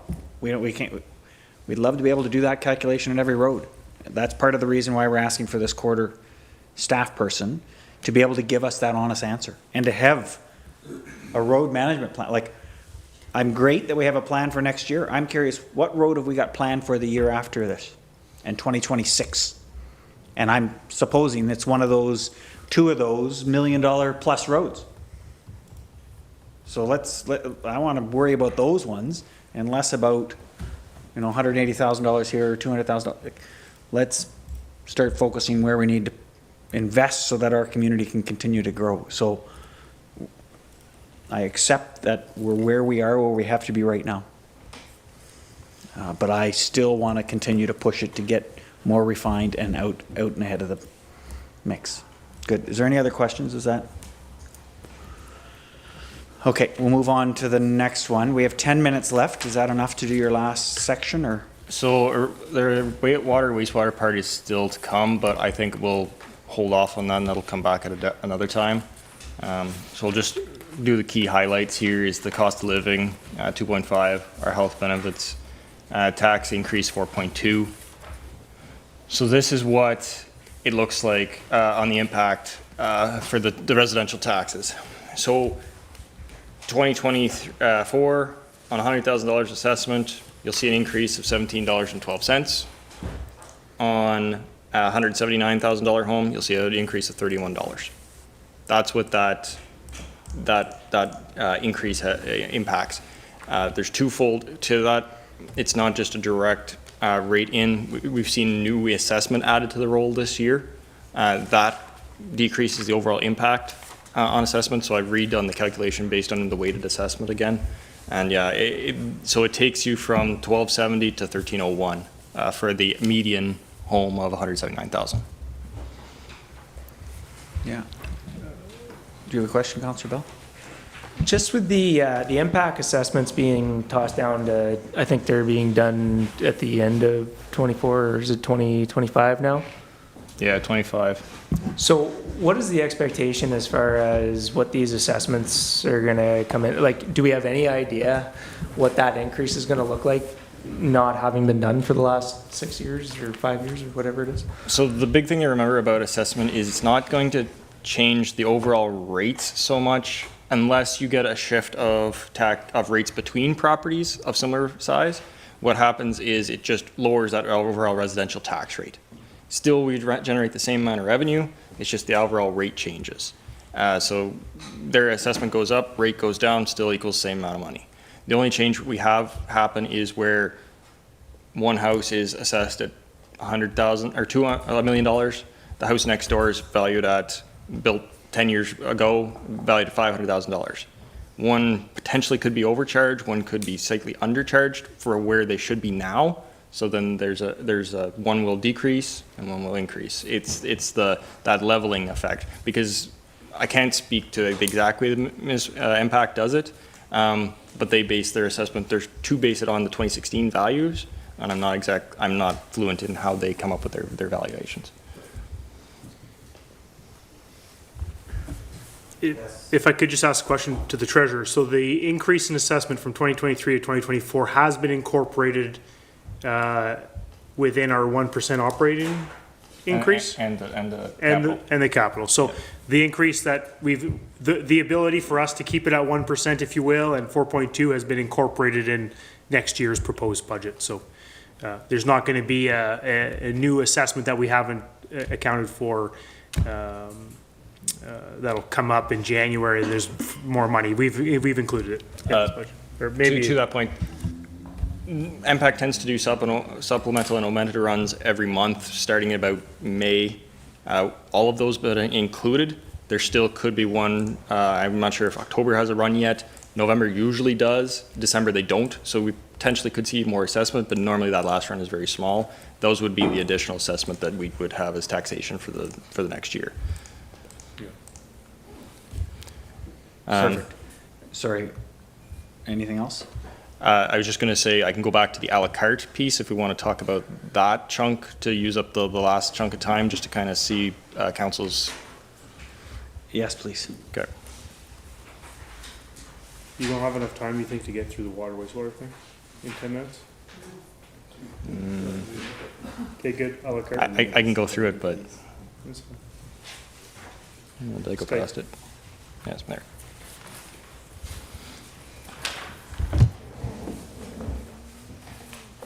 So these are the a la carte items. So we have the CIP grant increase. So all of these items are listed, or I should say all, but a majority of these items are already listed in our 1% budget. These are all talking about increasing either the level of service or the amount of grants that we're going to give out. So the CIP grant increase, if we added, say, $10,000 to that, it would be a 0.15 increase.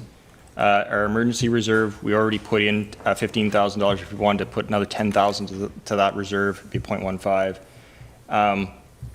The gravel road program, where we talked about Broome Road at 2.75 kilometers. In order to do that, it would be a 0.89% increase, value $60,000. Line painting, I believe Public Works Manager Clear can state that that's to do the rest of the township. It's to do the entire like stop bars and add 25 kilometers to our it still wouldn't include all the hard surface roads, but it would include about 60 to I think currently now we're about 50% right now, and it would increase to about 65 to 70%.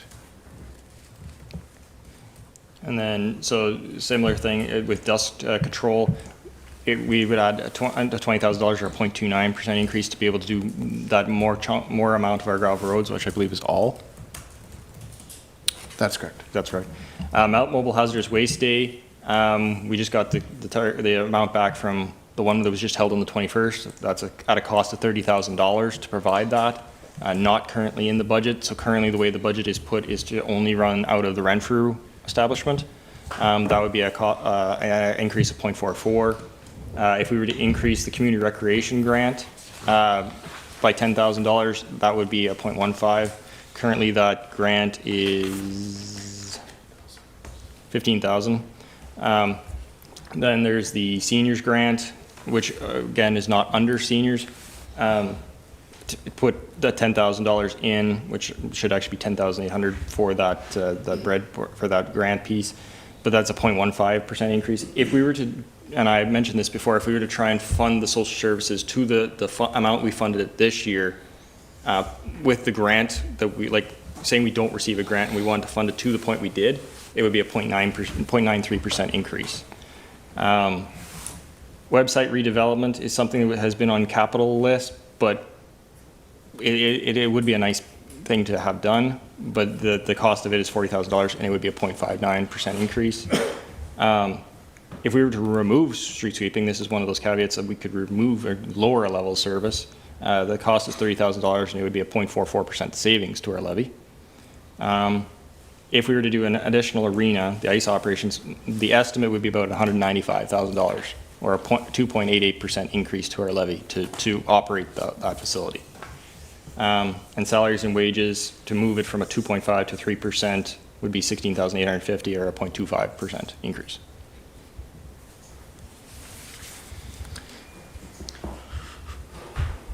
Councillor Trim.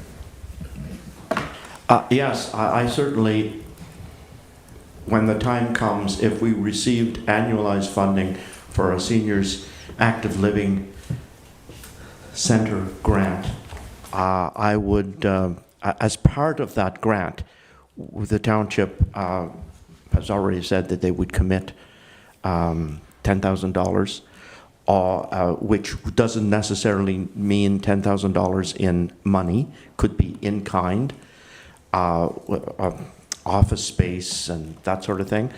But I would be recommending that at that time.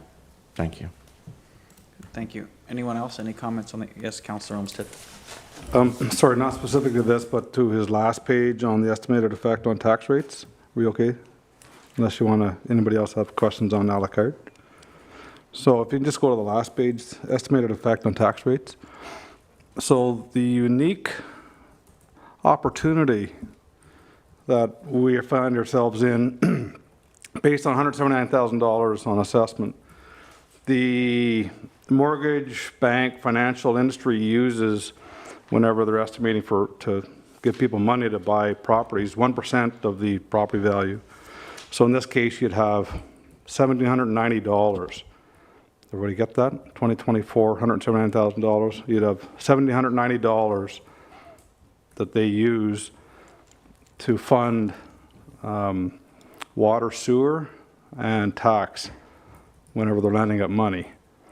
So in this case, if taxes are $1,301, we have $489 of funding to use for water and sewer is what they estimate.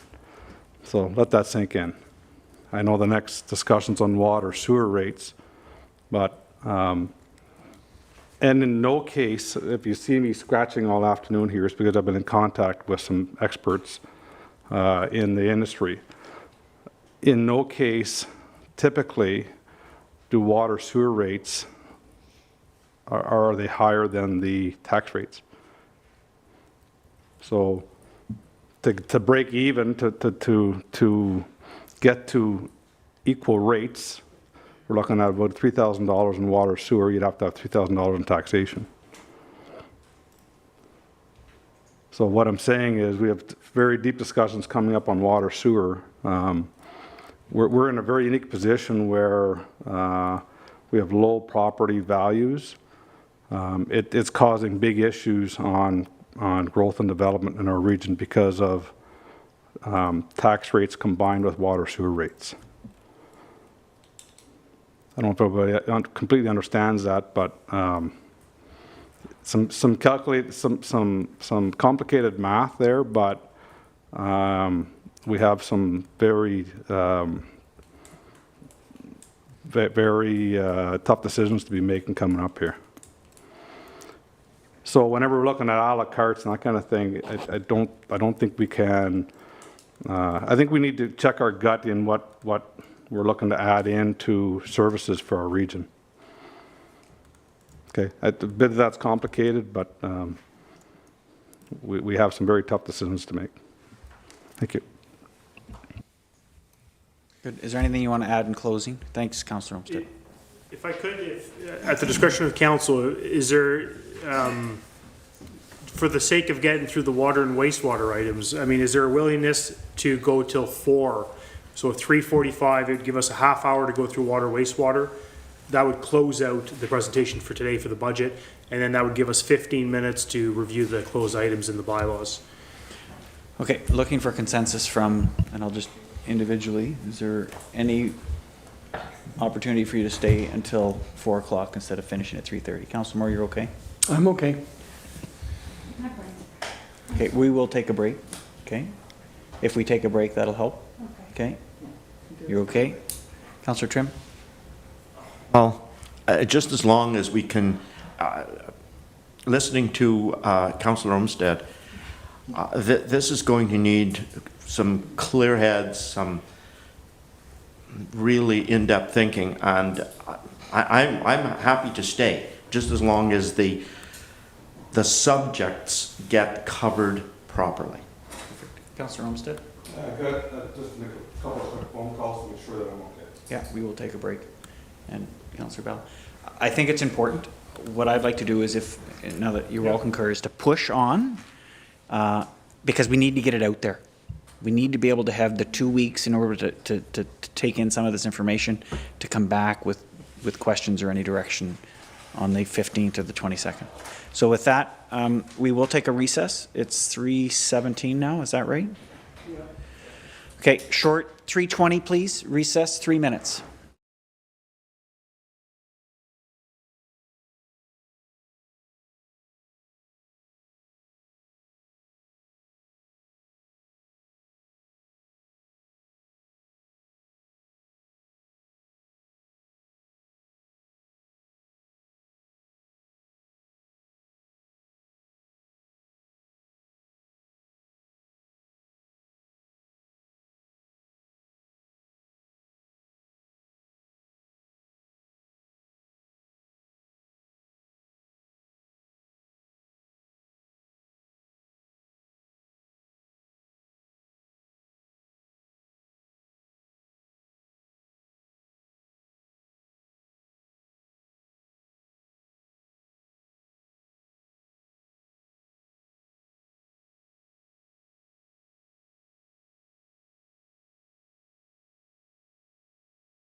And welcome back to the Whitewater Region Regular Council meeting for 1st of November. 3:24, and we're going to recommence. And just an acknowledgement that we're trying to get through all this information today, so we have it all to go back and be able to review it. And rather than try to reschedule another meeting, it might not be able to occur right away. So with that acknowledgement, we'll give the floor back to the treasurer, and we'll continue with water and wastewater. Thank you. So key highlights. Right now, projected is a water increase of 8.5%. The driving factors are the Aqua contract and the new debenture, which was the new portion of Cameron, Earl, and Vera. And the wastewater increase is projected at 12.55%. The driving factors in that one, again, is Aqua and debentures. However, it's just existing debentures. So this slide shows where, when we did the wastewater study, the rate study, where they projected, or what they recommended as increases starting in 2019 when the study was done. So you can see for water, they recommended 20, we did 20, the council did 21. In 2021, they recommended 10, the council approved 9. In 2022, they recommended 10, council approved 2. It was trying to get back on track in 2023. It was recommended 10, did 9.3. I've done a calculation out to get to the end of 2029, which was the end of their original plan, and 8.5% for this year, where their recommendation was 10. By the year, from the year 2025 to 2029, it'll go from 7.8 down to 5.9 as a general increase over those few years, those 4 years. They originally had put next in 2025 is 8%, and then 3 and 3 and 3 and 3. So it's broken that out. Instead of one bigger increase, it's broken that increase out over the remaining few years. If you look at the wastewater, so in 2020 they wanted 20% or recommended 20%. The council approved 20%. In 2021, the council halved it. So they recommended 60% increase, and the actual was only 30. So that set us on a lower path, but future rates did not account for where they had originally projected. And the biggest piece to that was it was a lack of putting anything to reserve. In 2022, the township matched the actual rate study. And then in 2023, again, was trying to catch up for that decrease that happened in 2021. It was 12%. And again, this year, it's proposing 12.55%, where originally, by this time in the rate study, they projected we'd be at 3%. Going forward, without any changes to the rate study, they wanted 2% for 2025, 2029. We'd be looking at a 4.8 down to 4% spread out over those years. The next slide shows a comparison. So this is a comparison of expenses and revenue. So you can see that the forecast per the study for water, forecast the contract being at 573, but really the contract is actually 593, because we break out our contract management, they include it all together. Our debt and principal and debt interest, if you notice, our actual is quite much larger, 33% and 25% respectively, larger than what they originally thought of would be at this point in time. As a point of note, when they did their study back in 2019, they put an inflation factor of only 2% every year on our expenses.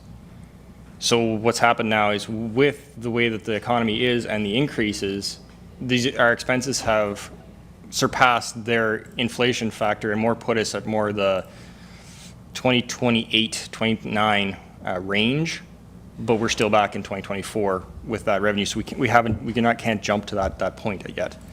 So if you notice, like for the revenue itself, we already are 8% under our revenue. So we haven't met the target that they were aiming for by this time for 2024, but also our expenses are over. That's the reason for our reserve transfer. As you can see, they projected a transfer over to reserve of 522,000, and this year it's only projected to put 185,500 to reserves. So this is for our wastewater. So whenever you go through this, so again, we're 6.7% under the revenue that they projected we should be at by this point in time.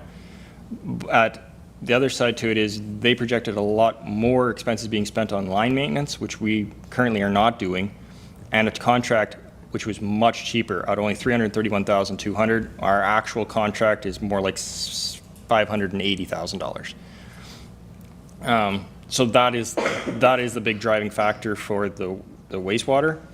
And the other side to also note is the transfer to reserves. They projected at this point in time for 2024, we would be putting away $275,699. We're putting nothing. So the 12.55% increase that is projected in this budget is a break even. It covers our operating costs and a few small capital items. That's it. So going into the water side, this is a breakdown on what we've seen the change between 2023 and 2024 for units. So we've actually gone up 7 units between 2023 and 2024. So this is what the projected water rates are for 2024. So going from, just to look at the residential rate, going from $1,081.41 to $1,173.33. That's a monthly change of $766, or if you want to extrapolate out to everybody's bill, it's $15.32. The total increase is $91.92, 8.5%. So looking at water, the difference between 2024 and 2023, contract is a big one. Debt is another big one. Again, it's Cameron, Earl, and Vera whenever that debenture comes on the books. Other includes some capital cost items, which is a new study for the water wastewater study. That license is actually due in 2025, and it's best to start the project now in 2024 so that we're ready, because that is a requirement to continue with our actual license. So we're continuing with that. A transfer to reserves, 185. And then the FTE is increasing by 0.1 because we're accounting a small portion of the asset management coordinator to this department because of the assets that are contained in our water infrastructure. This is an estimated breakdown of our ONCO contract, which is what makes up the total contract amount for water. I believe $570,000. So, sorry, yeah, 570. So by this time last year, we actually had exact amounts. This year, they haven't been able to provide it to me. They provided a full cost, but haven't provided the full breakdown yet. A lot of the increase in this contract has been seen in actual supplies and then salaries and management fee. This contract hasn't changed a lot over the year, and this is just an estimated percentage based on last year's breakdown. So under capital and special projects, this is where I spoke about of the financial plan and rate study, the cost of $50,000. Cobden filter rehab and engineering. I think everyone was able to see it whenever we did the roads tour. It was the green one whenever we were looking at it. So we're looking to do an engineering study on it to see what the actual replacement cost and what the design would need to be, if it's a direct replacement to the one that's already existing, because there's 2 in that facility, or if there's any other changes, at a cost $35. Just a point of note, that cost to refurb is estimated at $550,000. To put in a new one, it's $1.9 million. Just as a point of note.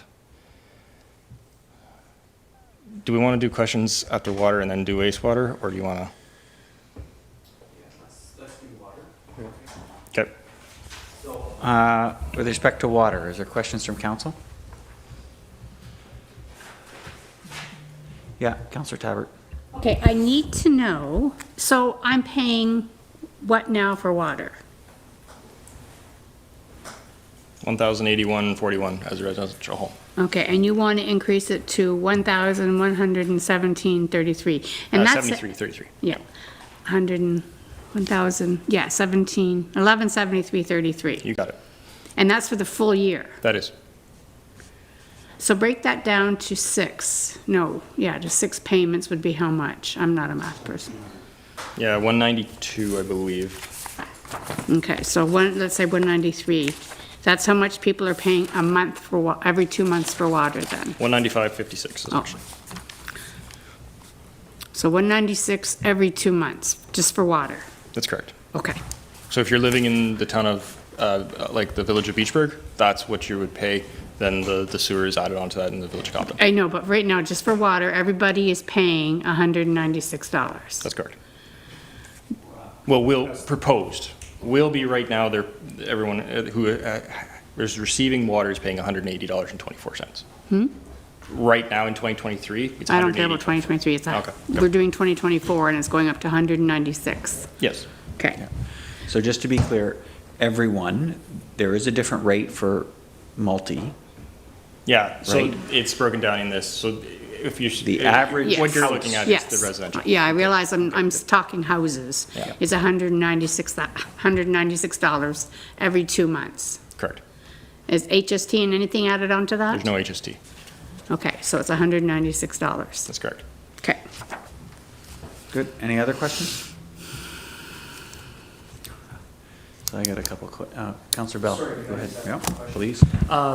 Whenever we had that presentation from the group that came and spoke about water rates here in Cobden, one of the issues from some of the individuals were some of the people that owned what's deemed as a medium commercial or a high commercial, depending on what it was. So with some of I know there was some concern from some of those business owners that they're being listed as a medium commercial or a high commercial, but from their perspective use very little water. Is there options for individuals in those circumstances to request to change to a metered reading, or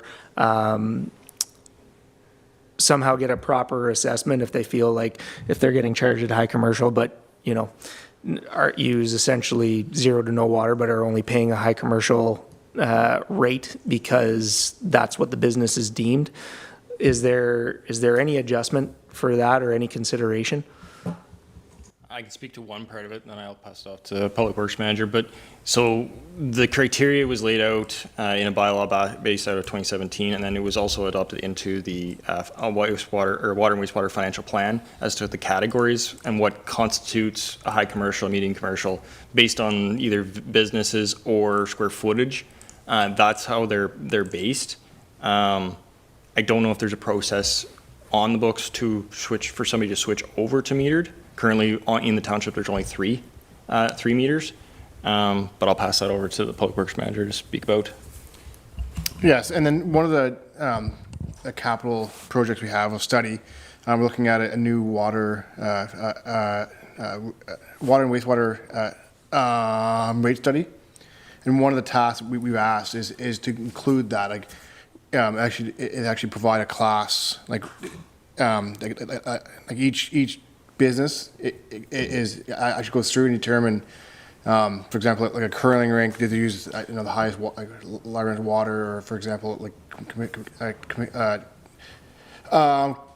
compared to a small store, for example. Additionally, we're coming back. One of the requirements, come back in 2024, also with what can we do? Like what can we do to actual like potentially change to metered? And one of the tasks for the plan is actually determining, because there's different types of rate study even for metered. So determining what is the actual correct method for Cobden and Beachburg and Haley's. Councillor Trim. Yes, and the other thing to consider, I think, is that what the treasurer is presenting us is how much it will cost to operate the water systems for a year. Now, if somebody can find a way to pay less on their water bill, it means that everyone else has to make up that difference because the cost is determined.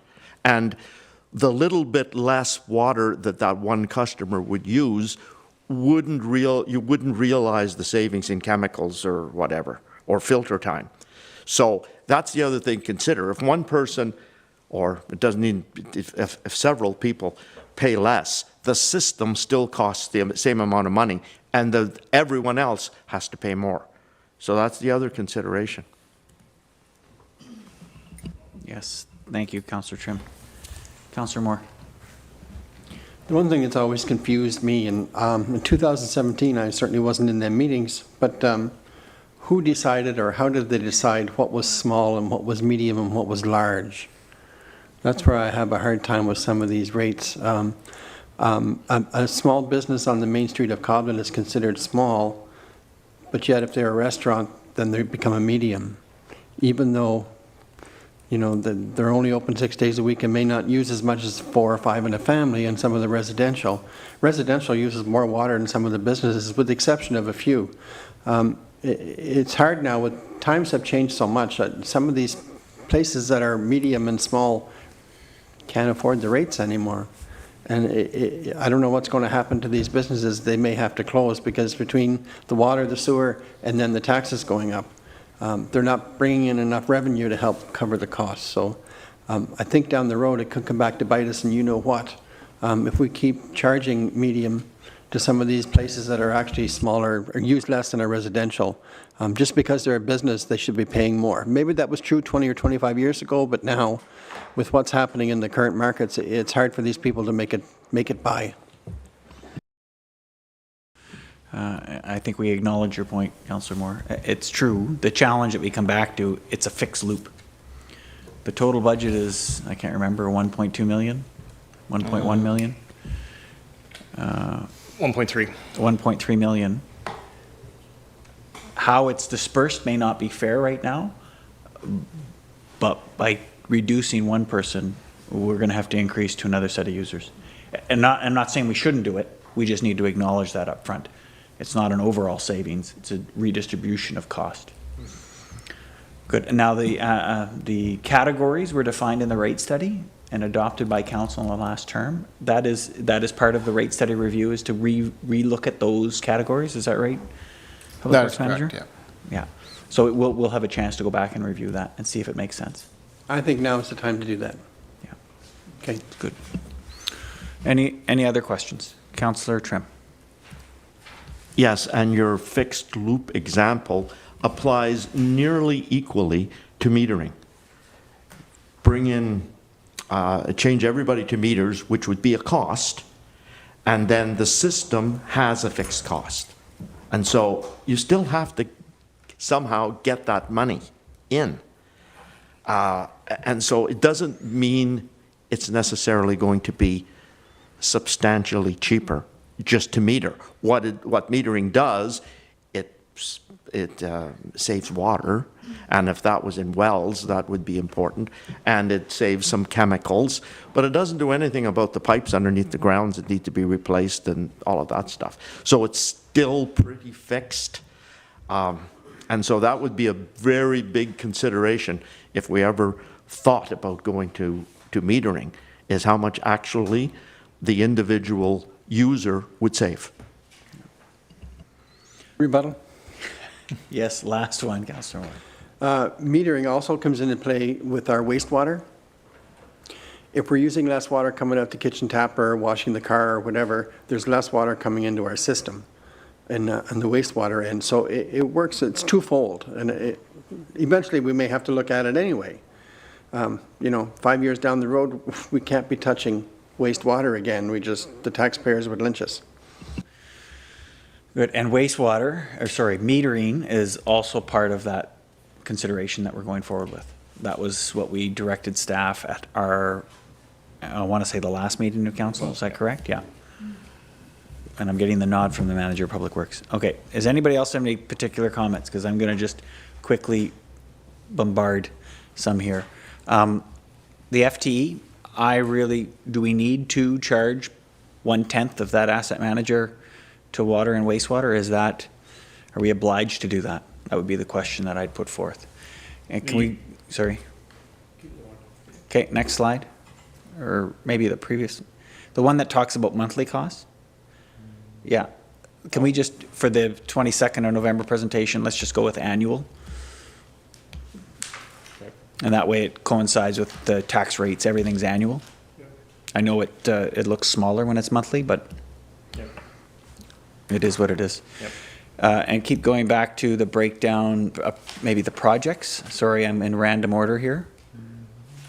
Yeah, so my question that I push back is do we need to do that study? Like, we can't afford $500,000 or 1.9. Do we need to know, do we need to do a study now? Could we defer the study a year?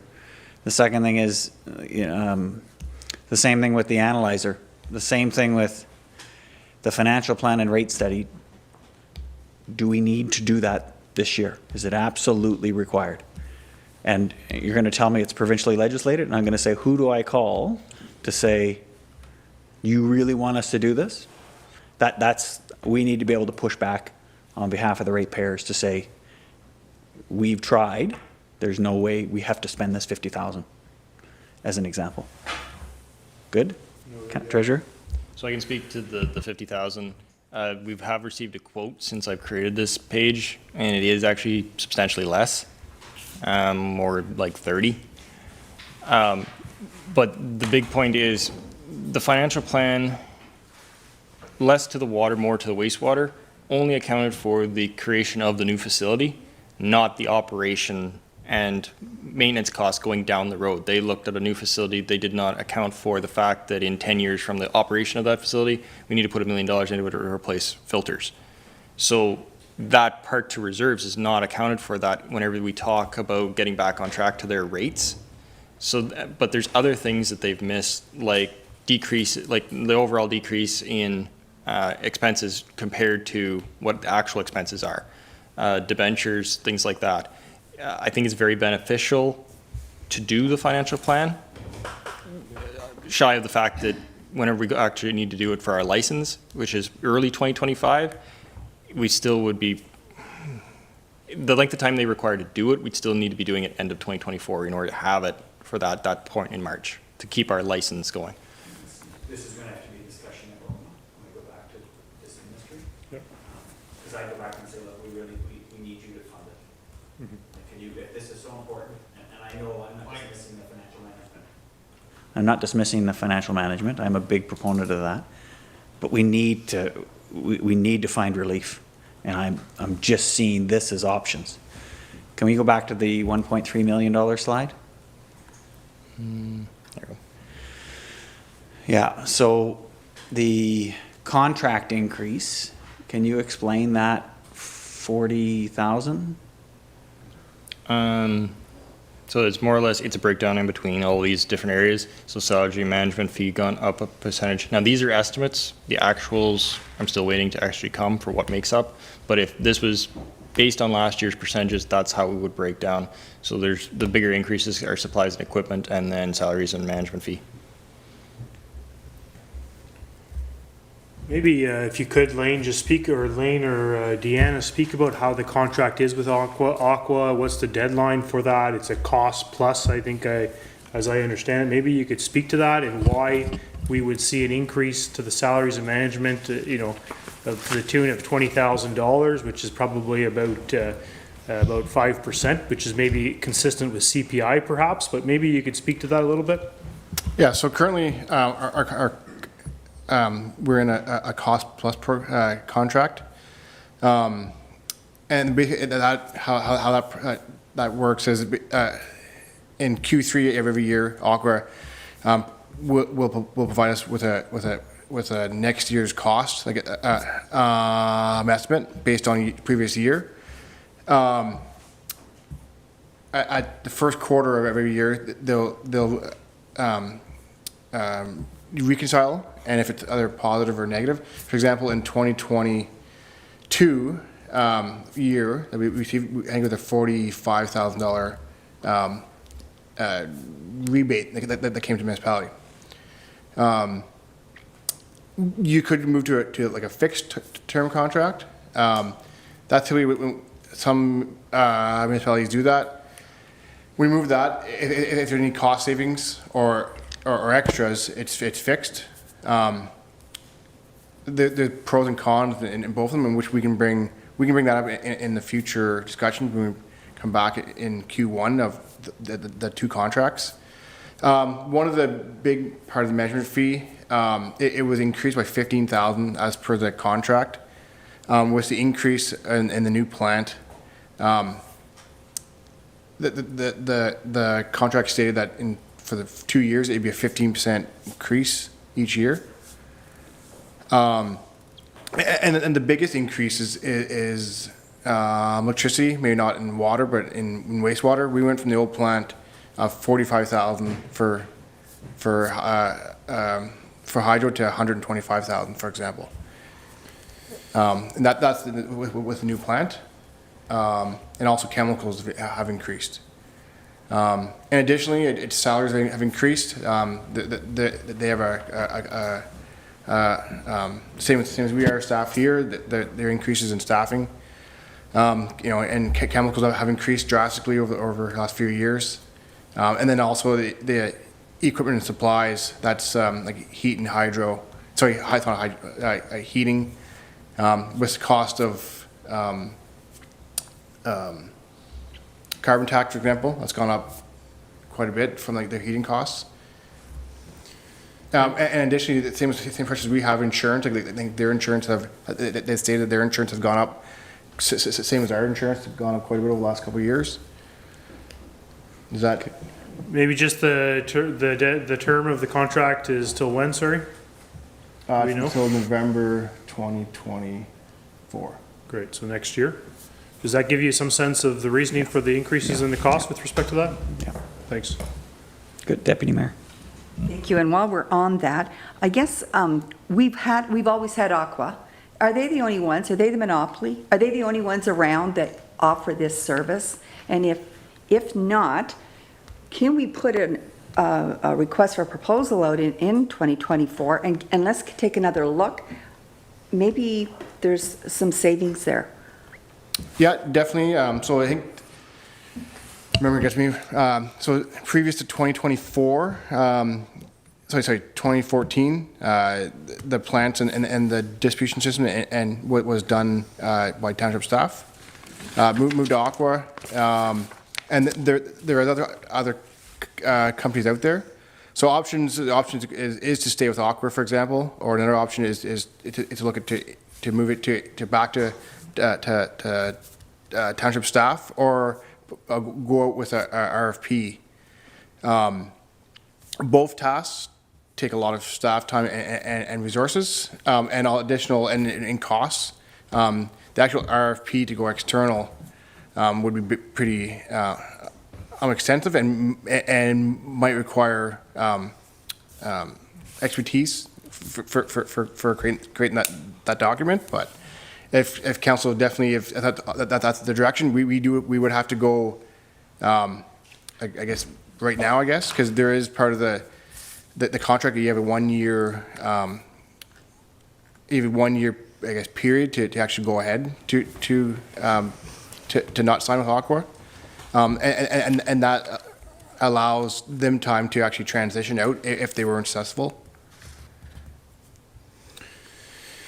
I think just the water, wastewater, the fulsome assessment of water meters, septage, treatment, funding models, aqua optimization was an item, a resolution that was passed by council at the last meeting. So the next step for staff, and we're going to talk about wastewater rates here in a minute, but the next step for staff is to look at these different options and report back to council. And I guess we'd hope that sometime in the early new year we could do that, so that we could help support potential change sooner than later, if you will.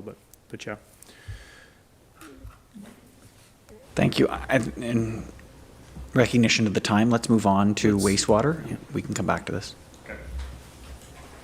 Okay. So wastewater, we've seen an increase for 2024 of 12.5 units compared to 2023. These units are what we base our rates off of, like how we calculate expenses back into how much each user has to, what their portion is. So this is what the proposed wastewater rates are, going from $16.89.68 for residential to $19.01.73. It's a $17.67 a monthly change, or $35.34 per billing. How much is that per year, Curtis? You can do the math. I believe it's $303. I believe it was 300. I have it for me. So this is the comparison between 2023, 2024. So the revenue in 2023 was $951,500, which accounts to how the old rate came up for. The revenue this year is projected at $1,095,100. That equates to the 12.55% increase. Salaries are more or less the same. The FTE, again, we're accounting for 0.1 of the asset management coordinator into that piece. The contract is the biggest increase, going from 535 to 579. And then other, which is chemical costs, hydro, and capital costs. And general maintenance. So there's one of the bigger line items in this other cost is flushing of lines that Aqua has stated that we really need to increase on, and that's one of the biggest driving factors for that $100,000 increase is between that and general maintenance on some of the infrastructure. So again, they have not been able to provide a full breakdown of the contract, so I just went off percentages. So salary and management fee, $266,000 to $824,000, chemicals $66,000, electricity $178,000, supplies and equipment. So of note, the biggest thing that increases is our salaries and then the electricity. Electricity is one of those ones that there's not a lot of flexibility in. So here's our combined water, wastewater. So 2023 was 2,771.09 for residential. It's proposed to go to 3,075.06. Removing the monthly charge, this is the 303.97. That's what I was doing the calculation on, was the total. It's a 9.7% increase to the water wastewater rate. And this slide just shows what the monthly impact or change is to somebody who's tax water and wastewater. Any questions? Yep.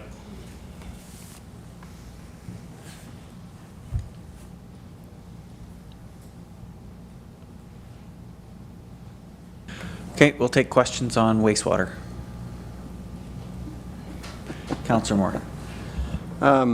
That's quite an eye-opener, and I don't know how any of us sitting around this table can tell some of the taxpayers how much is going to go up next year. I couldn't imagine. And where to go from here, I wouldn't have a clue. So I should iterate just before that this rate here does not include anything to reserves. It's just cost recovery. All bare costs. Like nothing except for contract, chemicals, like those are the only things that have increased. There's nothing else in that rate. Noted, Councillor Moore. Councillor Trim. Yeah, that's the comment I was going to make. From one of your first slides, this was a break-even budget. Exactly. And so we're on the edge. If something comes up we're not prepared for, then we're going to be deficit. And if we have good luck, some things might be a little less. Yep. This is, wow. So it's not as if we have room to make many changes. Because it's user-pay system, we can't get the money from someplace else. All of council was provided by the line-by-line piece for the water and wastewater as well in their packages. If you look at the wastewater one, there's very few actual lines that make up that total. It's just fixed costs and large items that don't change much. Councillor Tabbert, you had your hand up? No? Anyone else?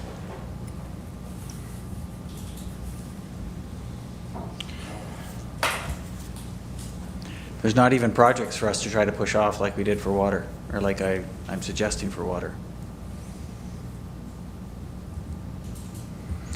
Okay, Councillor Just Taylor. ask, realistically, based on 179,000, is that a realistic base rate for Cobden?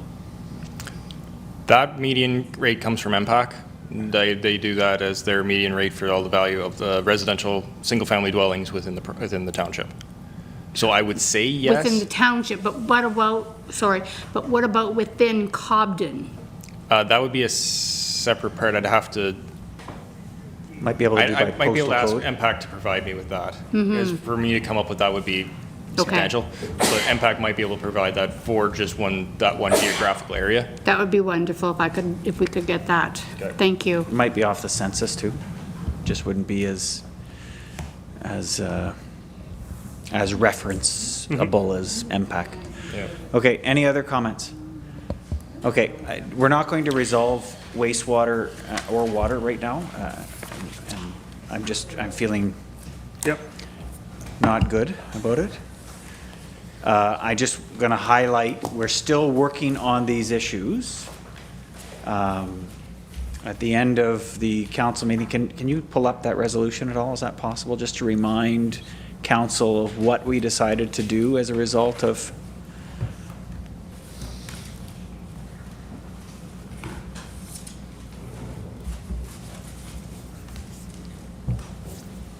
Oh, wow, you just happened to have it up.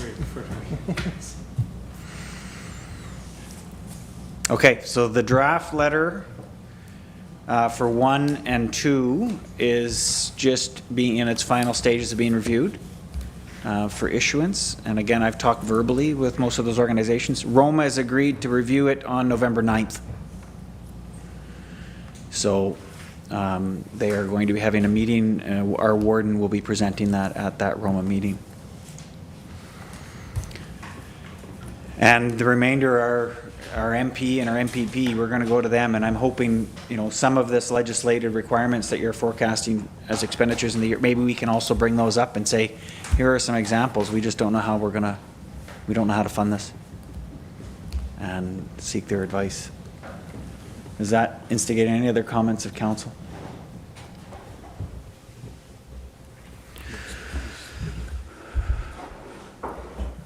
Okay, thank you, CAO. What's next, Treasurer? So that's actually the end of the presentation, just more or less the budget schedule, but next steps would be if there's any changes, comments, concerns, would be to reach out to myself.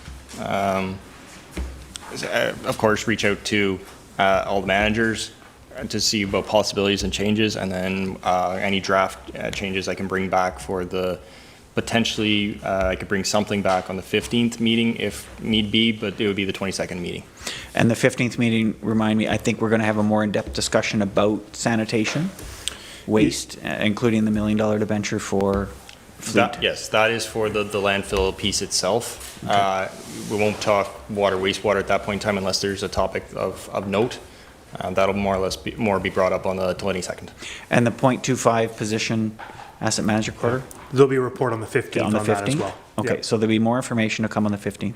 So to be clear, out of the 100 and, I've lost numbers here, 113 pages, 115 slides 115 that slides. we've gone through. We've made no decisions. We have selected no a la carte. We're puzzled and don't know how to proceed with water and wastewater.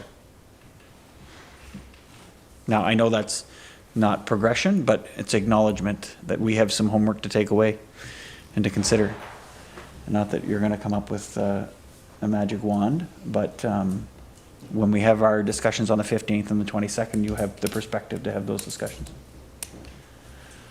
So it's the 15th at 4:45? The meeting for the November 15th is at 4:45. The September 22nd, which would be the special, November 22nd, which would be the special meeting, we'll email all of council to confirm preferred times. But we'll be reviewing a similar package to what we have here, but a condensed version of it, where there were areas of decision or direction that we need from council. That's where we're going to focus on, and that's where we, where we'll focus on and seek that direction from council, so that when we move to the public meeting, that's been figured out, if you will, or there's been decisions made around that. The 22nd will be daytime or evening. We'll connect with you by email. The 15th is a regular meeting of council, regular agenda items, including the waste and the asset management coordinator. There's 3 weeks between now and the 22nd. I would encourage all of council to review your paper copies now that you have about the operating budget, capital budget. And if you have anything you want to bring up, Curtis is available over the next couple of weeks for that, or myself as well. So that would be the next steps. Perfect. I just ask if this PowerPoint can be provided to us electronically. I can't read the small stuff. No, I can definitely do that. The website will be fitted with a page for the budget, and we'll add the PowerPoint presentation there as well. Thank you. Thanks. Good. So if there are no further questions, what we're going to do is call for a vote on the recommendation that was before us here, way back at like 10:30 this morning. And I'll remind you that the council of the Township of Whitewater Region received the 2024 municipal budget presentation. It was moved by Councillor Tabbert and Councillor Trim. If there's no other discussion, I'll call for a vote. All those in favor? Carried. Good. Clerk, tell me what we're doing bylaws, right? No. No? You want to just Well, you could, like, I'd say keep moving if you can. but the confirmatory gets pulled Ah. into there. That's right. At the end, after close? But your close is within the meeting, so, So we can. Also, we'll pass the bylaws when we report out. yeah. Noted, thanks. So no bylaws now, we'll move into those. Excellent. So according to the agenda, if you're watching online, the agenda has item 13 prior to item 14. We're going to reverse that. We're going to move into closed session and then rise and report and complete the meeting with the confirmatory bylaws. So closed session. Recommendation that the Council of Township Whitewater Region move into closed session at 4:06 p.m. as permitted in Section 9 of the procedural bylaw, with the CAO, Treasurer, Manager of Public Works remaining in the room to discuss issues pertaining to litigation or potential litigation, including matters before administrative tribunals affecting the municipality of a local board, or more specifically relating to the following: wastewater treatment plant and outstanding claims. A mover and a seconder, please. Moved by Councillor Trim, seconded by Councillor Bell. And all in favor? And it's carried. We will now move to closed.